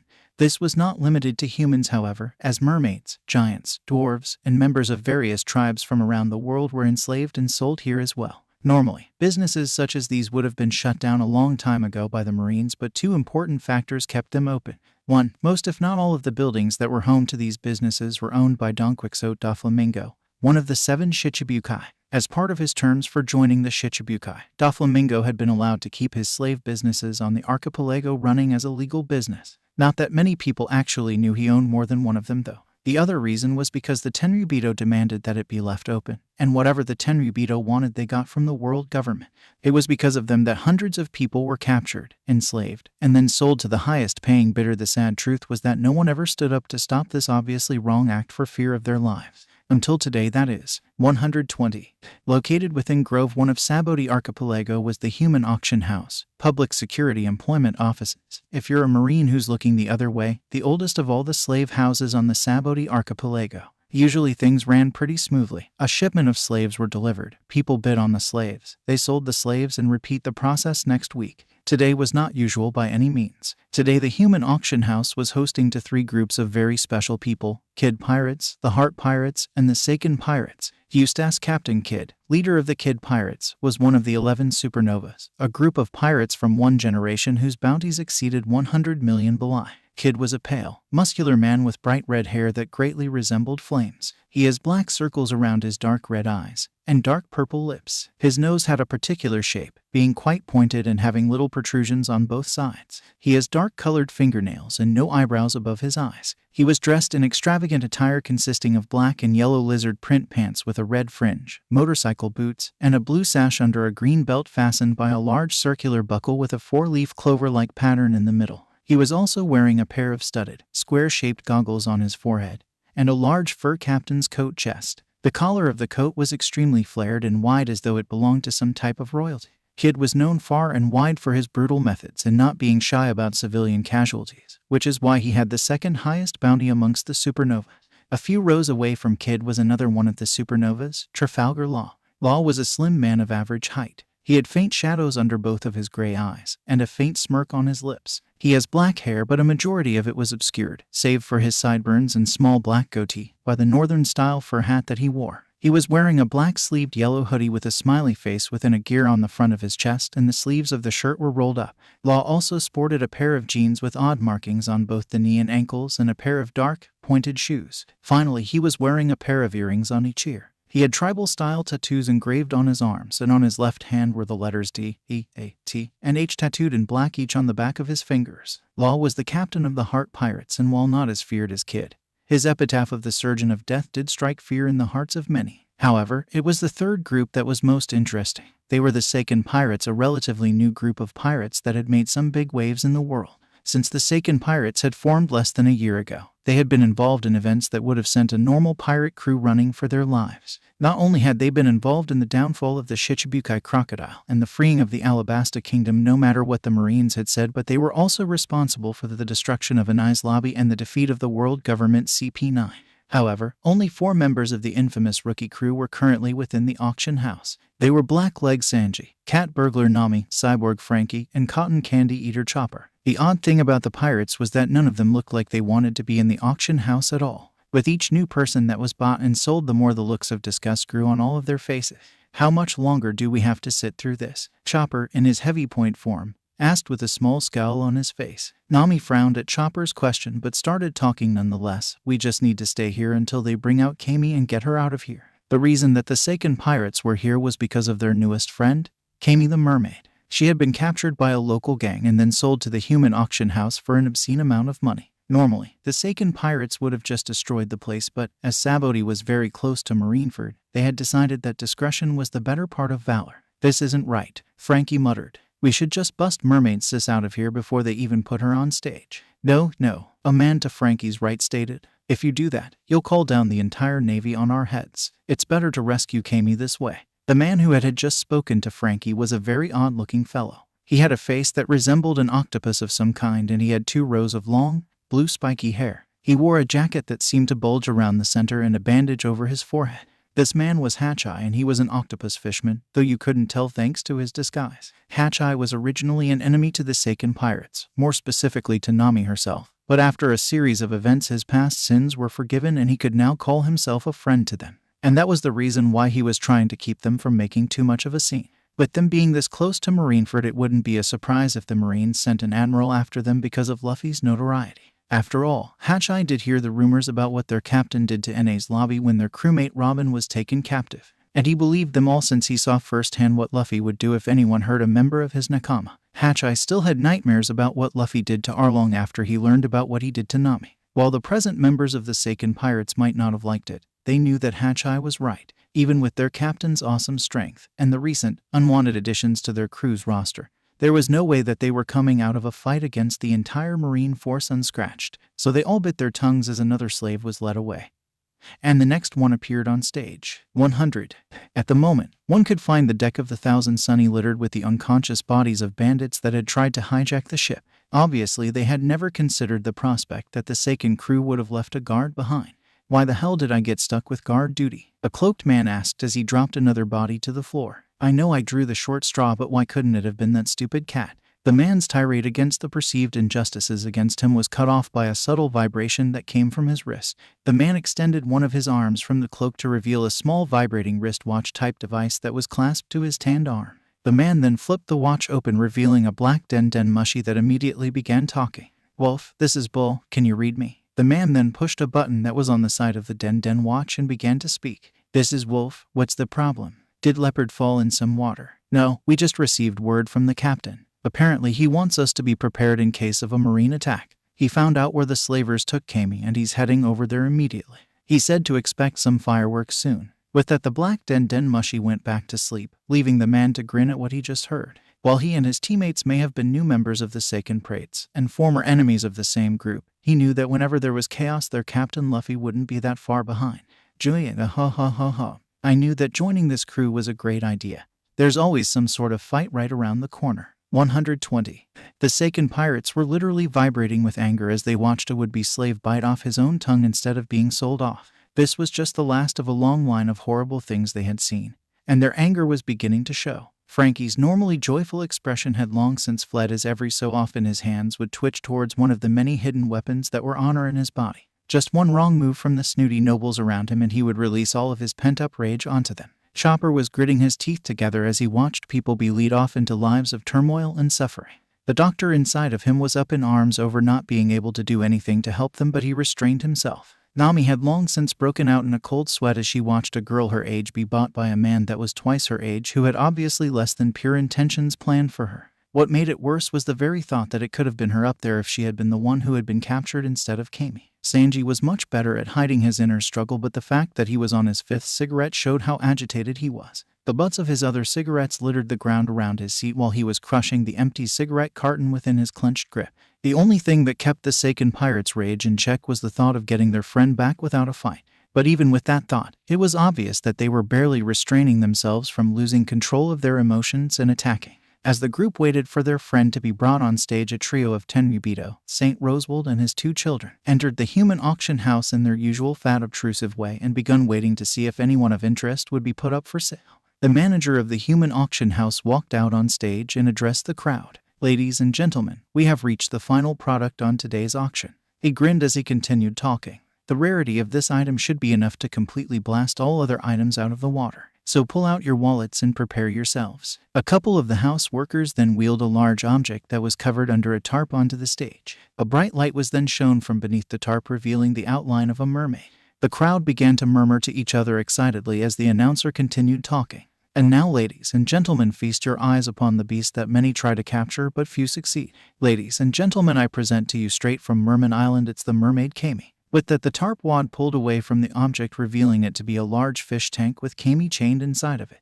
Like all the others who were led onto the stage, she had an explosive collar around her neck. The crowd instantly erupted into excited chatter as they hadn't seen a mermaid be auctioned off for years. The youngest of the Tenryubito, Charlos, had his beady little eyes pop out of his fat face at the sight of the beautiful creature before him. It's the real thing. A mermaid. They're really selling a mermaid. Kami. It's Kami at last. Hachai yelled in happiness. Nami rolled up her sleeve as her worried expression morphed into one of determination. All right, it's time to get her back. We have about 200 million to burn if we need to. Just as she was about to bid for Kami's freedom, a loud and obnoxious voice cut through the air. 500 million. I'll bid 500 million berries for the mermaid. Charlos yelled over the chatter of the lesser nobles. In an instant, everyone who was about to bid was stunned into silence by the obscene amount of money that the Tenryubito had bid for the mermaid. The other nobles in the room began grumbling at never standing a chance at getting the mermaid for themselves, but it was the Seiken pirates who were affected the most by the Charlos's insane bid. Each member's face had turned a pale white as the realization of what just happened finally hit them. Nami was the first to speak, her face an ashen white and sweaty. Right off the bat, that insane amount. We don't have nearly enough money. There you go again, wasting money. Rosewold said to his son before he asked, besides, isn't your fish tank packed full of piranhas? Charlos only laughed at his father's question. Well, the chase will make things more interesting, and they do say that mermaids are the fastest creatures under the sea. If not, well, my piranhas will be fed for a while. Poor Kami was pounding against the walls of the tank as she tried to yell to her friends, but the soundproof nature of her tank prevented anyone from hearing her. As the manager of the auction house began to ask if there were any other bids, the Seiken pirates were furiously whispering amongst themselves. Each was trying to figure a way to save their friend without putting her life in danger. Unfortunately, it seemed as if fate wasn't on their side today. Well then, if there are no other bids, then the super special item, Mermaid Kami, shall go to the highest bidder, St. Char. EOOOM. Everyone ducked down as a large explosion blasted apart the doors to the human auction house. A few nobles were struck by flying debris, but besides that, everyone seemed to be all right. Then from the smoke that was left from the explosion, a pair of voices were heard. What the hell was that, Luffy? You could have killed us with that move. A rough-sounding voice demanded. Come now, Zoro. You know very well that an explosion that small would have never killed us. A much calmer and laid-back voice responded to the first. After a little while, the smoke cleared away enough for the figure to be seen. The first figure was tall and muscular and, oddly enough, had short green hair. He wore a striped shirt that was opened up, showing off his scarred chest, and a pair of swordsman pants. The thing that drew everyone's attention was the 3 swords tied to his waist, a clear sign of the man's identity. This man was Pirate Hunter Zoro, another member of the Supernovas and the first mate of the Seiken pirates. Eventually, the smoke cleared enough for the other figure to be seen. The young man before the assembled nobles was fairly tall and thin, especially when compared to the more obese nobles in the audience. The man had black eyes and black hair that reached to his shoulders. His hair was parted to the side so that a large portion of his bangs covered the left side of his face. Sitting on top of his ebony hair was an old straw hat that had a red strip encircling around its brim. He was wearing a long, light blue kimono that was adorned with a small emblem of 3 bubbles on the back and was tied close with an orange sash. The kimono hung loose from the man's shoulders, exposing his chest. He wore a pair of black pants underneath his kimono and had a lone bamboo gourd attached to the waistline. Finally, loosely clutched in his right hand was an oddly bent pipe of some kind. For anyone who wasn't totally ignorant of current affairs of the world, they would recognize this man as the most wanted of the supernovas and the captain of the Seiken pirates, Acid Bloom Luffy. Luffy then brought the pipe up to his mouth and idly blew out a few bubbles as his eyes scanned the crowd for a few moments. When Luffy's eyes landed on Kami, his mouth split into a grin as he started walking towards her with a brisk pace. Ah, Kami, it's good to see that you are unharmed. Hold on for just a second and then we can leave this place. All of the nobles in the room were shocked by the pirate captain's audacity. Did he really expect to just waltz in here and then walk out with a slave of the Tenryubito? The audacity of that pirate was beyond anything that they had ever seen before. As Luffy walked past the other members of his crew, Hachai leaped from his seat and grabbed Luffy around the waist as he tried to prevent him from making a terrible mistake. Luffy, on the other hand, barely seemed to notice Hachai as he kept on walking at the same pace, though now he was dragging the octopus fishman behind him. Wait a moment, Luffy. Just stop for a moment, Hachai said as he tried to get Luffy to stop. Luffy spared Hachai a glance before he returned his attention to Kami. Why though, Hachai? Kami is right there. All we need to do now is get her out of here. Sure, she's right there, but she has an explosive collar on her neck. We can't just take her with force, especially not when the Tenryubito are involved. Unfortunately, in his effort to slow the determined pirate captain down, Hachai slipped his extra arms out of his coat and used them to grab Luffy. While it did nothing to slow down Luffy, the mere sight of his extra appendages freaked out the surrounding nobles. It's a fishman. Hachai finally noticed that his extra arms were showing and, in his shock, he let go of Luffy, who continued walking towards Kami. The people who were around Hachai suddenly tried to get as far away from him as they could. It was as if he was a leper. It's a fishman. It's so disgusting. Look at it. It has 6 arms. While the nobles were focused on Hachai, the manager of the human auction house was focused on the approaching Luffy. While he normally would have thought that no one would have been crazy enough to attack this establishment since it belonged to a Shichibukai, he's heard about the reports on Acid Bloom. Luffy's actions attacking the marine base of Anai's lobby proved how crazy Acid Bloom was, and then destroying said base with his crew proved that he had enough strength to back all of that craziness up. Stop him. Stop that pirate. The manager shouted to his men, who started to run towards the advancing pirate. Luffy brought the crooked pipe up to his mouth as the human auction house's guards ran towards him. He then slowly exhaled through the pipe, which caused about a small series of bubbles to blow out of the end and towards the guards. A Wakangoku, Luffy said after lowering his bubble blower. The floating bubbles then expanded in size, becoming much larger than even a fully grown man, and then engulfed the charging guards. The guards tried to break through their soapy prison by pounding on the sides of the bubbles, but they did not pop.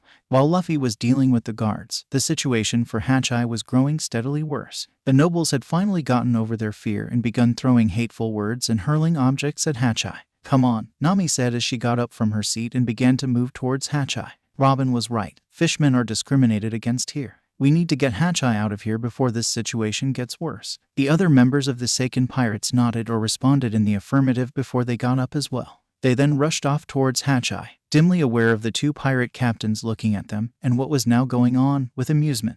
As this was happening, Luffy walked past the imprisoned guards and was now almost at the stage where Kami was with no obstacle in sight. Don't worry, Kami. Everything will be all right now. Bang! The sound of a gunshot stopped Luffy in his tracks as he saw Kami's face morph from happiness to horror. Turning his around slowly, Luffy saw something that made his blood boil. There, lying on the ground with his blood spilling onto the floor, was Hachai. Standing over the downed octopus fishman was the fat form of Charlos with a smoking gun in his hand.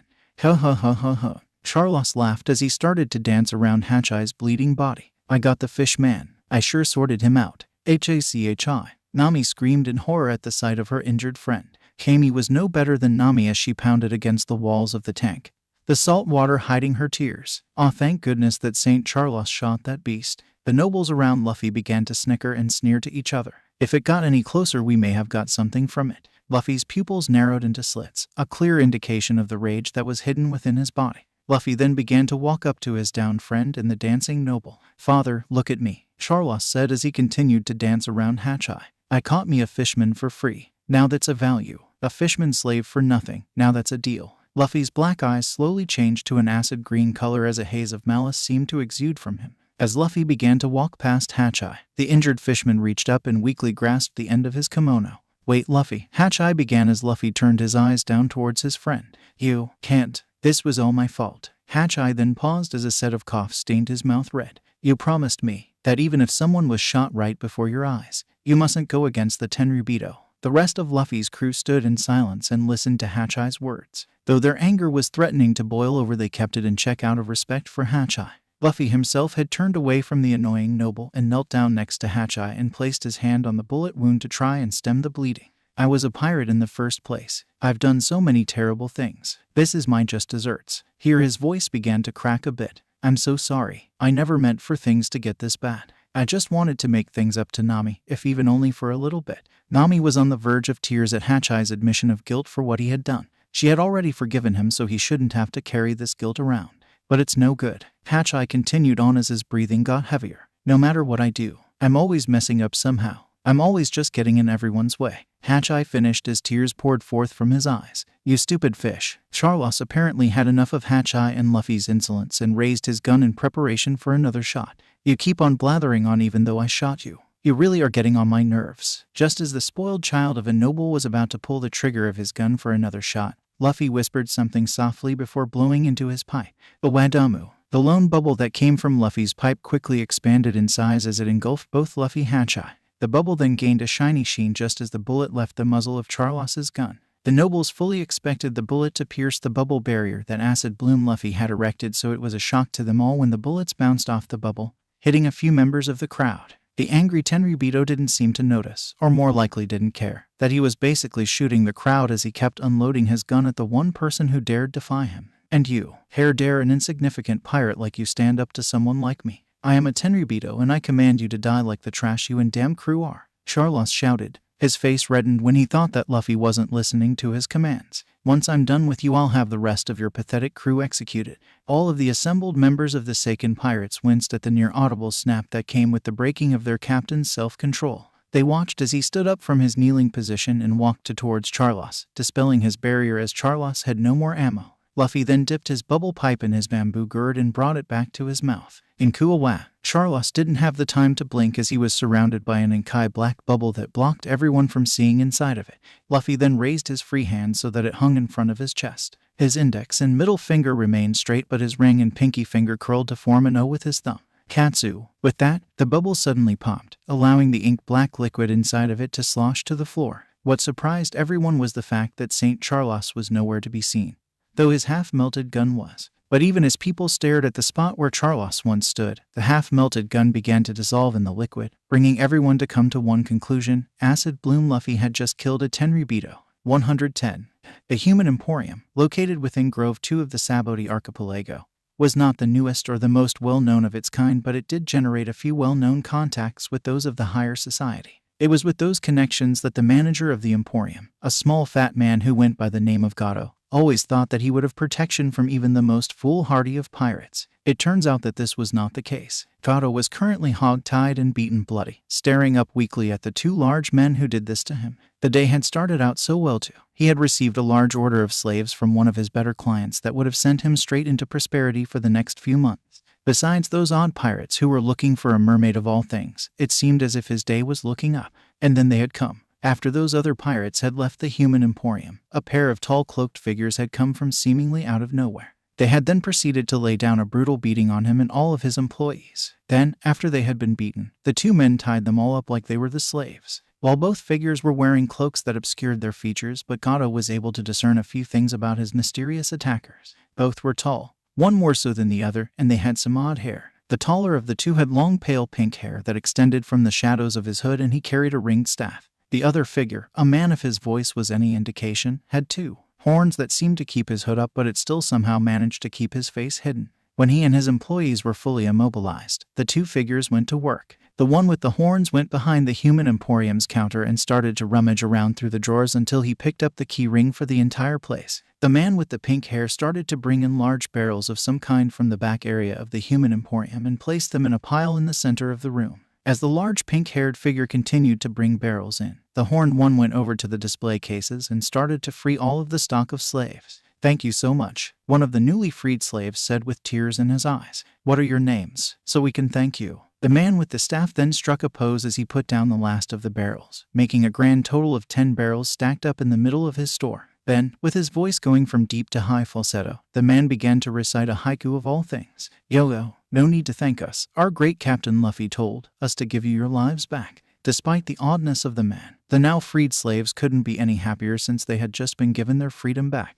The other figure then pointed towards the door of the establishment. "You all might want to get out of here soon since this place is coming down." The freed slaves didn't need to be told twice, and as they all ran towards the door and to their freedom, Gato could only watch as the future of his business run right out of the door, ruining both him and his business financially. That was an interesting experience. Normally, we don't leave any witnesses behind after a mission. The other one twirled the staff in his hands for a second before he delivered a quick jab to one of the barrels, leaving behind a perfect circle that began to leak a black powder. Gato then paled and struggled against his bonds even more now that he realized that there were 10 barrels of gunpowder in his store. "Yo, I know what you mean, my friend, but I must say that it is a refreshing change," the man with the staff said. Both figures then walked to one of the back walls of the building. Once there, the horned one put his hand on the wall and pushed on it. Then, to Gato's supreme surprise, the wall swung open as though it was a door on a hinge. The man then started to rummage through his cloak as though he was looking for something. Dang, now where are those matches at? Oh no, the one with the staff yelled out in exaggerated sadness. Without those matches we cannot complete our mission. The shame is too much for me to bear. I must take my life to preserve my honor. The man then grabbed his staff with both hands and attempted to stab himself with it. Tekai, the man shouted out as the staff was about to impale him. The tip of the staff then bounced off the man's stomach as though it was made of iron. The man then dropped to his knees at the result of his failed suicide attempt. Mama in heaven, did you save my life again? Your mother's not dead, you idiot. The horned man said as his hand hovered over a hidden pocket in his cloak. Oh, here they are. He turned his head towards his fallen companion with the matchbook in hand. You go on ahead and I'll be right behind you, the man said as he pulled a match from the matchbook. As his companion left through the newly created door, the man lit the match and then used it to set the matchbook on fire. The horned man then casually tossed the flaming pack of matches over his shoulder as he made his way through the wall door. Gato watched the matchbook fly through the air towards the barrels of gunpowder at a snail's pace. Gato then shut his eyes tight just as the matches reached the falling trail of gunpowder and lit it on fire. There was a second of hesitation and then, EOOOM, 120. The silence in the human auction house was almost too deafening for those in the room. The nobles in the stands were shocked into silence. A few of them actually died on the spot from heart failure. It was inconceivable to them. A pirate had just struck down a tenryubito as though he was swatting a pesky fly. Did this man know no fear for what he had just done? Even the people who weren't nobles, Hachai, Kami, and Papug, were looking at Luffy as though they couldn't comprehend what he had just done. The captains of the Heart Pirates and the Kid Pirates, on the other hand, were looking at their fellow captain with a faint smile, as though they found his actions to be amusing. Sorry guys, Luffy said as his anger was replaced with a steely determination. I hear that if you kill one of these guys, then a marine admiral will come with a bunch of battleships. Luffy, why did you have to go and melt that guy? Zoro sighed in mock disappointment as he drew one of his swords from its sheath. I really wanted to cut him up. Nami then made her way to Hachai and started to apply some basic treatment to his wounds. Hang in there, Hachai. We're going to get you patched up soon. You guys, Hachai said as he stared at Nami's concerned face. Charlo's Nisama, the female tenryubito, Shalulia, yelled in horror when the events finally hit her. The sound of her voice also snapped the rest of the audience out of their daze. Instantly, the assembled nobles leaped from their seats and scrambled away from the Seiken pirates as though they had it to see.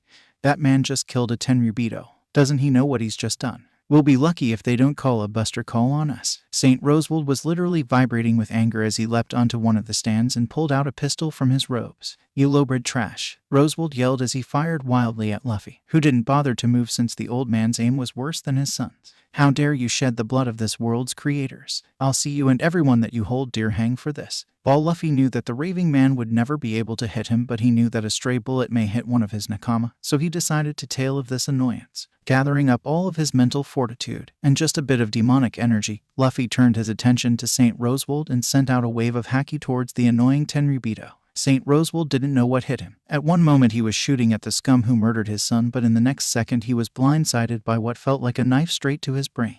He couldn't breathe. He couldn't even move. All he could do was get a brief glimpse of the acidic green eyes of Acid Bloom Luffy as darkness overtook him. Luffy let a small smirk play across his face as he watched St. Rosewold and the rest of the nobles in the audience passed out with foam frothing from their mouths and a bit of blood leaking from their ears. The only people who weren't affected by Luffy's blast of haki were his fellow crewmates, the Heart Pirates, the Kid Pirates, and Kami, who was still looking at Luffy with shock and awe on her face. Shishishi. Luffy chuckled to himself as he looked at the scene that he just caused. I only meant to take that old man out. I guess I still can't do that technique just quite right. I hope that I didn't crush any of their minds by mistake. Shishishishi. Wham. Oh, Nami, that hurt. Luffy yelled as he rubbed the goose egg that now rested on his head. Nami was right behind her captain with her climb attack unfolded and smoking slightly from the hit to Luffy's thick skull. It was supposed to hurt you, Baka. Well, I can appreciate you taking out that stupid noble, but did you have to knock out the entire audience? Now what are we going to do? The entire Marine Armada will be after us. Nami ranted as she angrily waved around her staff. Luffy spent a few more seconds nursing the lump on his head before he returned to a standing position. Well, Nami, I planned for just such an emergency, just in case we needed a quick escape. He then reached into the folds of his kimono and pulled out something in his enclosed fist. Holding his fist in front of his face, Luffy slowly opened his fist to reveal a small black Den Den Mushi. This is Slug. Luffy spoke with a clear and calm voice as the Den Den Mushi's eyes snapped open. The situation has changed. Is everyone in position? The Den Den Mushi was silent for a moment before a low and familiar voice spoke out from it. This is Leopard, Slug. Everyone is in position. There was a brief pause. Bull and Lion have already taken care of the first slave house, and we are prepared to take care of the others. Good work. Luffy began as he lowered the Den Den Mushi. Initiate Operation Smokescreen. Right away, Slug. With that, the black Den Den Mushi closed its eyes and went to sleep. Luffy then slipped the sleeping Mushi back into his kimono as he went down towards the stage to finally free Kami. His crewmates followed their leader down to the stage and gave him a few odd looks. They were used to their captain's bipolar personality. It did frighten them at first, but after spending time with the odd pirate captain, they had actually come to accept it. Normally, Luffy was a calm individual who often enjoyed goofy around with his nakama and had a penchant for bothering Sanji for extra food. His other personality, though, was the complete opposite of Luffy's normal attitude. If he deemed someone a threat to him or his nakama, then the normally warm Luffy was replaced with a cold-blooded monster. Luffy's second personality was as cold as the 9th level of hell and as equally as ruthless. He wouldn't hesitate to put down anyone who threatened his nakama, as he had just demonstrated with the Tenryubito and the hundreds of nobles in the human auction house. That was not the reason why they were staring at their captain, though. Luffy bro, Frankie began as he broke the lid off Kami's container. Are you sure that it's a good idea to trust those people? Luffy looked honestly confused at Frankie's question as he fished the keys out from the manager's pocket. He would need them to detach the collar around Kami's neck without harming her. Why wouldn't I trust them? They are a part of the crew after all. Don't you remember what they did to us? Sanji said with a hint of a glare. What they tried to do to Robin Swan. Luffy seemed totally unaware of the agitation in his crew as he unlocked the collar around Kami's neck, much to her delight. They were under orders from their leaders, and besides, by the time that we found them, they were almost as wanted as we are. Boom, boom, boom. A series of explosions outside of the auction house caused Luffy to smile a bit as he knew who set them off. And there they are now. 120. Currently in the seediest bar of the most lawless zone in Sabayati Archipelago was the Goku Gang, who were celebrating their recent success. For years, the Sea's so-called bandits had been mocked and ridiculed by the others in the zone for being the weakest gang out there, but today they were the ones who were doing the mocking. For not an hour ago, they had captured a mermaid and sold her off to the human auction house for a fortune. And to top it all off, they had kidnapped her straight from under the noses of the Seiken pirates. Hey barkeep, the leader of the Goku Gang yelled over the clamor of his fellow bandits. Me and my men here need another round of drinks, and make it pronto. The good feelings amongst the gang seemed never-ending as they ate and drank as much as they could, until, boom, boom, boom, a series of loud explosions had everyone covering their ears as the area outside the bar became enshrouded with flames. Instantly, everyone took out a weapon of some sort and got ready for whatever happened next. What the hell is going on? Is it the Marines? Pirates? Before any further speculations could be made, a single cloaked through the burning doors and into the bar. He looked around at all of the unfriendly and hostile faces, taking in their weapons but remaining unconcerned. Which of you lowlifes belong to the Goku Gang? If you answer quickly, then I'll grant you a semi-quick death. A large bandit that was bulging with muscles and covered in scars got up from his table and walked up to the stranger, all the while scowling. When he reached the mysterious man, the bandit stared at the stranger straight into his hidden eyes. Listen here, shorty. Any of us here men could take you down without so much as lifting a finger. The bandit sneered, his voice practically oozing arrogance and bad grammar. So why don't you just get out of here before you get hurt? After delivering his threat, the bandit backed off before he started laughing at the cloaked figure. The rest of the bar seemed to think this was funny as well, for they started to laugh alongside the bandit. The cloaked man looked up at the bandit for a couple of seconds before he spoke in a dead tone. So, I guess that you want to die first, HM. Fine then, Shigen. With that, the cloaked figure's form blurred for a moment as he plunged his extended finger into the bandit's chest. The speed at which the technique had been delivered left the bandit no time to react.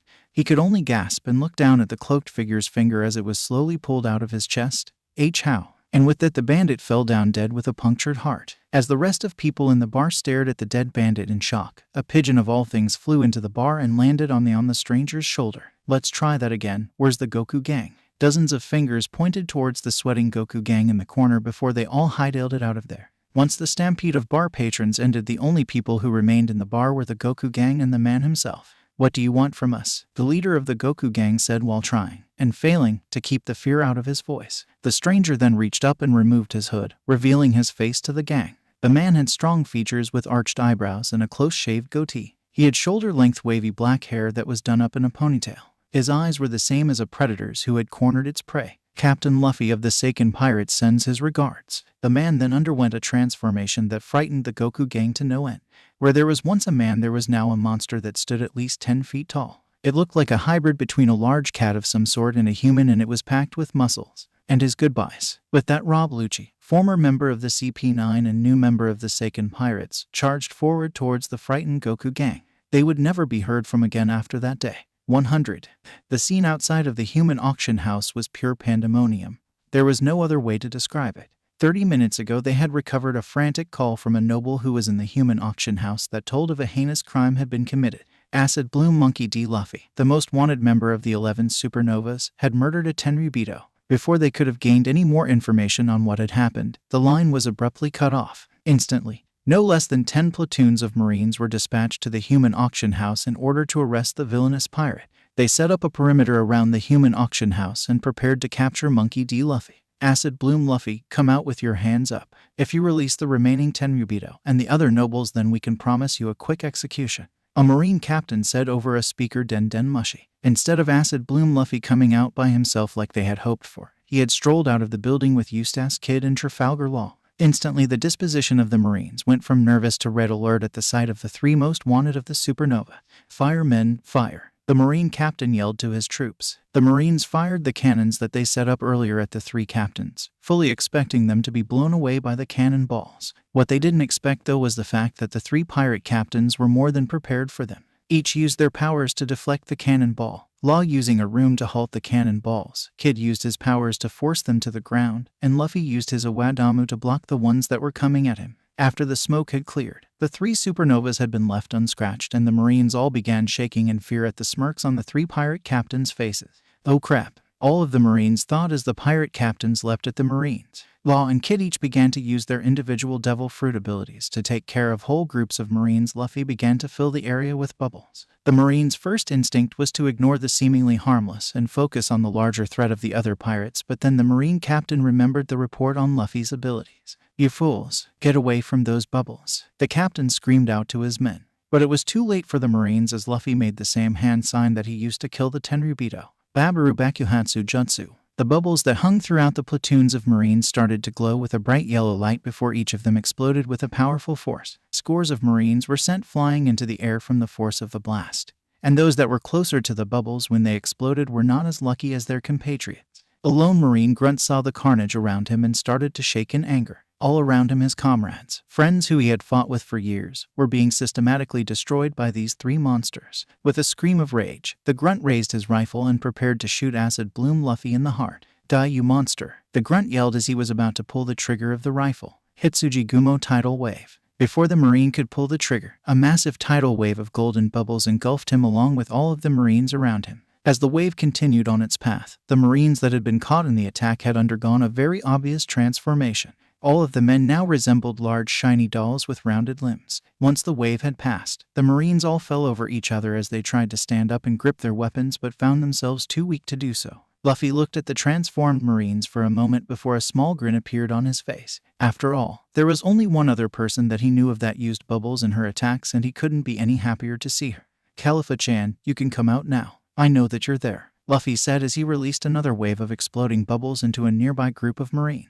A few feet away from Luffy, a woman materialized as though she had been created from nothing but air. The woman was very slim with blue eyes and glasses that slid slightly from her face. She had blonde hair that was about shoulder length that hung freely around her face. She has small studded earrings and wore a long-sleeved short black dress over a fishnet shirt and stockings along with black gloves and high heels. The woman then adjusted her square-framed glasses as she spoke in a clear and clipped voice. Captain, the Blueno and Kumadori have reported in that they are taking care of the rest of the slave shops on the island, while Kaku and Fukuro are taking care of the Marines that are already on the island.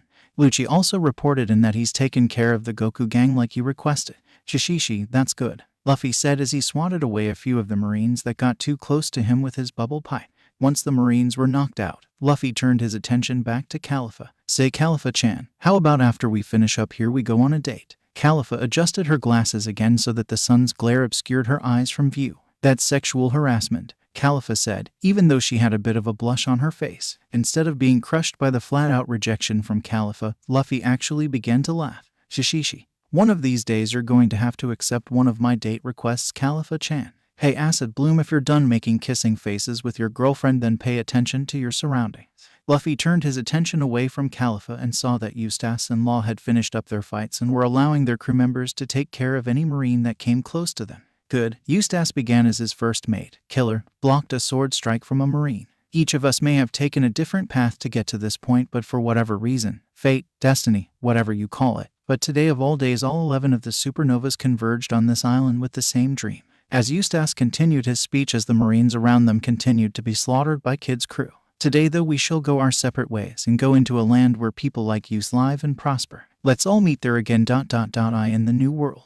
With that, Eustace turned away from Luffy and made his way past any of the straggling marines with the rest of his crew. Law looked around at the marines for a second before he signaled his own crew to follow him. As much as I loathe agreeing with that bastard, Law said as he started to leave the area. It is time that I get going too. Hopefully we'll see each other again. Acid Bloom. Luffy seemed to stare off in the direction that his two rival captains walked off to before he started to mutter to himself, "The new world."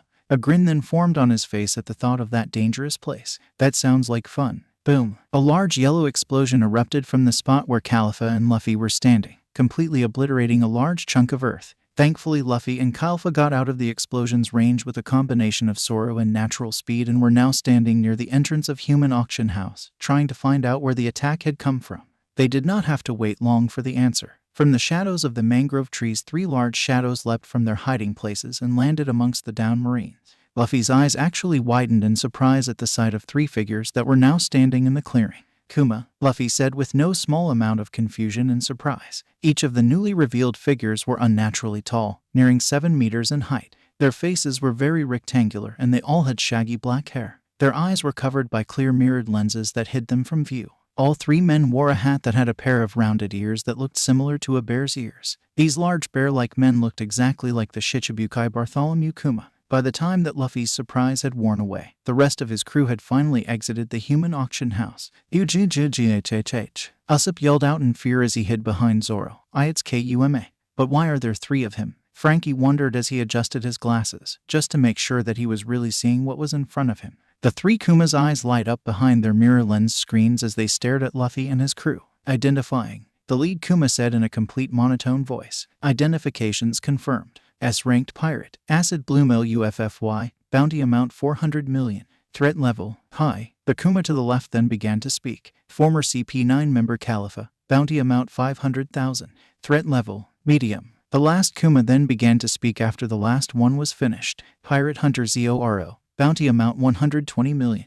Threat level. Medium. Then all 3 began to speak in unison. Recommended course of action. Termination. With that, the 3 Kumas launched themselves towards the assembled Seiken pirates. The crew members all fell into their respective fighting stances, ready to fight. Before they even had a chance to fight though, 3 large bubbles, each even larger than Kuma, appeared in front of the charging Kumas. The 3 large Shichibukai seemed to not notice, or simply disregarded, the presence of the bubbles and continued their charge. This proved to be a mistake though, as the 3 bubbles started to glow as the Kumas drew closer to them.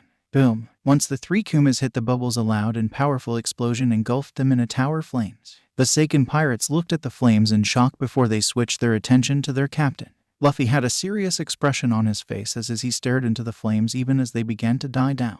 Luffy, you did it. Usopp cheered as emerged from behind Zoro. You just blew them away. Luffy's expression was not a joyful one as he continued to stare into the black smoke that was left behind from his attack. Luffy then raised his bubble pipe up again as he began to speak. Somehow I think that it's not going to be as easy as that. Just as Usopp was going to speak up again, he caught sight of something that was in the flames that froze the breath in his lungs. 6 pairs of golden lights shined through the smoke as 3 large silhouettes formed. Then, appearing from within the black smoke, the 3 Kumas stepped out looking radically different. They aren't human, Nami said with a breathless gasp as she stared upon the new appearance of the 3 Kumas. Though the blast had not completely destroyed them, the 3 Kumas did not come out of the explosion undamaged. The force and the flames of the explosion had seared away parts of Kuma's skin, revealing what lay beneath it.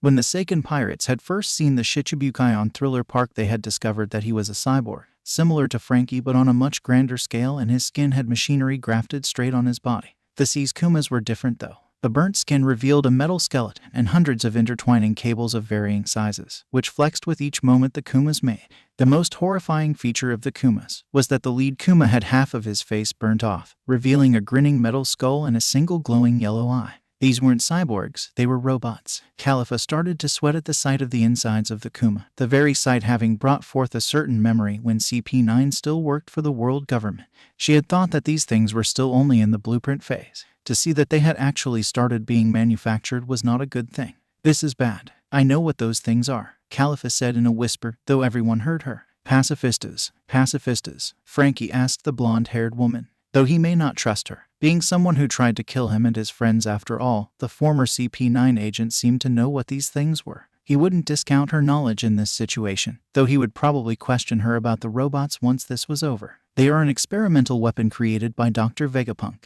based off his work with converting Bartholomew Kuma into a cyborg. The Pacifista weapon is the world government's newest weapon against pirates of all kinds. When I was still a member of the world government, it was still in the prototype phase, but it looks like they managed to complete it. Before Khalifa could continue talking, the Pacifistas charged towards the Seiken pirates. Luffy, being the closest, leapt forward to meet the Pacifistas head-on, blowing out another group of exploding bubbles towards them. 2 Pacifistas jumped into the air to avoid the bubbles, while the third one swerved to the right to avoid the attack. Once the bubbles passed harmlessly by it, the third Pacifista turned back to the rest of Luffy's crew and charged. Luffy was surprised by this action and was about to attack when he noticed that it suddenly had become darker than it was a minute ago.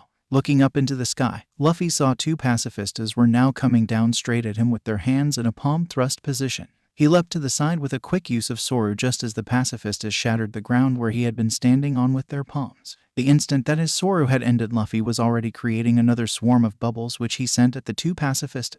Babaru Bakuhatsu Jutsu. Each bubble hit the robots and exploded with the force of a large grenade but did little to no damage to them. Once the attack had ended, the Pacifistas turned their heads to Luffy and opened their mouths as a yellow glow began to build from within their gullet. Twin beams of destruction launched from their mouths and headed straight towards Luffy. While he could barely see the attacks that were heading towards him, Luffy's instincts were screaming at him to move. So with a quick Soru, Luffy dodged the twin beams so that they sailed into the mangrove forest. At first it appeared to Luffy that the beams were nothing but harmless light, but then they impacted against one of the giant mangrove trees. In an instant, one half of the tree was vaporized in an explosion of yellow light. The tree groaned and yawned for a couple of seconds and, when it could no longer support its own weight, toppled over and caused a mighty boom. Luffy looked at the destruction that the attack had caused before a grim look appeared on his face. He then turned his attention back to the Pacifista who were charging up another attack. This may be more difficult than I thought it would be, especially with those lasers. As Luffy finished his thoughts, the Pacifistas sent out another volley of lasers at him. With a quick application of Soru, Luffy ducked underneath the lasers and put his bubble blower to his mouth. Then, when he was only feet away from the 2 robots, he blew as hard as he could and launched an enormous bubble at them. Luckily for him, the Pacifistas ignored the bubble, analyzing it and deeming it no threat, and made to hit Luffy with boulder-shattering palm thrusts. Luffy vaulted into the air over the 2 robots and surrounded himself in a large bubble so that he floated in the air. Luffy then watched as the Pacifistas' palms impacted against the earth, leaving miniature craters behind. When the Pacifista noticed that they had missed Luffy, they looked up towards the sky, where Luffy was still floating, and began to charge up another laser shot, all the while ignoring the giant bubble that was floating behind them. Luffy looked down at the Pacifistas, then activated his latest technique with his familiar hand seal. Giganto Babaru Bakuhatsu Jutsu. Yoomm. The force of the explosion so powerful that it actually sent the 2 Pacifistas flying through the air. As the Pacifista landed, one tearing through the base of the fallen mangrove tree and the other digging up a trench as it skidded to a stop, Luffy knew he had to act. He quickly popped the bubble he was in and created another bubble as he fell. This time, though, the bubble was pale white in the size of his head. Nori Babaru Jutsu. The white bubble shot off towards the Pacifista that hit the mangrove with the speed of a rocket. The bubble impacted against the chest of the Pacifista and sprayed a white liquid all over the downed robot. The Pacifista tried to get up but found itself unable to do so since it could not move a single servo. What had happened was that the white liquid that the Pacifista was covered in was a super adhesive quick-setting glue. Luffy couldn't help but smile a bit as he landed at the sight of the stuck Pacifista before he turned his attention to the other one. The other Pacifista had started to dig itself out of the trench that it had created, knowing that if he let this opportunity go then the fight might go on longer and his nakama may be hurt by the third Pacifista. So with determination in his eyes, Luffy rushed towards the second Pacifista. Just as the Pacifista fully dug itself out of the trench, Luffy appeared in front of it with a plan in mind. If his explosive attacks didn't work on these things, then let's see how they would handle a bit of corrosive acid. Dipping his pipe into the bamboo gourd that was hooked to his belt, Luffy brought the pipe to his lips and blew into it, in Kuwa. Seconds later, a bubble emerged from the tip of Luffy's pipe before it flew towards the Pacifista. As it traveled, the bubble grew so, by the time it captured the Pacifista, it had grown to an adequate enough size to contain it. The bubble then began to fill with an inky black liquid until the Pacifista could no longer be seen. Luffy, thinking that his opponent had been defeated, turned to finish off the other Pacifista. This proved to be a fatal mistake. From the center of the bubble, a large robotic hand burst out with a splash of black liquid hanging behind Luffy's back. Almost in slow motion, Luffy turned his head around in time to see his Inkuwa burst. While his technique hadn't completely melted the Pacifista, it did strip away the fake skin and clothes, leaving only the metal frame and mechanized insides behind. The Pacifista's eyes then lit up as a bright yellow glow appeared in its palm. Oh crap, Luffy thought as he frantically channeled his demonic energy to his back so he could lessen the damage of the upcoming attack. This, in turn, caused a red shroud to cover his body seconds before the attack hit. Boom! The force of the attack sent Luffy hurtling through the air. His hastily thrown-on cloak of demonic energy had saved him from being gutted by the laser. It was, however, not enough to spare him from the resulting explosion as the laser met with his cloak. The explosion had managed to get through his cloak and burn the back off of his kimono, along with leaving him a number of fresh lacerations and burns on his back. Crap, I was careless, Luffy thought as he flew straight into a root of a mangrove tree. I need to be more careful. Before Luffy could get up, he sensed something above him and looked up. Falling down towards him was the Pacifista he had hit with his glue bubble. Apparently, it had ripped itself free and was coming in for the kill. The situation was only made worse as he heard the low whine of the other Pacifista charging up another laser beam. Oh crap. EOOOMMM. 110. Like their captain, the remainder of the Seiken pirates weren't faring too well against the Pacifista. It mattered little that it was only one of them, as opposed to the two their captain was fighting, since it seemed that it would only take one Pacifista to beat the lot of them. When they first saw the lone Pacifista charge towards, their first thought was taking out this one and then helping Luffy out with the other two. That thought was dispelled with a single attack from the Pacifista. As the living weapon drew closer to the pirates, it opened its mouth and fired the same kind of mouth laser that Kuma had used on them in Thriller Park. So with barely a second to spare, all of the members of the Seiken pirates dived to the sides as the yellow beam sailed past their heads and into the human auction house, which was now empty of any nobles or former slaves. EOOOM. The entire auction went up in flames as the force of the explosion incinerated the main foundation of the building. After seeing the force of the attack, the Seiken crew knew that they would be in a fight for their lives. Diable Mutant Shadow, Sanjiroku Pondo Ho. With a straight kick engulfed in flames and a spiraling air current, Zoro and Sanji each hit the Pacifista with one of their strongest techniques. Though the attacks didn't do much damage to the Kuma lookalike, it did leave it stunned long enough for Franky to prepare his next attack. Franky had both of his arms connected together in front of him as his forearms bulged with compressed air. Couped event. A large cannonball of air shot from Franky's arm and hit the stunned Pacifista, sending it onto its back. Before it could even attempt to right itself up, Califa appeared above it with a quick jeppo and threw her arms out to the side as she used her strongest technique, Hitsuji Gumo Waterfall. A deluge of white bubbles materialized from Califa's form and fell onto the downed Pacifista, quickly engulfing it. Once she was sure that she had caught the Pacifista in her attack, Califa returned to her crewmate's side with a quick sorrel. The crew, who were all aware of how Califa's powers worked, all watched the mound of bubbles for any sign of movement. Did it work? Usopp asked as his knees continued to shake. Her answer came in a form of a yellow beam that cut through the bubbles and pierced Califa's side before exploding in the ruins of the human auction house. Califa fell to her knees, with Chopper rushing to her side, and gripped the hole in her side in an attempt to stop the bleeding. From the pile of white bubbles, the looming form of the Pacifista rose like an angry sea god, completely unaffected by Califa's attack. How is that possible? Nami muttered in disbelief. Califa's bubbles are supposed to wash away the strength of whoever they come into contact with, so how is he unaffected?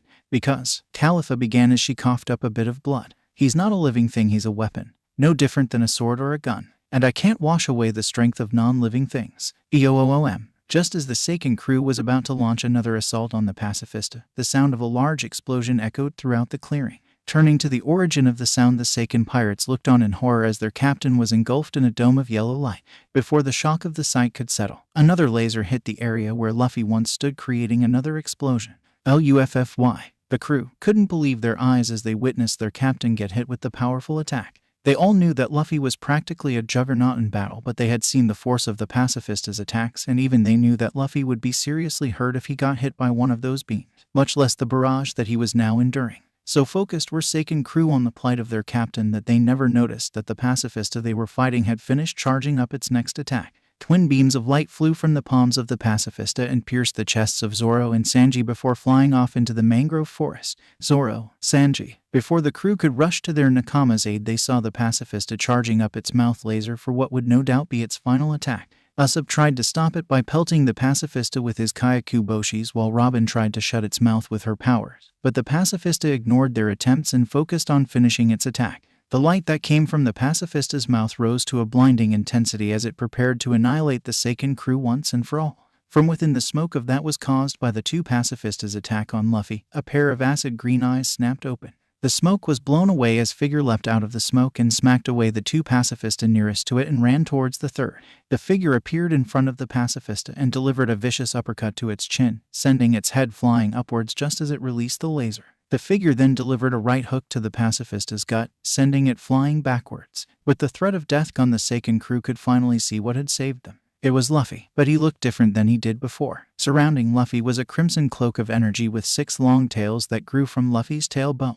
The cloak also had a pair of eye stalks set on its head portion that twitched occasionally as they waved in the air. Blood dripped from the wounds on his body and dripped onto the ground, where it started to bubble and smoke. "Guys," Luffy said as the cloak around him started to get darker. "Take Zoro, Sanji, and Khalifa-chan and get to Shaki's bar. I'm going to go all out and I don't want you to get caught in the crossfire." Though they wanted to argue with their captain, but the steadily growing killer intent that was coming from Luffy told them that he meant business. So with regret in their eyes, the crew gathered up their injured and left their captain to deal with the Pacifista. Once he was sure that his crew was gone, Luffy looked towards the 3 Pacifistas, who were now regrouped in a spear formation, and channeled his demon shroud into his pipe. Once the last of the shroud had entered the pip, Luffy brought it to his lips and blew out a large crimson bubble that he then stepped into. The bubble then started to grow larger and larger, all the while obscuring Luffy from view. The Pacifistas were not idle during this time. With their main target in front of them, they charged towards the growing crimson bubble with the intent of finishing the battle. Just as they were about to attack the large bubble, something swung out from the inside of it and smacked the side of the lead Pacifista. The 2 other Pacifista leapt away from the perceived threat and analyzed the damage that was done to their fellow weapon. The entire right side of the lead Pacifista's body and head had been melted away, leaving only the inner wiring to spark a bit. The Pacifista's lone eye then dimmed as its entire body slumped forward, its final programming coming into effect. Boom! The Pacifista exploded in a large gout of flame that would have killed 10 normal men. With the destruction of their fellow weapon, the remaining 2 Pacifistas turned to their target and saw that it underwent startling transformation that would have frozen terror if they had had one. Luffy now resembled a large white bipedal slug with stubby arms and feet. He had 2 long eye stalks on top of his head and hole-like openings that served as his mouth. Its entire body was covered in a slimy substance, and he had 6 long tails waving behind him. The Pacifistas evaluated this new threat in under a second and were already formulated a plan. But against the full might of a tailed beast, no plan can work. The Pacifistas lifted their palms towards the now transformed Luffy and tried to fire off a volley of lasers at him. Luffy did not seem to be worried though. Instead, he took a deep breath and used his next technique, Fushoku Seigasu. A massive billow of white gas spilled out from Luffy's mouth openings and raced towards the Pacifistas, melting anything that got in its way. Seeing the danger that gas presented, the Pacifista on the right leapt back from the toxic cloud. Unfortunately, its partner, the one that Luffy had caught with his Inkuwa, was too damaged to move so quickly and was engulfed in the corrosive gas. The remaining Pacifista tried to see what had happened to its partner, but the gas was too thick for even its optical cameras to pierce through. Then, in a sudden gust of wind, the cloud was blown away, allowing the remaining Pacifista to see the melted remains of its partner. Before it could even contemplate its next move, the Pacifista was suddenly trapped in a vice-like grip from one of Luffy's tails. In the scant few seconds of cover that his Fushoku Seigasu provided, Luffy had moved closer to the Kuma impersonator, well within striking distance. The Pacifista's skin and clothes began to melt and burn away by being in contact with Luffy's acidic secretions, but it would not go out without a fight. It opened its mouth and prepared to fire upon Luffy's new form. Luffy knew what the Pacifista was about to do. He started to constrict it with like a python crushing its prey. The metal and machinery within the Pacifista started to crack and groan at the sudden increase in pressure. The pressure was so great that the generator in its chest, the same generator that powered all of its attacks, began to fail. Error. The Pacifista began as it started to spark. Catastrophic system malfunction. With one final squeeze of his tail, the Pacifista's chest crumpled like paper and exploded in a massive ball of fire. Luffy then dumped the ruined remains of the Pacifista and released a massive victory roar. ROOAAR. 120. Sitting amongst the leaves of the mangrove trees, an old man watched Luffy's fight with great interest. The power that the young lad, though unrefined, was nothing to sneeze at. In fact, with the proper training, there was no doubt in the man's mind that Luffy could become the strongest being in the entire Grand Line. R-O-O-O-A-A-R. The sound of the roar brought the old man out of his musings and saw that Luffy had destroyed the last of the Pacifista. This young lad might have just inherited your wool, Roger. The old man mumbled to no one as he gulped down the rest of his rum. Though I wonder, where will the power of the sixth key take him? With that thought in Dark King Rayleigh got to his feet and walked away from the battlefield. Things were not going well for Sir Crocodile of the Shichibukai. Not well at all. At the moment, Crocodile was marching through the long hallways of Alabasta's royal tomb. His normally calm expression was decidedly absent as he was now boiling with rage. The source of his rage was the fact that Baroque Works, the criminal organization that he worked tirelessly creating, was being destroyed by a hidden enemy. The mere thought of the destruction of his criminal empire made him bit through his fifth cigar of the day. It was inconceivable that someone would dare attack his organization, but it was the truth. Someone was undermining Crocodile and his plans. His schemes for the Desert Kingdom should have gone off flawlessly, but here he was. Baroque Works in near ruins, and he had no idea where his top agents were at. Crocodile contemplated how everything had gone so wrong so quickly, but no matter how hard he tried, nothing seemed to stand out in his mind. He doubted that he had a traitor amongst his generals. He knew that his agents couldn't be considered a loyal bunch, but he also knew that they feared him too much to go against him. Of course, he had coerced them to join his organization and had slowly made them believe that they wanted to help him, that his goals were their goals. In truth, it was his agents' fear of him that kept them in line, as none of them wanted to die. And now all of it was for naught. Rag. Sir Crocodile slammed his fist into the nearby wall, seething even as the massive stone wall was reduced into a large pile of sand. Crocodile breathing was labored as he fought to rein in his rage. Normally, Crocodile maintained a cool facade, even in the direst of situations, but the stress of the past couple of weeks was finally wearing away at his mind and his patience. It all started so innocently at first. A few lost members of the Billons, a ship or two gone silent, nothing truly eye-catching considering what kind of place the Grand Line was. But that all changed when he learned that he had a spy in his organization. If only I had gotten rid of that blasted princess when I had the chance. With that thought, Crocodile finally managed to get his breathing under control and resumed his trek through the tomb. As he continued walking, Crocodile's mind was inevitably drawn back to that meddling princess. A few weeks ago, Crocodile learned that the princess of Alabasta, Nefertari Vivi, had infiltrated his organization for the sole purpose of saving her precious kingdom.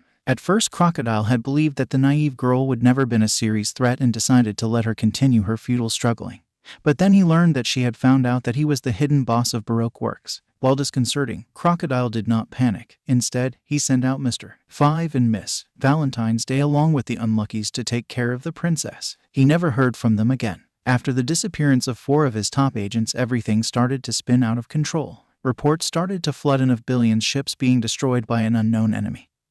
And the businesses that helped fund his organization were being burnt to the ground in seemingly random accidents. Before he could even attempt to find out who was behind these attacks on his organization, his other spies had alerted him to a worrying fact. Vivi had returned to Alabasta in the company of a Marine captain by the name of Smoker and his platoon of Marines. Deciding that it would be best to focus on only one problem, Crocodile entrusted his top agent with the mission to find out who was attacking the organization. His left-hand man, Mr. Ray. Crocodile briefly glanced down at the hook that replaced his left hand as he thought about the left hand of his organization. Mr. Ray was an enigma that was wrapped in mystery and deceit, unlike his right-hand agent, Miss All Sunday, who took care of all of his personal orders. Mr. Ray dealt exclusively from the shadows, handling all the work that required a certain degree of subtlety. There was no doubt in Crocodile's mind that Mr. Ray could locate and eliminate the people responsible for the attacks on Baroque Works while he took care of his other plans. Crocodile's musings were cut short as he finally found the room which contained the object that he had been desperately searching for many months, the poneglyph. Crocodile paused just short of the doorway and took a quick scan of the room, idly noting that Miss All Sunday was already in the room along with King Cobra. Then his eyes landed on the poneglyph in the center of the room. So this is the poneglyph of Alabasta, Crocodile said as he walked into the room with his usual slow gait. As he stepped into the room, Crocodile took a closer look at the large stone block in the room with a greedy glint in his eyes. It didn't seem all that special at first glance, but looking at it now, there was a sense of enduring strength around it. A strength that would soon be his. So, Crocodile began as he looked at the strange letters that were inscribed on the glyph. Can you read it, Miss All Sunday? Robin briefly glanced at Crocodile before she returned her attention back to the poneglyph. Yes, read it out loud then, Crocodile said, already thinking on how to use Pluton to his advantage. The true history. Robin then walked up to the stone cube and started to run her fingers over the ancient letters that were etched into it. After a bit of time spent deciphering the ancient letters, she began to speak. In the year 239, Godzilla conquered all of the tribes and built this kingdom. In the year 269, the Dima family is the strongest tribe in the Great Desert. During the year 306, Aramir completed the Futa Holy Temple. What the hell is this? Crocodile roared, cutting Robin off. I don't give a damn about this country's history. All I want to know is if Pluton is buried here. Robin looked Crocodile dead in the eye and spoke in a flat tone. There's nothing like that here. It's just history. Before Crocodile could even respond to Robin's answer, a low, smooth voice echoed from the hallway where he had just entered from. Now Robin ...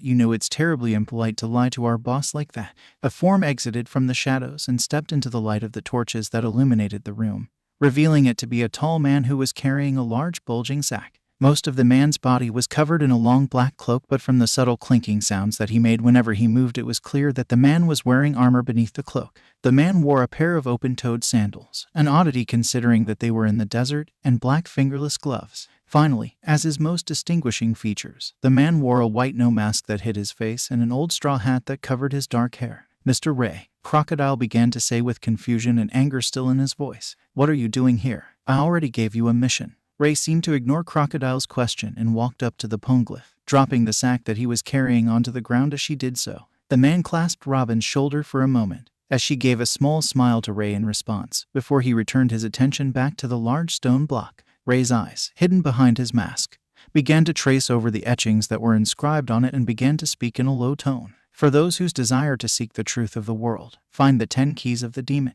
Contained within the 10 keys, the power of human sacrifice awaits for those who seek the truth. When all 10 keys are gathered, the door to the past opens and the true history shall be revealed." With that, Ray turned his head to Crocodile and spoke, amusement clear in his voice. "Well, there's more on the poneglyph, but that's the gist of it, more or less." Crocodile confusion was starting to give way to an even deeper level of anger. The whole situation didn't make any sense at all. First off, Miss All Sunday, who is supposedly the only person in all of the 4 seas who can read the ancient texts, says that there was only the history of the country written on the stone block. But then Mr. Ray, who was supposed to be finding out who was threatening the organization, appears and starts reading the poneglyph, all the while spouting off a completely different message. The situation was spiraling out of his control and Crocodile did not like it one bit. "Mr. Ray, answer my question. I already gave you a mission. Did you eliminate the people who are attacking Baroque works or not?" While Crocodile was trying to decipher the mystery of what was happening, Cobra was staring at Ray with widened eyes.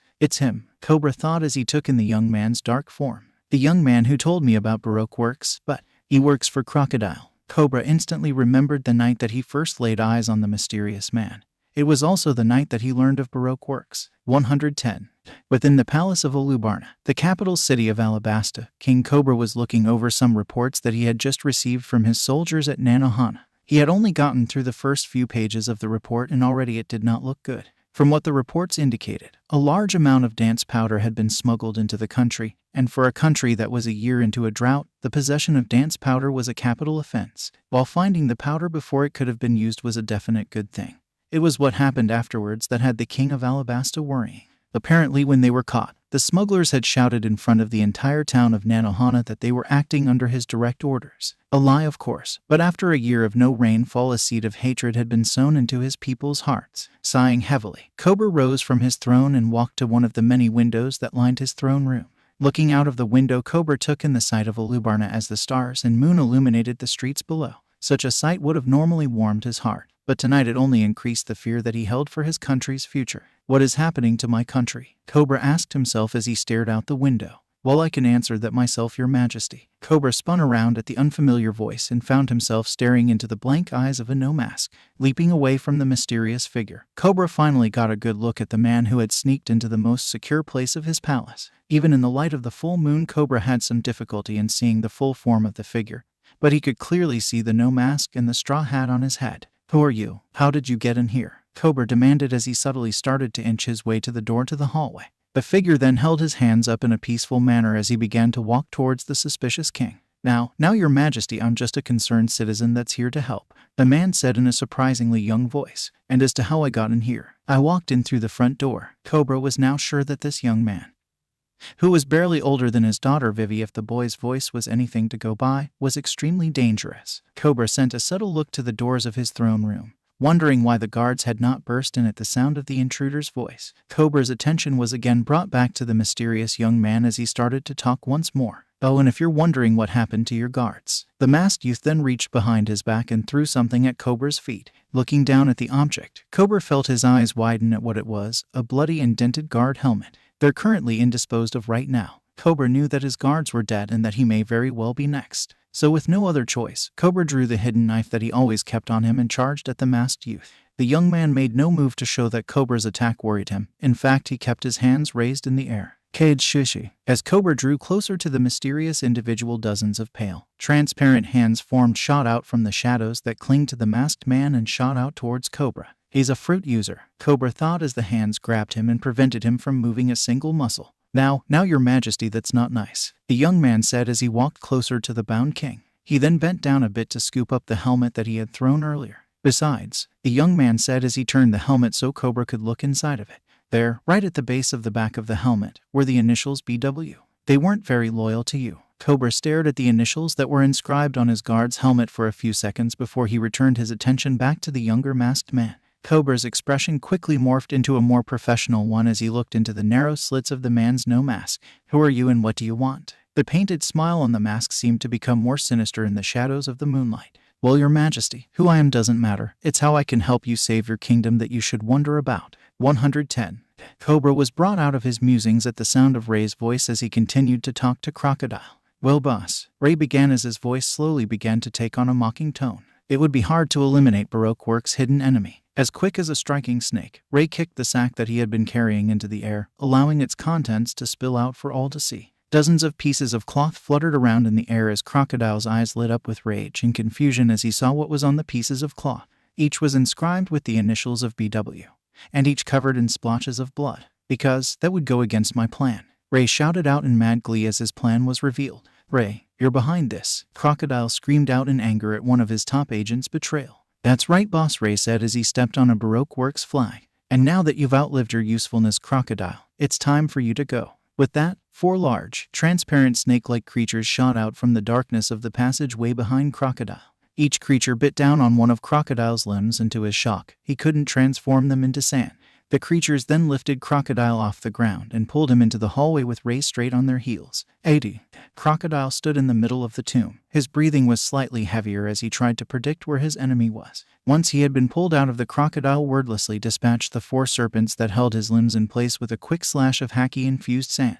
A skill that he had loathed to use in such a simple place as the paradise portion of the Grand Line, but he knew what the wraith-like snakes were and who they belonged to. I can assume that you're a part of Agent Ray's little takeover plan, aren't you? Miss Halloween. Damn, so the shithead finally caught on, did he? A bored voice said from behind one of the pillars in the room. From the shadows of the tomb, an odd-looking woman emerged. The woman honestly looked like a demon of some sort. The woman wore a plain gray tunic and black pants, and her skin was a deep brown color. She had long red hair that ran past her shoulders and 3 large bony horns that grew from the top of her head. To complete her demonic appearance, both of the woman's eyes were an unnatural shade of yellow and black. The woman was none other than Uzumaki Teuya, wielder of the Akuma Akuma no Mai, model siren, otherwise known as Miss Halloween, and the partner of Agent Ray. It took you long enough to figure it out, Teuya said as she idly twirled a flute in her hand. I thought that you would have wised up after I sunk that the 3rd warship of yours ...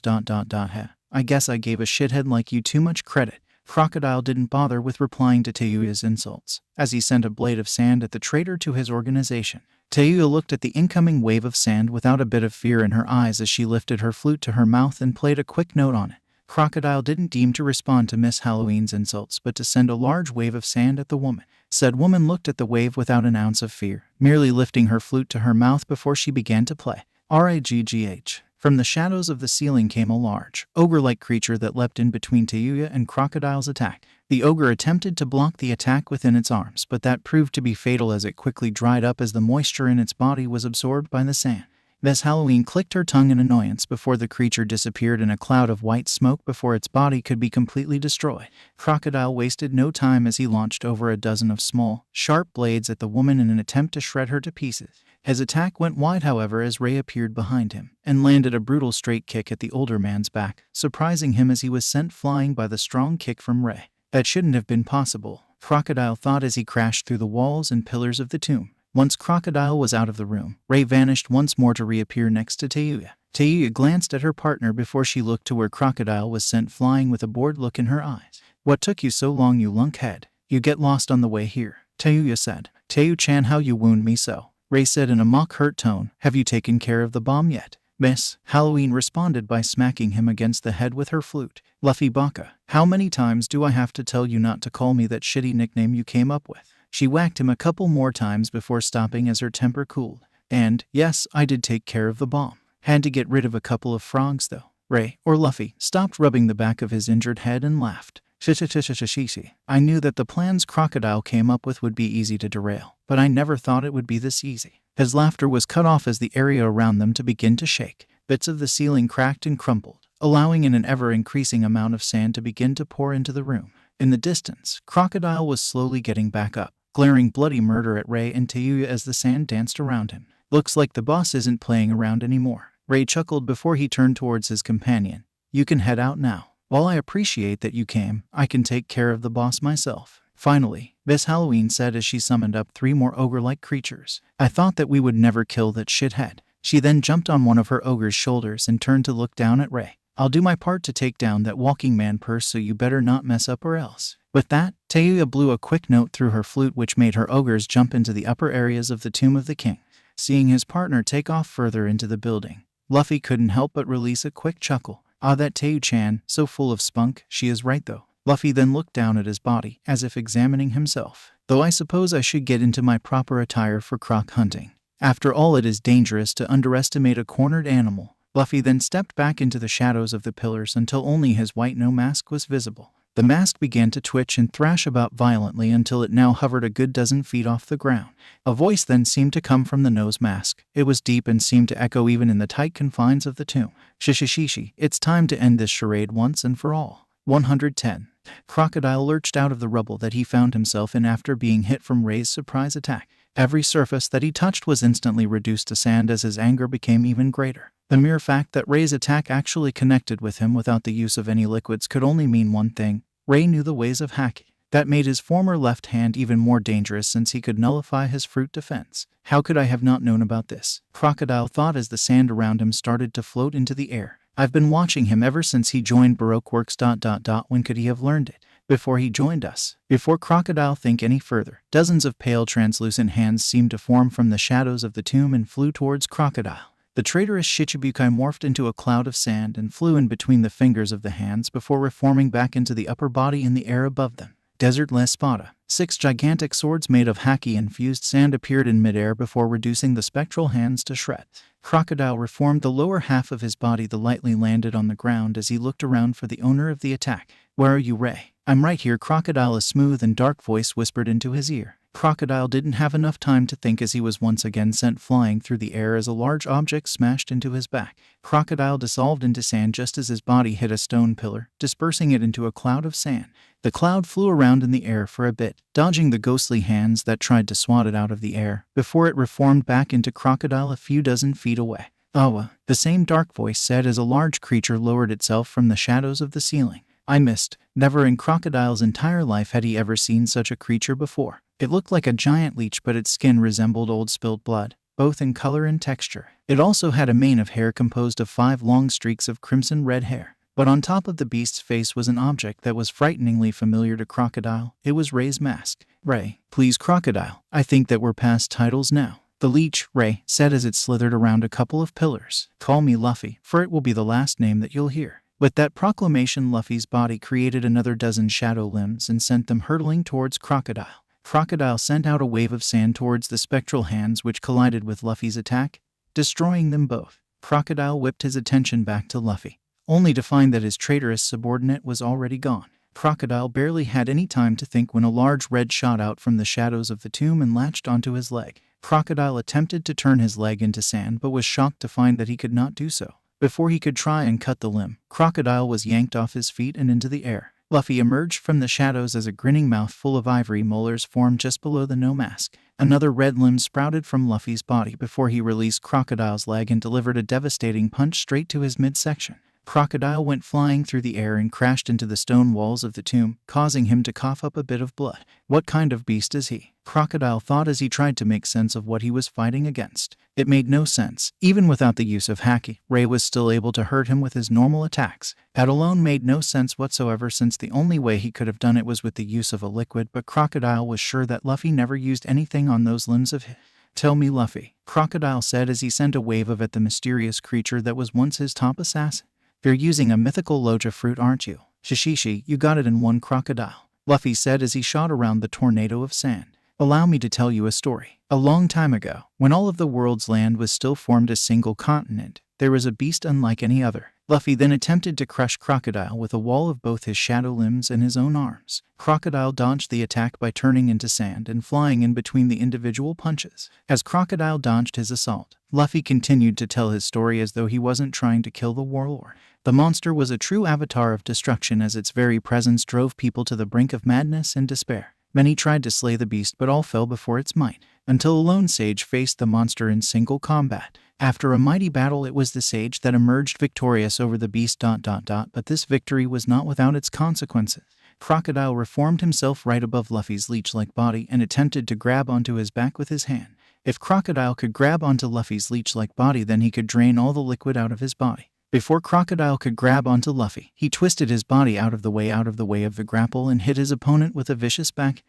The blood of the beast that was spilt in the battle absorbed the monster's hatred and anger and gained new life. The blood became a living creature that fed on the hatred and misery in human hearts, and I am that creature, the Reibai. As fascinating as that bedtime story was, Crocodile said as he pushed himself, glared up at the no mask that served as Luffy's face. What does any of it have to do with this fight? While Crocodile glared at Luffy, he made sure to keep his right hand planted firmly on the ground. When Crocodile had been sent flying into the wall, he knew that he would need something stronger. Making sure that the palm of his hand was out of Luffy's line of sight, Crocodile slowly sent his sand throughout the corners of the tomb. If he could establish control over the natural sand of the tomb by spreading his own sand throughout it, then he could still win this fight. But this ability took time to use, time that he did not have. That's right, keep talking, Crocodile thought as he asked Luffy another question. Keep talking in that smug tone of yours, and pretty soon I'll crush that no mask of his into dust. Crocodile froze when Luffy spoke, as the shock of what he heard had literally stunned him into a stupor. Well, what? How did he know what I was thinking?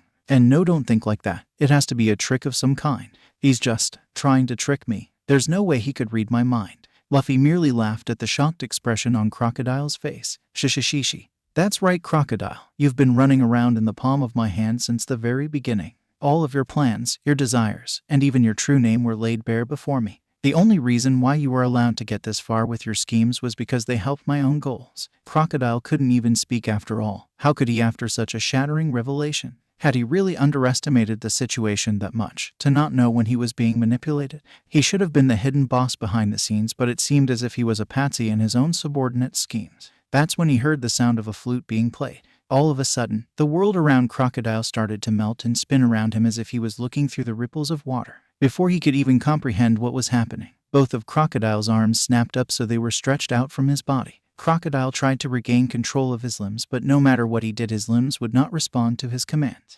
No, not just his arms, but to Crocodile's shock, he couldn't move any part of his body. He instantly attempted to turn into sand and get out of whatever was causing this phenomenon. After a few moments of nothing happening, Crocodile's eyes widened when he realized that he couldn't change his flesh and blood body into sand. What is this? Crocodile yelled as the world around him continued to melt and spin. Then, as suddenly as it started, the world stopped melting and ever snapped back into place. Only the world around him was different than how he remembered it. Crocodile no longer found himself in a tomb, but now he was in a wasteland of some sort. As far as his eyes could see, Crocodile saw nothing but an endless forest of spears that were impaled into the blood-red ground. The sound of the flute suddenly got louder as the familiar figure of Miss Halloween walked out of the forest of spears. Halloween, what is this place? Crocodile yelled as he attempted to stand up, only to be held down as if he was trapped by dozens of chains. Tayuya stopped playing her flute, which did not stop the eerie flute music from being played, and looked down at Crocodile's prone with a nasty smirk on her face. Well, boss, this is my world of illusions. Here I control everything. The world itself reshapes itself to my will. So if I wanted to do something like this. Tayuya then snapped her fingers and Crocodile felt true pain. He looked towards his bound arms and was shocked when he saw that his arms were melting. Crocodile looked back up at Miss Halloween and felt his eyes widened when he saw the ghastly form of Luffy hovering behind Miss Halloween. This little game has gone on long enough, Crocodile. It's time for you to join your precious Baroque works in oblivion. Dark smog began to emit from Luffy's red skin. Its very presence spoke of untold levels of hatred and malice that surpassed even Crocodile's deep hatred. Just thinking of how the enemy before him had once again surpassed him made his hatred for Luffy surge. And that's when he noticed that the smog just got bigger. Before Crocodile could even consider what that could mean, Luffy's cheeks bulged as his dark tone spoke. Yami no Shirado. From Luffy's mouth a black wind of pure hatred bellowed out and devoured everything it touched. Crocodile could not move an inch as the wave of death washed over him, submerging his entire being into a pitch-black whirl. Bit by bit, Crocodile felt his body erode away as the whispers of loathing washed over his form. The beggar who looks up at the king's palace, the people who died of thirst as others drank to their fill, and the parents who were forced to bury their children. Crocodile felt every bit of their malicious hatred and spite as more and more of himself was swept away by the dark wind of Luffy's breath. Eventually the dark wind died down, but where there was once Crocodile, Shichibukai of the Marines and former leader of Baroque works, there was nothing. Then the world shattered like glass. 100.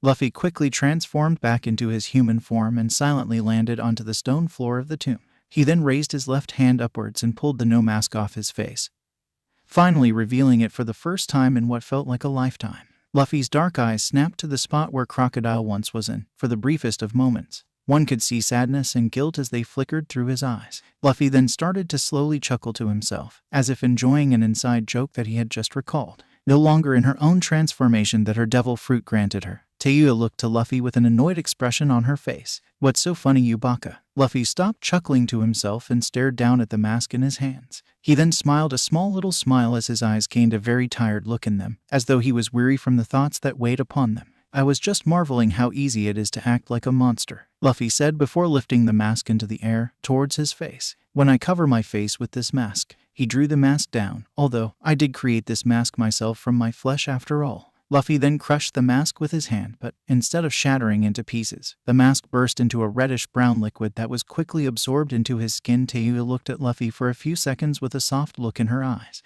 Bang! "Oh!" Luffy yelled as he rubbed the spot where Tayuya had smacked him in the head with her battle flute. "Don't you dare to be going soft on me, Monkey D. Luffy. You shouldn't feel bad about putting shitheads like him down. He was already starting this Project Utopia plot when we joined Baroque Works, and if we hadn't had steered it in the direction that we did, then a lot more people would have died," Tayuya said, holding her flute in a ready position to smack him again should he try to talk back to her. When no such response came, Tayuya looked at him for a moment before turning around with a huff. She then began to walk back into the poneglyph chamber, muttering something about stupid idiots and their damn mood swings. Luffy stopped rubbing the back of his head before he followed Tayuya. "Chishishishi," he thought to himself with a smile on his face. "I wonder when Tayuya-chan will realize that she just called me by my real name."